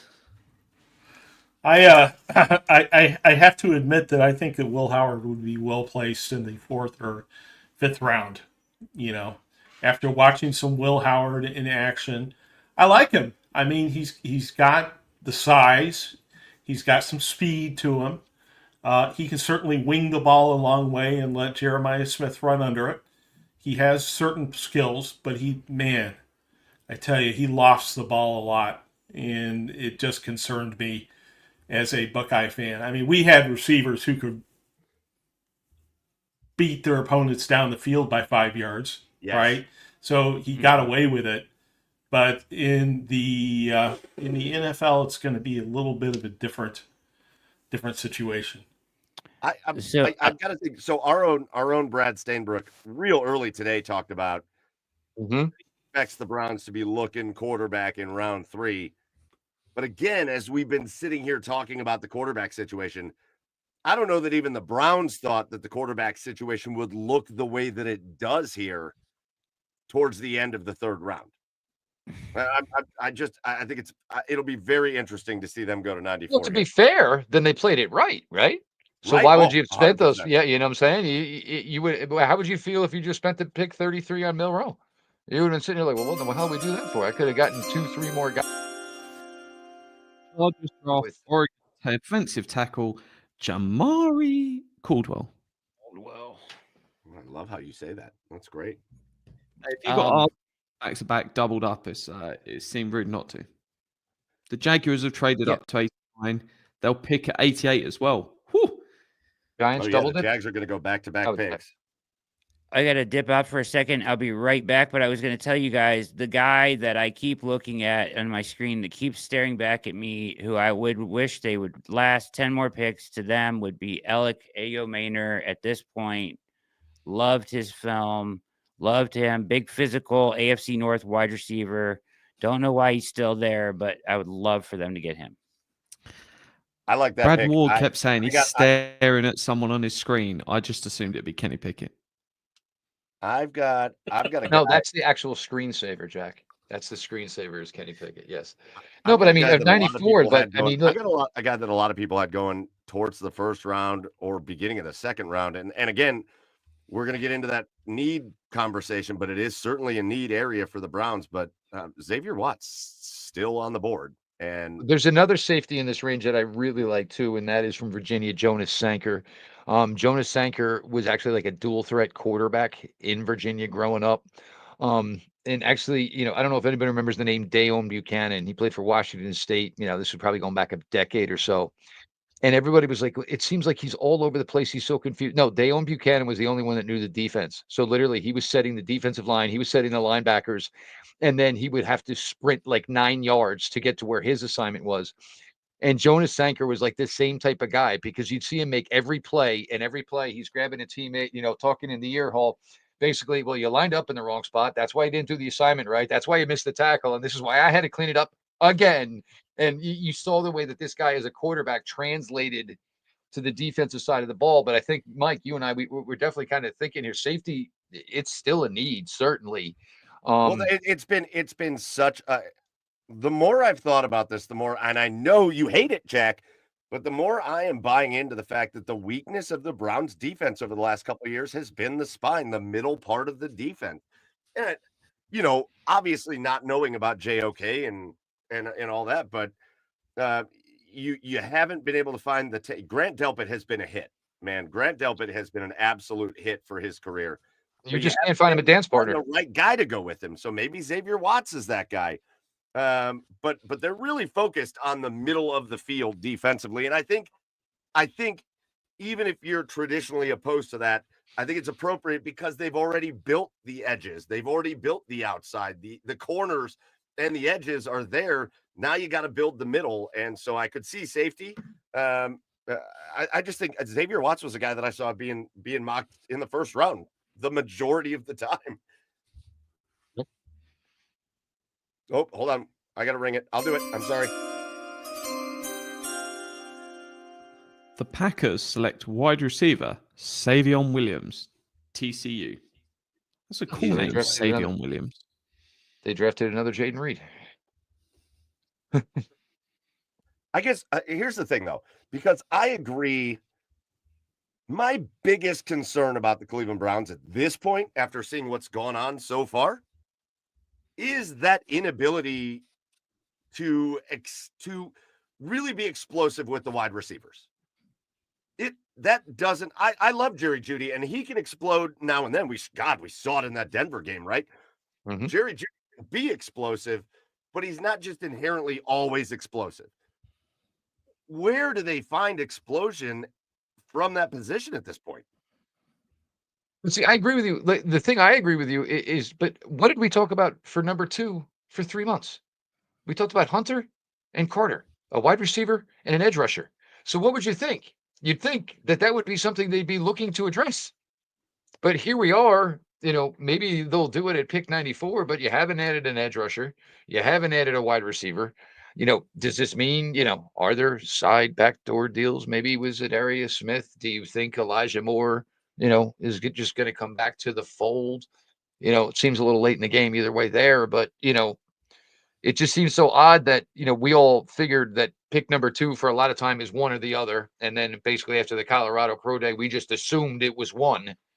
And then now here we are, and it just feels like it was something they didn't really haven't addressed.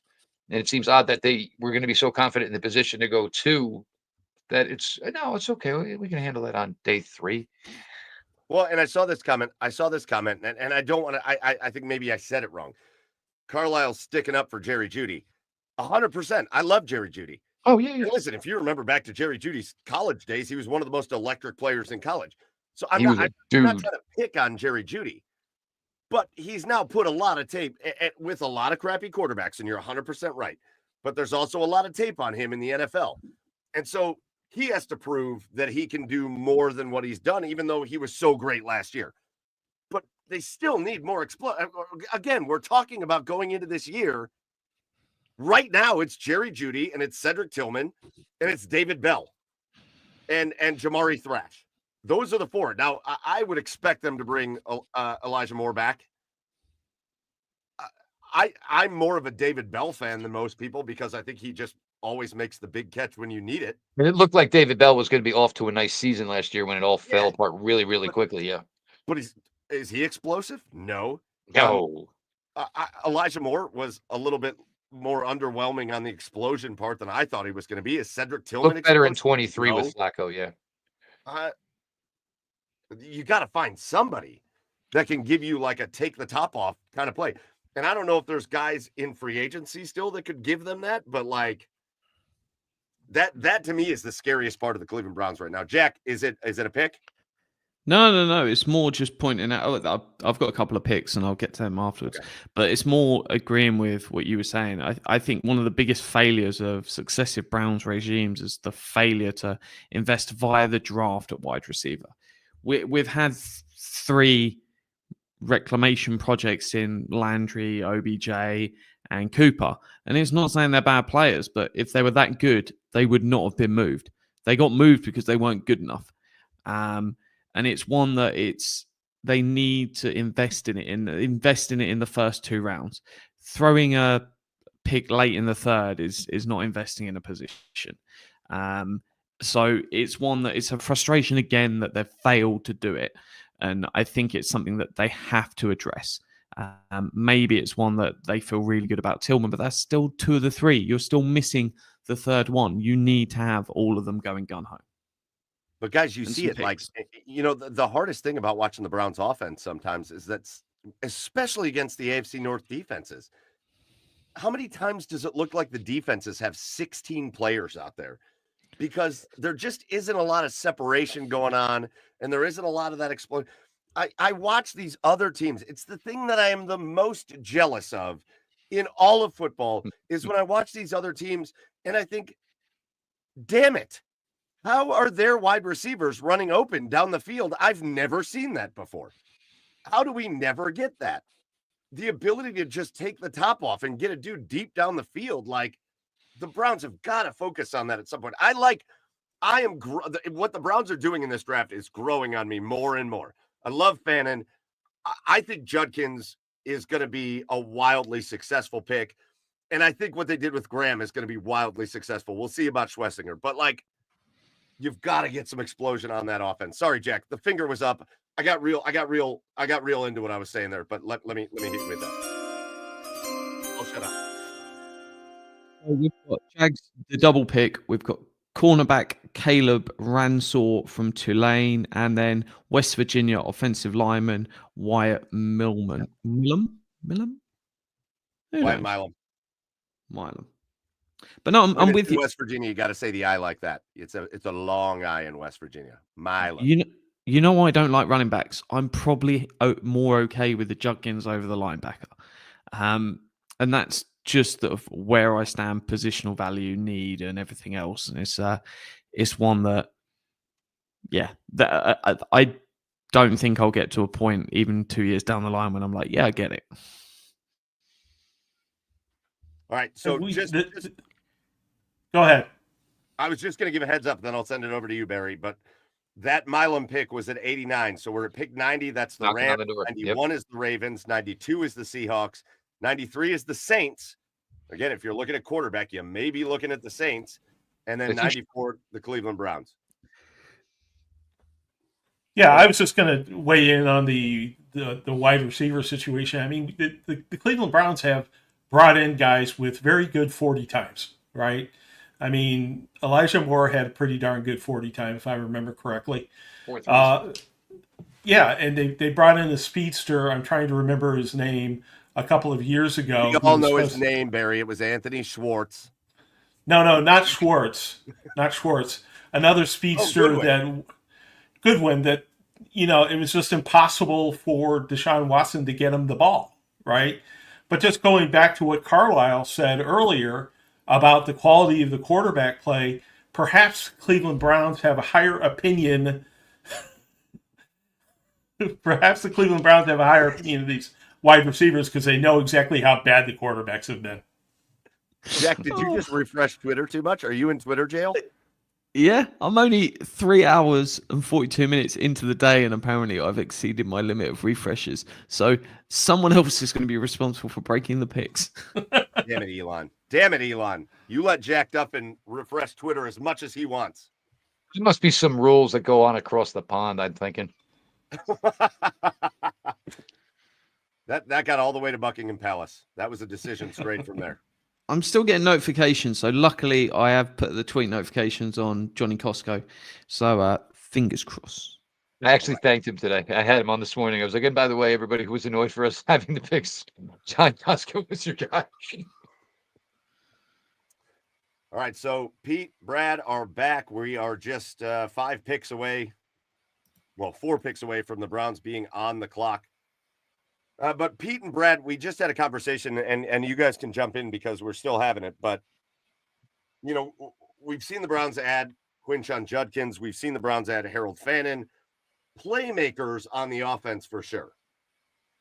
But where are they going to get the speed? Like everything about the Cleveland Browns, Jerry Jeudy's a good wide receiver. Don't get me wrong. It feels like they're going to bring back Elijah Moore, and you got Cedric Tillman and you got David Bell. Where are they going to show any kind of? Where are they going to get any kind of speed on that offense to like take the top off? Like at this point, when you know who's left in the draft, and you know who's out there at free agency and all that, like. Are there any guys that you feel like, all right, that guy could come in and provide some kind of speed threat? Jalen Royals from Utah State is a guy I like in terms of a space player who's got speed. He just played at a small school and then got hurt for part of the year, but he was dominating in terms of efficiency and then was really good in the All-Star circuit if they want to go that route. But I mean, the one they've, obviously teased with their visit. I don't think they're going to do it, but we'll see. Would be Isaiah Bond. That's right up their alley in terms of guy who doesn't catch the ball and runs really fast and does bad stuff off the field. And then before I even knew about his bad stuff off the field, I took him off my board when he said he was going to break the 40 record at the combine, and then he ran a 100%. Yep, 100%. I applauded. I applauded the crowd for booing him. Oh my God! Ty or Tay Felton. I like Ty Felton a lot. He's interesting. He's flawed to say the least. Levi in the comments with a great might as well be bail bond. That's a really good comment. Just Levi. Call him Chico. Yeah. Yep. That's real quick. At 90, Rams edge Josiah Stewart from Michigan. He's a guy Pete and I kind of liked. Undersized, strong guy. Actually, Will Likely was a real close personal friend of his growing up. They both made the trip from New York to Coastal Carolina. Followed him down there. Then Stewart went up to Michigan. But I mean, you want to watch a guy at 6'2", 245 take on a 300-pound dude holding. Josiah Stewart is that guy to watch, man. Fun guy. And you think about, that Rams defensive line, and basically the Rams defensive line was picked. It was basically created of a whole bunch of guys that not a lot of teams wanted to touch because they were all coming into the league at like this age of like 23 and 24, and, just keep stockpiling them there. Give credit to the chat.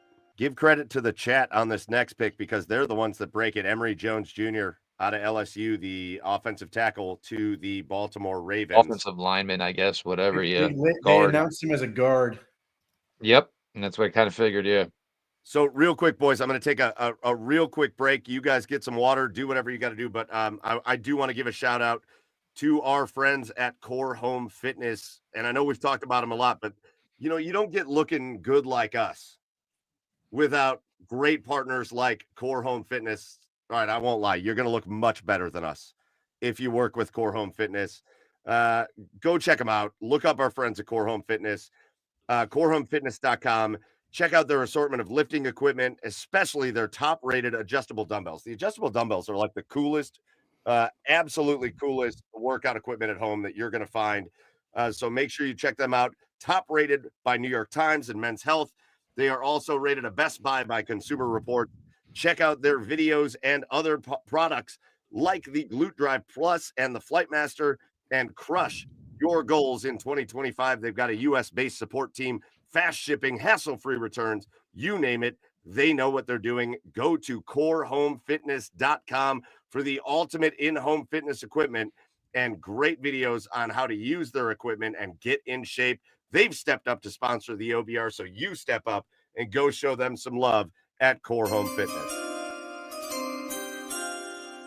So Seahawks have drafted Alabama quarterback Jalen Milroe, and also to keep an eye on is Shedeur Sanders 2 minutes ago took to Twitter to say thank you God for everything, so we could be seeing him going shortly.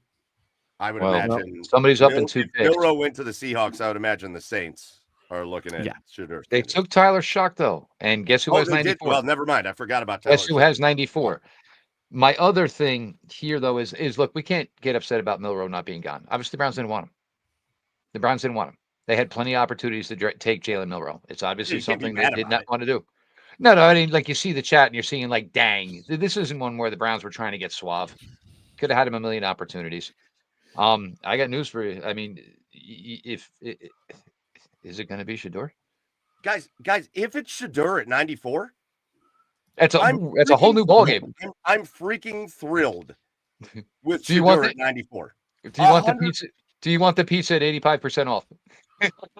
What? You want the pizza, but you get it for 85% off. I know he's not likable. I know what I'm saying. You get him a lot cheaper, sure. I know there is an unlikable element to this dude and his family and his circle and all that. But all that aside, at 94, the dude that was ranked for the most part as the second best quarterback in this draft, whether you had him ranked there or not, at 94, 100%. You take that and you run with it all day long.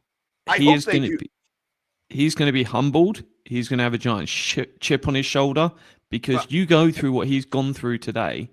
That is going to be a Ika-sized chip on his shoulder that is going to drive him forward and make him work harder than you would have. Yep. You got a kid now disrespected, aggravated, pissed off.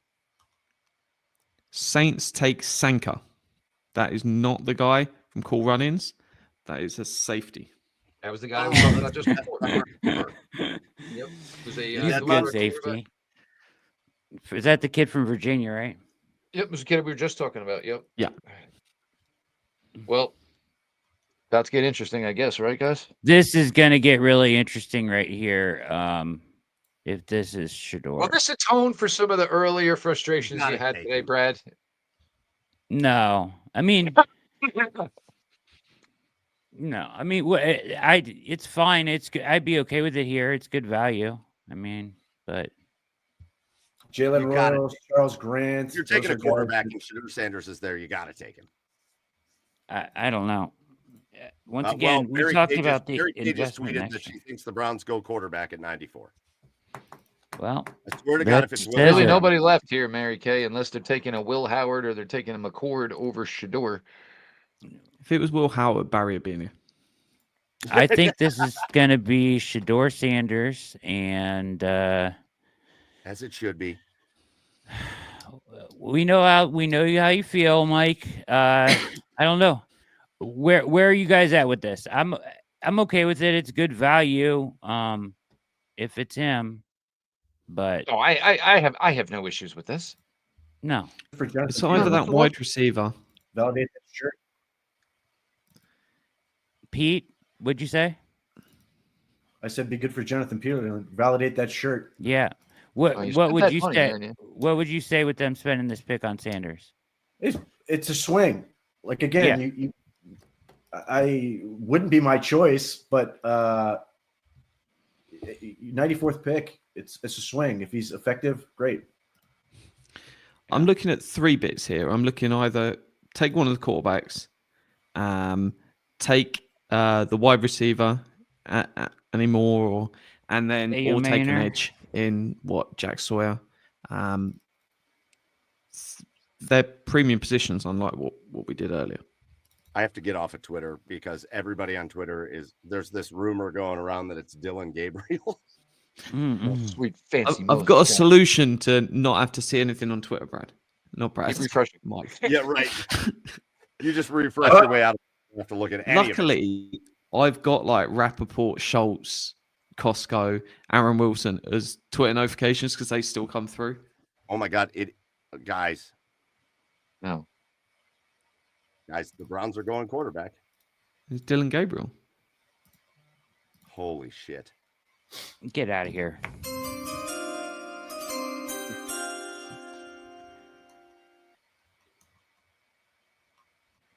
Yep. Well, the Say it. Cleveland Browns are selecting Dylan Gabriel, quarterback out of Oregon.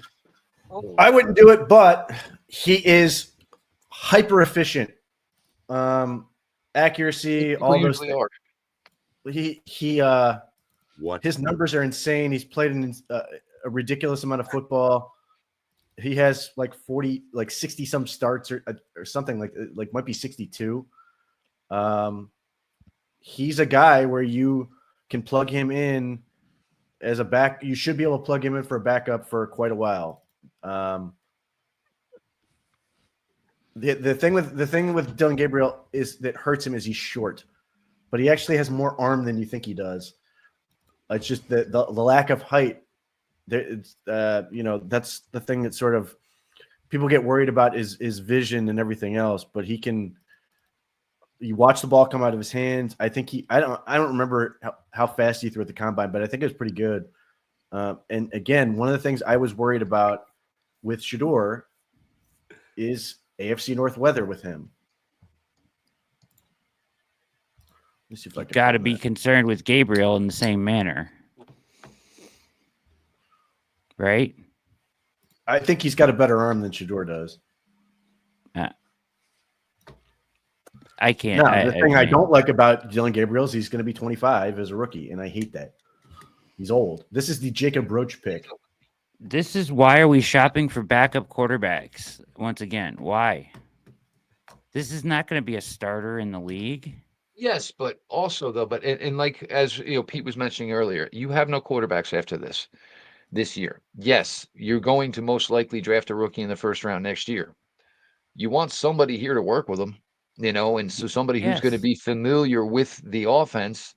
And again, you most teams don't have the quarterback room turning over with the alacrity that the Cleveland Browns do every single year. If you want to have a continued path, you ideally want an ideal backup. And that was going to be the path for Dylan Gabriel regardless, is, coming in at this age and, almost. I don't mind the position. It's the player. So we know Kevin Stefanski doesn't like turning the ball over. It's not going to be your guy to back up whatever quarterback you draft the next year. That would have been a highly volatile I'm not situation. advocating for Sanders either.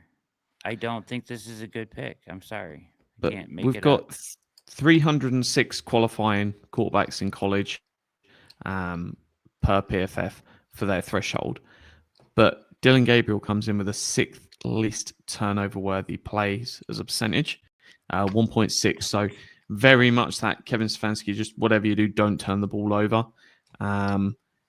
Ranks well in terms of their production each of the 3 years, but there's obviously like Kenny Pickett, clear physical limitations. Kenny Pickett, welcome to Cleveland. Guys, I feel Brad. I'm with you. I'm gonna be with Brad on this one. It feels like you took a guy that you didn't think could. Why do this here? Why not just get another guy in the top 100? Grab a wide receiver. Grab another player in the top 100 that you think can be an impact. Did they think Dylan Gabriel was going to be off the board in the next 10, 20, 30 picks? There's so many good picks on the board left, too. This is a top 100 pick. What are we doing? If you want a backup of this caliber, just wait till tomorrow and take one. That's what I'm saying. You've got a few picks relatively close now. Serge's point, you could have had A.U. Maynor. You could have had, guys that could make a difference in this team. This is like the 3rd time in this draft we've done this. I don't understand. I'm not going to sit here. You guys can say I'm complaining in the chat, whatever. I'm not going to sit here and pretend like I like this garbage. This is crap. I'm sorry. I'm better than you. I feel better than you do, Brad, about Schwesinger and about Quinshon, and I can kind of understand the reasoning there. But are they tanking? Are they tanking? No way they think they're going to be playing Dylan Gabriel. Are they tanking on purpose, you think? But what's the point? You got 2 first-round picks next year. There's no point in that. I can't explain I can't explain this draft any other way. Well, look, any quarterback they took here was not going to play this year anyway. So, it's, I'm not going to say it's fine. It's DTR all over again. It's nothing like DTR. DTR was athletic. This is like DTR was a assistant fifth-round quarterback pick. coach, quarterback tutor for whoever's going to be here in 26 is what this is. The thing that aggravates me the most is he's a lefty. So that just screws things up for anybody who's got to work with him when they're going to work with Pickett and Flacco, who actually might be the guys who start the games. This is like one. I know this is Mike. This is Mike Renner's boy. I hope he proves me wrong. I hope he, but I don't Mike think he's going to Renner get the opportunity to, Brad. Dylan Gabriel.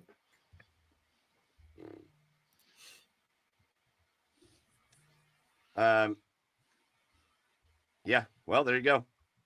That's the final Cleveland Browns draft pick of the night. And yeah, like Brian Smith just said it in the comments.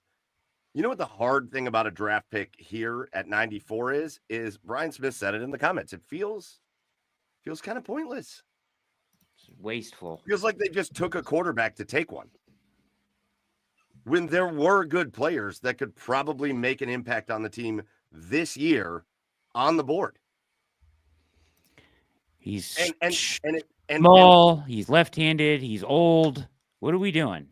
could you not, again, it feels like you could have gotten him in the middle of the day tomorrow.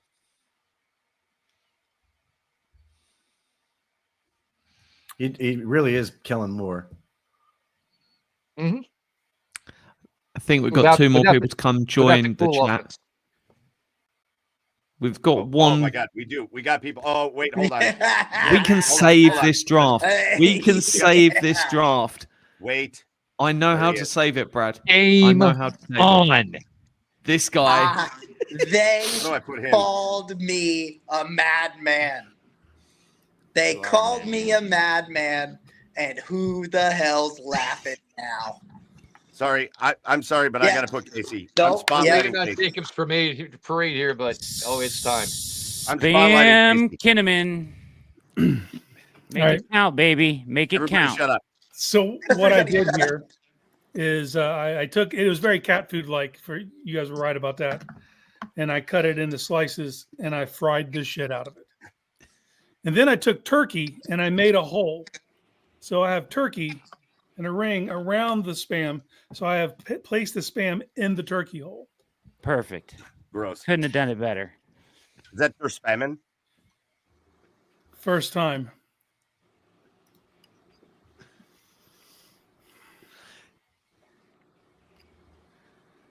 I'm not gonna lie. Pretty It's not good. the worst thing I've put in my mouth. No diddy. But it's not horrible, but it feels wrong. It feels wrong. The It's got an texture. animal- It's Yeah. got an animal food consistency to It it. feels wrong.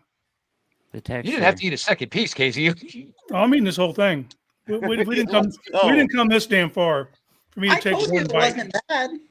I told you it wasn't that bad.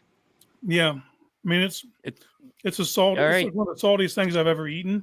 I'm looking at Pete's face right now. He's just looking at him like this is bad. Jacob Roach, tell me why I'm wrong for hating this pick since you Okay, like so this guy first so thing, much. You said he's DTR. DTR cannot hold Dylan Gabriel's I'm not job. comparing. I'm not comparing him as a player to wasn't. DTR. I'm saying this Okay, pick okay. feels like a wasted pick, like DTR was. All right. Okay. I thought you were saying it in the same breath. I apologize for that. Here's the thing about Gabriel that I was really low on Gabriel for the longest time. Gabriel will operate as an extension of his offensive play caller on the field. He is a point guard.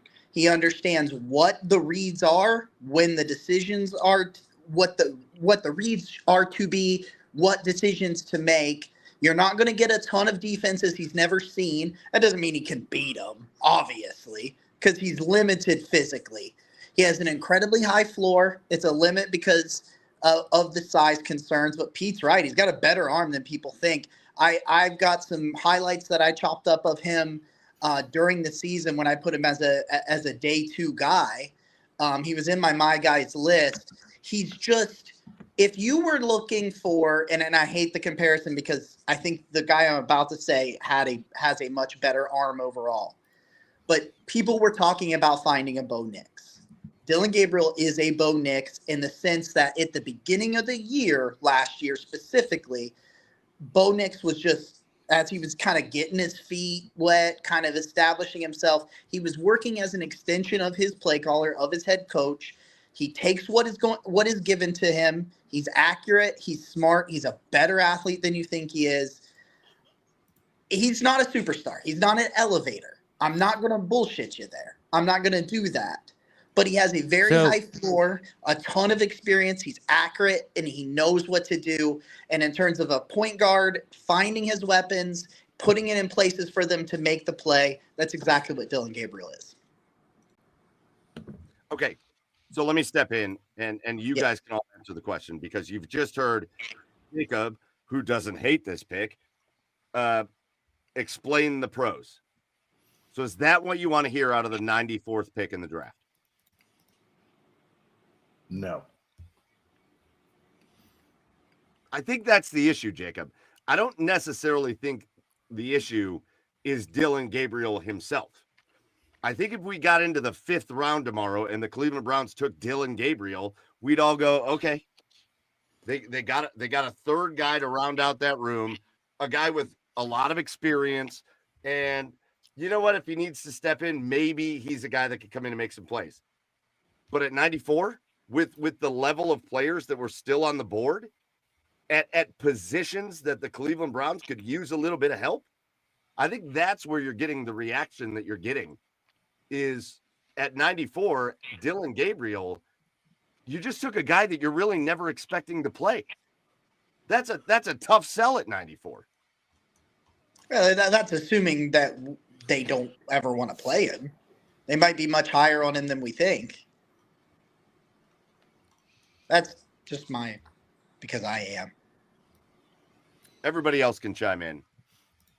Well, except for Jeff. Jeff walked off. I'm scared to burp.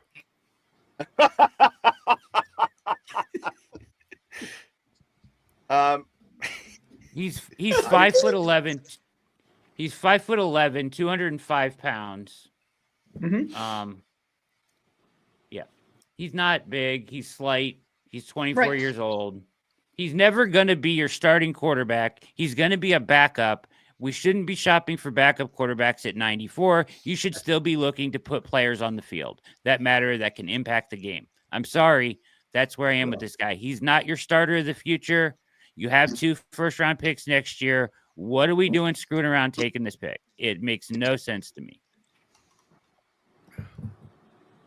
You couldn't have taken Ayo Maynor here. You couldn't have taken Well, Xavier Watts went 2 picks later. So just real quick to catch us up on the draft. Watts, we need a safety. After the Browns selected Dylan Gabriel, Jared Wilson went from Georgia, the center, went to the Patriots. Xavier Watts, the safety, went to the Atlanta Falcons. And Jalen Smith, the cornerback, went to the Houston Texans. And listen, I'm reading the comments. Todd Trout said, watch Dylan Gabriel turn into the next Brock Purdy. Hey, listen, if that happens, anybody that is doubting this pick will be happy to eat their words if that happens. But man, that's a stretch. That is a stretch. Yeah, the next Ty Sox point, the next guy is a future starter at center. I mean, Ayo Maynor was still on the board. Yes. Ayo Maynor was still on the That board. hurts. Yeah. That does Mhm. Xavier Watts. I mean, sure. You guys. Good job, I think Casey. for me though is look. You're still I think eating for it. me, yeah, seriously. I think for me, the thing here is did we always think Cleveland was going to come out of this with a quarterback somehow, some way? Yeah, there's other players on the board here right now, and this is kind of the way this night started. I think we got a little, off as far as what we thought was going to happen, what actually did happen. I always felt that they were going to take a quarterback, and they did. But if you asked me of about 6 quarterbacks they would have taken, I'm not sure he would have made my list of 6. Facts. It's unfortunate.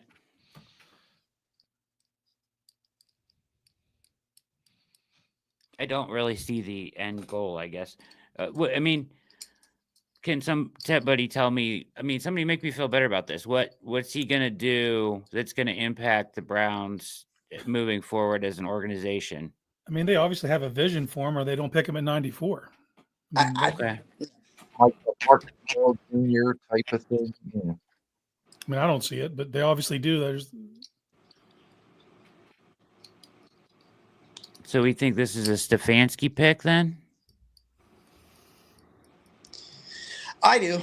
I Yeah, tend to possibly. think so because I think that where he's at his best is in structure and taking what he's supposed to do and being able to identify the weakness in zone coverage and attack where he should attack. So, I mean, when everybody talks about the Stefanski quarterback, that's kind of what they talk about. So it feels like it. I would say I would also hope it is. Because if it is, at least I've said all along, if that's Kevin's guy, then whoever's Kevin's guy, he deserves the chance to make sure that he gets his guy. Someone in the chat saying, who's got the TV sound on in the background? Please turn it off. I don't hear anything. Do you guys? We don't hear any. I don't hear anything. But I don't even have a TV where I'm at, man. So Is that your TV, whoever you are? yeah. how many drinks have you had? Don't do that. I must have hiccups now. It's gross. Oh, yeah. God. Yeah. It was going to get you more on the way out. Yeah. Yeah. It went down. It might come back up. I think this is a lot of spam slander. Caleb It's not that bad. Rogers to the Raiders. I went from 0 to half a can of Spam. I'm never having it to eating half a can of Spam. Well, You guys, Pete, you like Marcus Mbo? Bo? Just Bo. I think he's a guard, which is kind of a problem. So, I mean, I think if the Browns are going to add another lineman, which I believe they should, it should be a tackle. Unfortunately, the one I wanted or would have taken there instead of Dylan Gabriel just got picked. Caleb Rogers. Yeah, so Caleb Rogers. Wow, the Raiders go back-to-back tackles. Caleb Rogers and Charles Grant. Both off. Grant wasn't a bad pick. Yeah. They are. It's not promising when you're having a tough time selling Zagura on the pick. Yeah. Facts. I mean, look, I mean, again, trying to put lipstick on a pig, 63 career starts, 46 and 17, career completion percentage north of 65. This is over 60. Dude threw for almost 19,000 yards in college. It was like, dude, get a life. Go do something else. You can't be the here. The Browns have drafted Dr. Dylan Gabriel. Yeah, well, pretty much. Yeah, exactly. How many college degrees do you have? 6 PhD. I mean, maybe they want to go on visits with him when he goes home to Hawaii. I'm not totally necessarily, I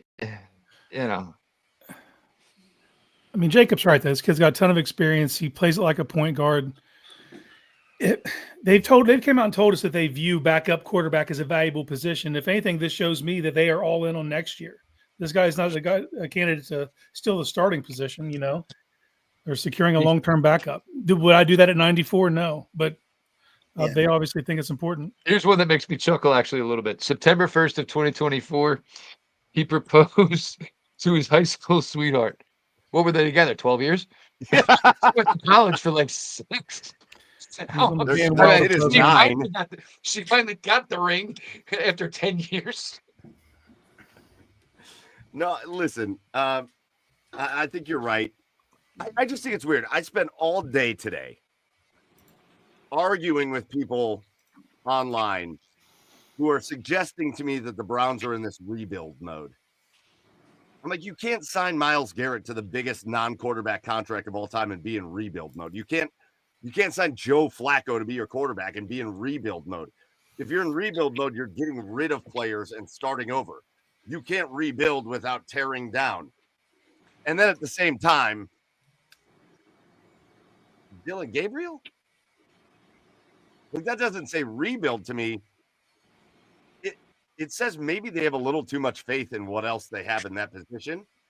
I think, like the Flacco Pickett thing. Yeah, exactly. Yeah, I'm with you. It doesn't say, Could be, yeah. like somebody to groom would have been the idea, I think, sure. It certainly suggests that they, again, let's go back to what they did yesterday. It very much suggests to me that they are all in on quarterback next year. Yeah. Well, 2 first we round knew picks. that, but Even if you're decent and Jacksonville's decent, you got 2 picks that you can package to get a quarterback next year. Yeah. that's obvious, but that doesn't explain the pick. I don't see how that justifies the pick at all. I don't know how this is a comment. Jeff is saying Mike will not answer me because he was okay with Sanders in that spot, but now said it should have been a position player. Yeah, I would have been fine with Sanders at 94. Not Dylan Gabriel. It should have been a position player over Dylan Gabriel. I'd have been fine with Sanders. Yeah, we said that. Those are 2 very different players. Yeah. So there, I answered you. What do you think, Barry? Barry? Well, I've written a 2 or 3 paragraph story on Dylan Gabriel and published it, so I consider myself an expert at this point. Yeah. And I also saw him play against the Ohio State Buckeyes, not once but twice last season. And as a result, I can tell you he has some attributes of successful quarterbacks. Height is not one of them. But the number of passes that he threw is very high. I'm upsetting my dog again. Rationalizing Dylan Gabriel is really pissing off my dog. But I will tell you, he threw a lot of passes like Bo Nix, right? He has a lot of experience. He's worked with a couple of different systems. He's very accurate, in short passes. He has a very good interception to turnover ratio. He has some positives. Now, you may say at the NFL level, having 3 or 4 positives doesn't matter when you've got 1 or 2 weaknesses, height or arm strength or what have you. But there is, somewhat of an argument to be made. And in fact, ESPN's Pete Thamel, what's his name? I don't know how to pronounce it, but the guy from Pittsburgh put together an article, yesterday, or at least was quoted by some aggregators, as essentially saying there's a buzz in the NFL about Dylan Gabriel. You might see him go on day 2. So, there was some activity around there. Yeah, he got that right, But apparently there was some buzz in NFL circles about Dylan Gabriel and some, it couldn't have been only the Browns, right? Right? For him to say that. Maybe there were other teams interested in Gabriel as well. That's the best I can do, guys. I'm done. You know what? Barry After Dark. Good effort. Good effort. You made me feel no better, but I really appreciate it. Well done. Real That's quickly, all right. I think a very interesting pick just happened. The San Francisco 49ers go with a really popular player, but man, if you're talking about physical attributes not being there, Upton Stout, the cornerback, Ooh, out of that's early. gets drafted at pick 100. Ooh. Is it just because his name's Stout and your garage beers? First of all, Upton Great Stout. question. Upton Stout, and I do love a good stout. I do. I don't think that's why the 49ers picked him, but I will make a call to see if there's a chance. No, it's why you liked him. Nothing goes better with a good spam than a nice stout. Don't say the words. I was about to say, leave Casey alone. He I did can his see part. him struggling. I see it. He muted his mic at one point and was like, and I was like, this is going down. It's not going well. I missed the whole spam thing because I was off writing about Dylan Gabriel. So You I'm did the now right You had to swallow. rationalizing. You had to swallow the same thing, Barry, just in a different form. Yeah. Ate About the bologna same. in a can. Let's get over it. Okay, Casey, I need you to sack up. Okay, buddy. Bologna in a can. It's going to be fine. That was not baloney. That was not baloney. Whatever that was. How are you feeling? Okay. I'm struggling. Are you feeling all right? You're It's struggling. not sitting well right now. All right, gentlemen, we are on to the last pick of the day.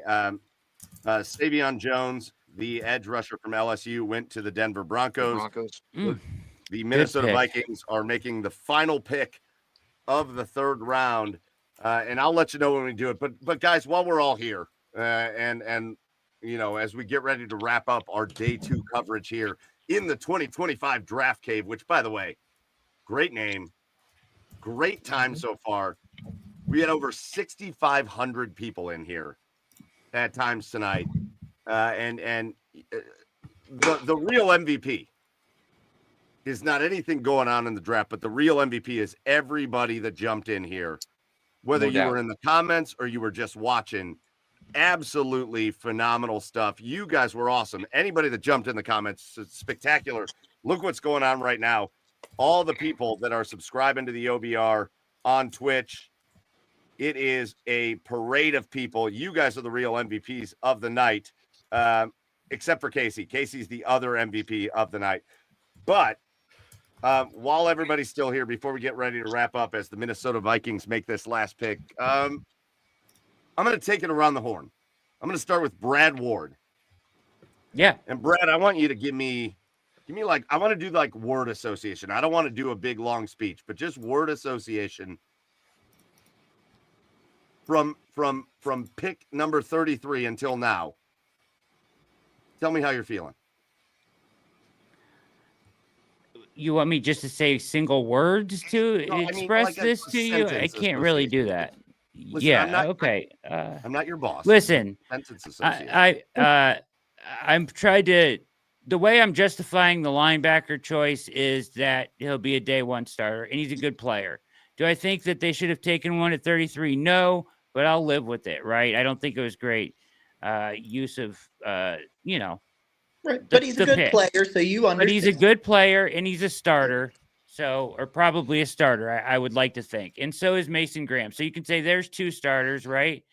Fannin, I can get behind. Judkins, I can get behind. You know, Judkins wouldn't have been my pick, but he is a tremendous talent. So that's fine. And those guys both help on the offense. I cannot defend this last pick. Just for the purpose of exercises, you know, real quickly, I was just kind of glancing at this round. So if you started at like 87, you could even go back further if you wanted to. But Caleb Johnson, Jacob Parrish, Noel Williams, Shamari Caldwell, Savion Williams, Caleb Ransaw. These are all players that came off the board before the Browns. Wyatt Millham, Josiah Stewart, Emory Jones Jr., Jalen Milroe, Jonas Sanker, then Dylan Gabriel, then Jared Wilson, then Xavier Watts, then Jalen Smith, then Caleb Rogers, then Charles Grant, then Upton Stout, then Savion Jones. Can you name any of those players in there that you think were bad players or would have been a bad pick besides Dylan Gabriel? And Ty Felton. I can't. To the Vikings. Ty Felton to the Vikings is the last pick. Another good round. pick. Another good pick. Yeah. All right, Barry. That we could do that. Paragraph association for today for the Cleveland Browns. Meh. I mean, that's I'm feeling very meh about this draft.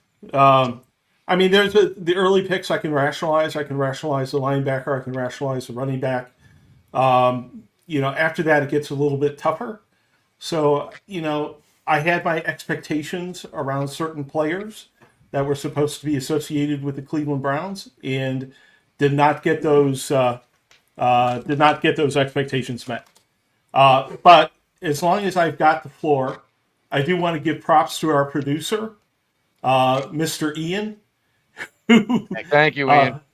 Who has done a tremendous job of producing this broadcast, and all of you guys for dedicating your time and wisdom to this broadcast. And with that, I'm out. We'll talk to you guys. See you, Barry. Have a great See you night, tomorrow. Barry. Good job, Barry. Later. I gotta get back to work too. So. Well, Jacob, give us your day recap. Okay, couple surprises, but I still think they're a better football team than they were when today started. I understand the Dylan Gabriel, it being too early, but Schwesinger is a hell of a football player. Fannon's a hell of a football player. Judkins is a hell of a football player. I still think Dylan Gabriel is a good football player. We'll see at the end of the day. I understand the complaints, but I was surprised. I was surprised by a linebacker. As a Gabriel fan, I'm still surprised he went that early. I will admit that. I can very easily admit that. But I do think they're a better football team. Jacob, appreciate you, man. Get back to work. Thanks, Jacob. Before See you the tomorrow, lights go out Jacob. in the closet. We'll see you later. Casey, before you barf, why don't you go ahead and give us your rundown? They didn't stick the landing. I think Gabriel would have been there at Such a good way to put 126. that. I think he'd have been there at 126. Thinks that if they really wanted him, they still could have got him, and they could have picked up a more valuable position player. If you look at Xavier Watts, Jalen Smith, I'm just looking at the names that went after him. Charles Grant for sure. Even Mike's favorite, Upton Stout. I mean, Ty Felton. I'm disappointed they didn't walk away with the receiver today. I'll say that. They did not stick the landing. You know who did stick the landing? All day long, for hours, our comments were just lighting it up about spam. The whole last night, tonight, the most common word used in the comments was the word spam. And Casey, you are the MVP of the show tonight, man. Spammed it up. Appreciate you, buddy. We'll see how excited he is about that in an hour. Tomorrow morning. You can't brush that off your teeth, buddy. I got to chug some water here in a minute. Probably the guy that I should have started with here was Jack Duffin, because it's like 4:30 in the morning over there, and he's got to get a couple hours of sleep before we start tomorrow. Jack, give us your rundown. Yeah, so it sounds a bit like a band, but what I've written for the summary of day 2 of the draft for the Cleveland Browns is Fanning and the Spam Show. And that's not just what Casey had to eat. It's what we all had to eat, because those 3 picks were a spam show. It was bad. Like, not a little bad. It was like really bad, head scratching bad. Yeah. Barry's just lucky that I could easily be dropping F-bombs to describe this. Not happy at all is Harold probably the best way to put it. This is OBR After Dark. F-bombs are acceptable. It was a fucking shit show. Let's go, Jack. All right, man. Jack, go to bed. Go get some sleep, man. We appreciate it. Your dedication is unmatched, my man. Love Good you. job, Jack. We'll see you tomorrow. All right. Jeff Lloyd. What's the term I'm trying to come up here is, you ever heard the term can't land the plane? Like everything seems really good. I think part of it is also, and I think everybody, look, we do what we do, how many mock drafts do? We do all this study. We have our preconceived notions. And then when it doesn't go the way we had it, it's certainly different. We certainly talked, and we prefaced this before the picks even started today, about was, trying to change some of the identity of the players on this franchise as a whole. I think Schwesinger is a guy we're really going to grow to like, even if we disagreed with the pick today. I think the same is going to be said for Judkins. I think universally, I would say probably Fannin or Judkins was a highlight of the day. Yeah. The Gabriel pick, the thing with the Gabriel pick is you look at the college stuff and you're like, that's great. Not a bad little career.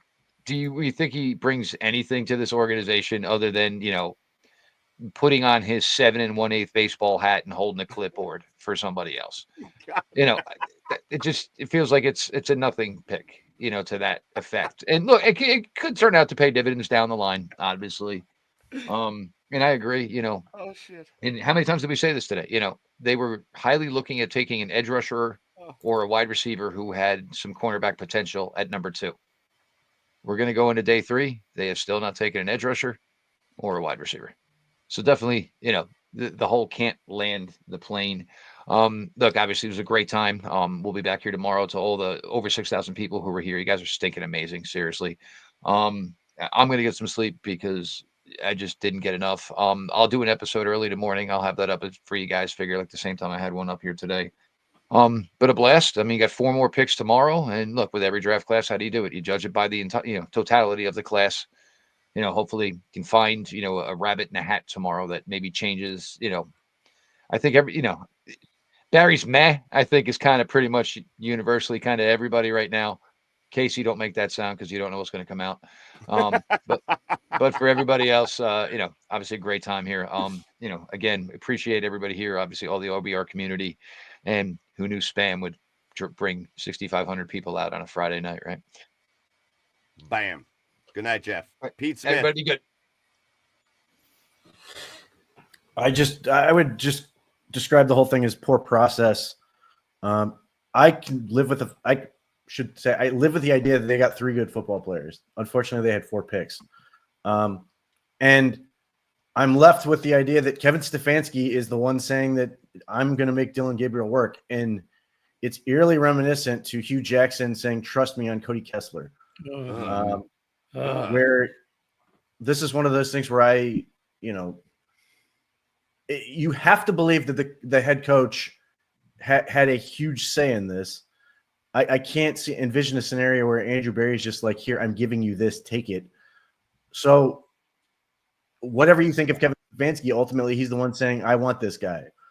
I don't know what that's going to mean. I see very little hope for him to have a productive career that's going to validate the selection. The Browns have a very troubling track record with 3rd-round picks. There just always seems to be a dead pick. And there's a reasonable chance that this is that pick, which is unfair to Dylan Gabriel. I'm burying him before he's dead, but that's unfortunately where you're at when it feels like you had the opportunity to get more players that are going to help you both now and in the future, and opted not to. Well said. To be honest with you, I felt I was really talking myself into today's draft because I understood the process of the first few picks. I understood what they were doing. I understood what they did yesterday, and I understood what they did. Oh, there goes Pete. See you, Pete. Thank you. I understood what they did at the beginning of today, and I know it wasn't even popular to take the linebacker, but it was also the number 2 linebacker on the board, and he's a playmaker. That dude's going to be a starter for the Cleveland Browns. Like, that dude's going to come in and make plays. Mason Graham is going to make plays. I understood that the Cleveland Browns realized that the middle of their defense was weak, and they took steps to fortify it. I got it.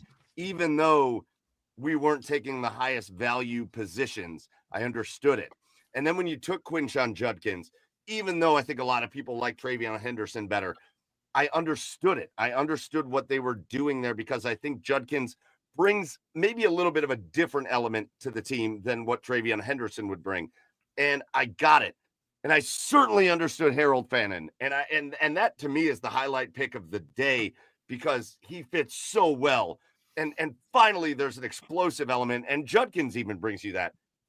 But I really loved when the quote got said, "You just couldn't land the plane." I think it was a fairly smooth flight, and you crashed the plane. Yeah. I think it was a fairly smooth flight, and you crashed the plane. Even if the Which guys aspect was the flight? All of it, everything.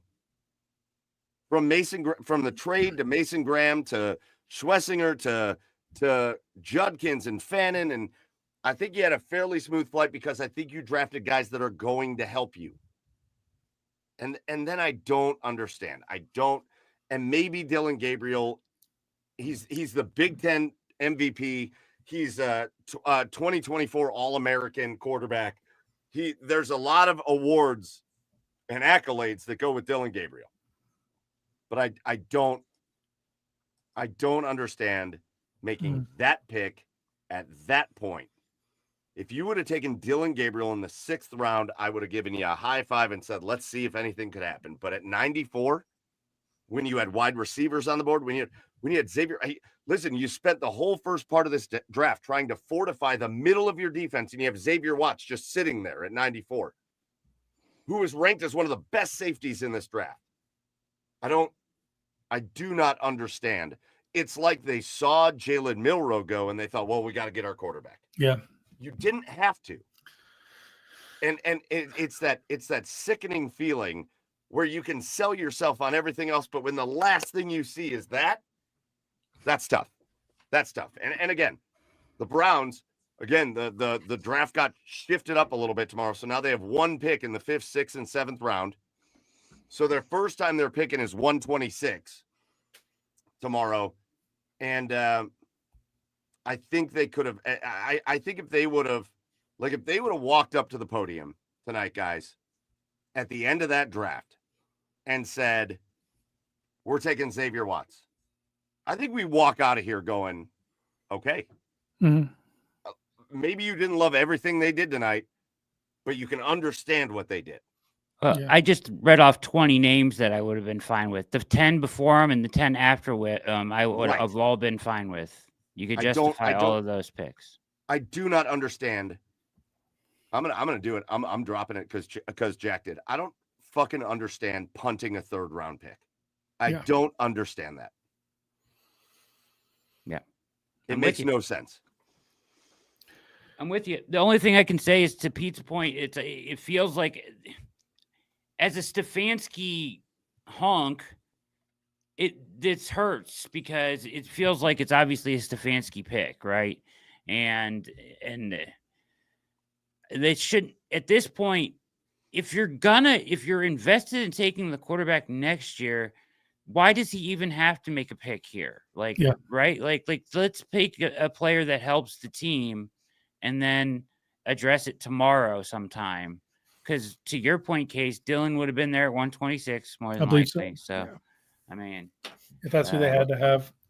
So, well, we're gonna find out. Listen. Disappointing. Let me leave you guys with this, because this hit me today. Yeah. So my day job, I drive around a lot, and I got all the podcasts on. I'm listening to all the draft reactions, and everybody today, every podcast, single one, was kind of lambasting the Falcons for what they did yesterday.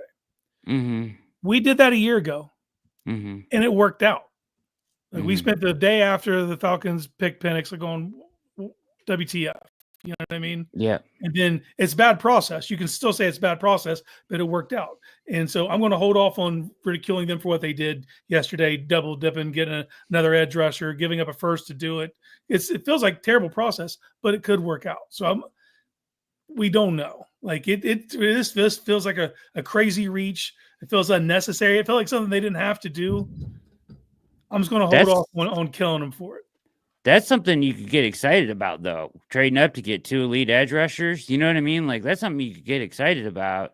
But if ultimately it ends up working, it won't matter if we were excited about it in the moment. So similar to the Schwesinger pick, like, that didn't really get everybody right. Like, when you first see that name, you're like, what? You felt confused, and it didn't feel like he's a great player. It just didn't feel right at that moment. You know what I mean? So it's not the right place to take him. But you know what? At least with that one, because I do think that's the other one that you put your palms up, like, what just happened? But when that dude is making plays on the field next year, he's going to be on the field a lot next year. Yeah. When that dude's on the field making plays next year, you're going to go, you know what? It's great. Good pick. Fine. Mm-hmm. I think we're all going to wind up really liking that pick. To be honest with you, I think we're going to all wind up liking that pick, because I think he's going to wind up being an impactful linebacker. I think he's got everything about him. And that's fine. But the ultimate thing that's disappointing about it, though, is you feel like they had to make that pick because of potentially JOK. And correct. And then so the net positive is what? But worst case, you're replacing JOK, right? So like the net positive to making you a better team is still 0. I know it's something you have to do, but you don't feel great because you're just replacing a guy that you loved at the position already with a guy, where you should be adding So it just feels like a net zero. Does that make sense? But at least there, Brad, the net positive is 0. At least there, the worst case scenario is JOK's neck is not right, and he can't get back out there, and you've added a playmaker. There is potential for the net positive in that pick to be major. 2 outstanding linebackers playing side by side. There is potential for that if JOK can get back out on the field. Again, I understand the process, but it's just very difficult when you do what they did at the end of this draft. Yeah. I hope Dylan Gabriel is backup quarterback for the Cleveland Browns for the next 10 years because he's invaluable in the room. And when he does get random playing time, he's effective. I hope that's the case. That's what it would have to take to justify the 94th pick. I think you could have got that in the 5th round. 100%. I'm not disagreeing at all. They definitely it felt like a panic move, like you said, after Milroe. Yes. That's what it felt like. Anyways, Cleveland Browns are done for the day. They get a linebacker in Carson Schwesinger. They get Quinshon Judkins. I think we're going to love Quinshon Judkins. I really do think we're going to love that pick. I do think we're going to love Harold Fannin. Big time player out of Bowling Green. And there's a quarterback added to the room in Dylan Gabriel. So that's what the Browns did in the draft. We saw picks rounds 2 and 3 today. We will be back tomorrow starting at noon for the last part of the draft. We're going to take you all the way until the last Browns pick. We're probably not going to stick around too much after that, but come hang out with us anyways. Starting earlier doesn't mean we're not going to grab a beer and hang out, though. So starting at noon, Casey will finally be getting better from his spam experience. Exercise the demons. That's right. And we'll be here for rounds 4, 5, 6, and 7 tomorrow, assuming that the Cleveland Browns have picks. Again, we'll be here until the last Browns pick, but we just got to do our final thank yous before we get out of here. Big time thank you to everybody that joined us here on the show tonight from the OBR, all the OBR crew that joined us. Hopefully you enjoyed the insight, the conversation from all of them tonight. Big time thank you to our sponsors, Core Home Fitness. Again, Core Home Fitness has some of the coolest in-home fitness equipment that you can find. It's convenient, it's easy, and if you want to get into shape, there is no better place to do it than Core Home Fitness.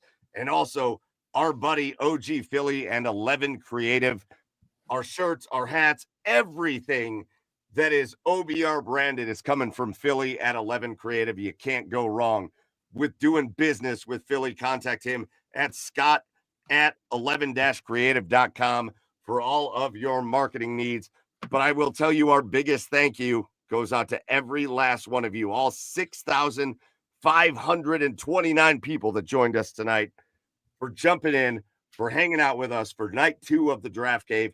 The comments were unbelievable. You guys were awesome. You guys were the real MVPs.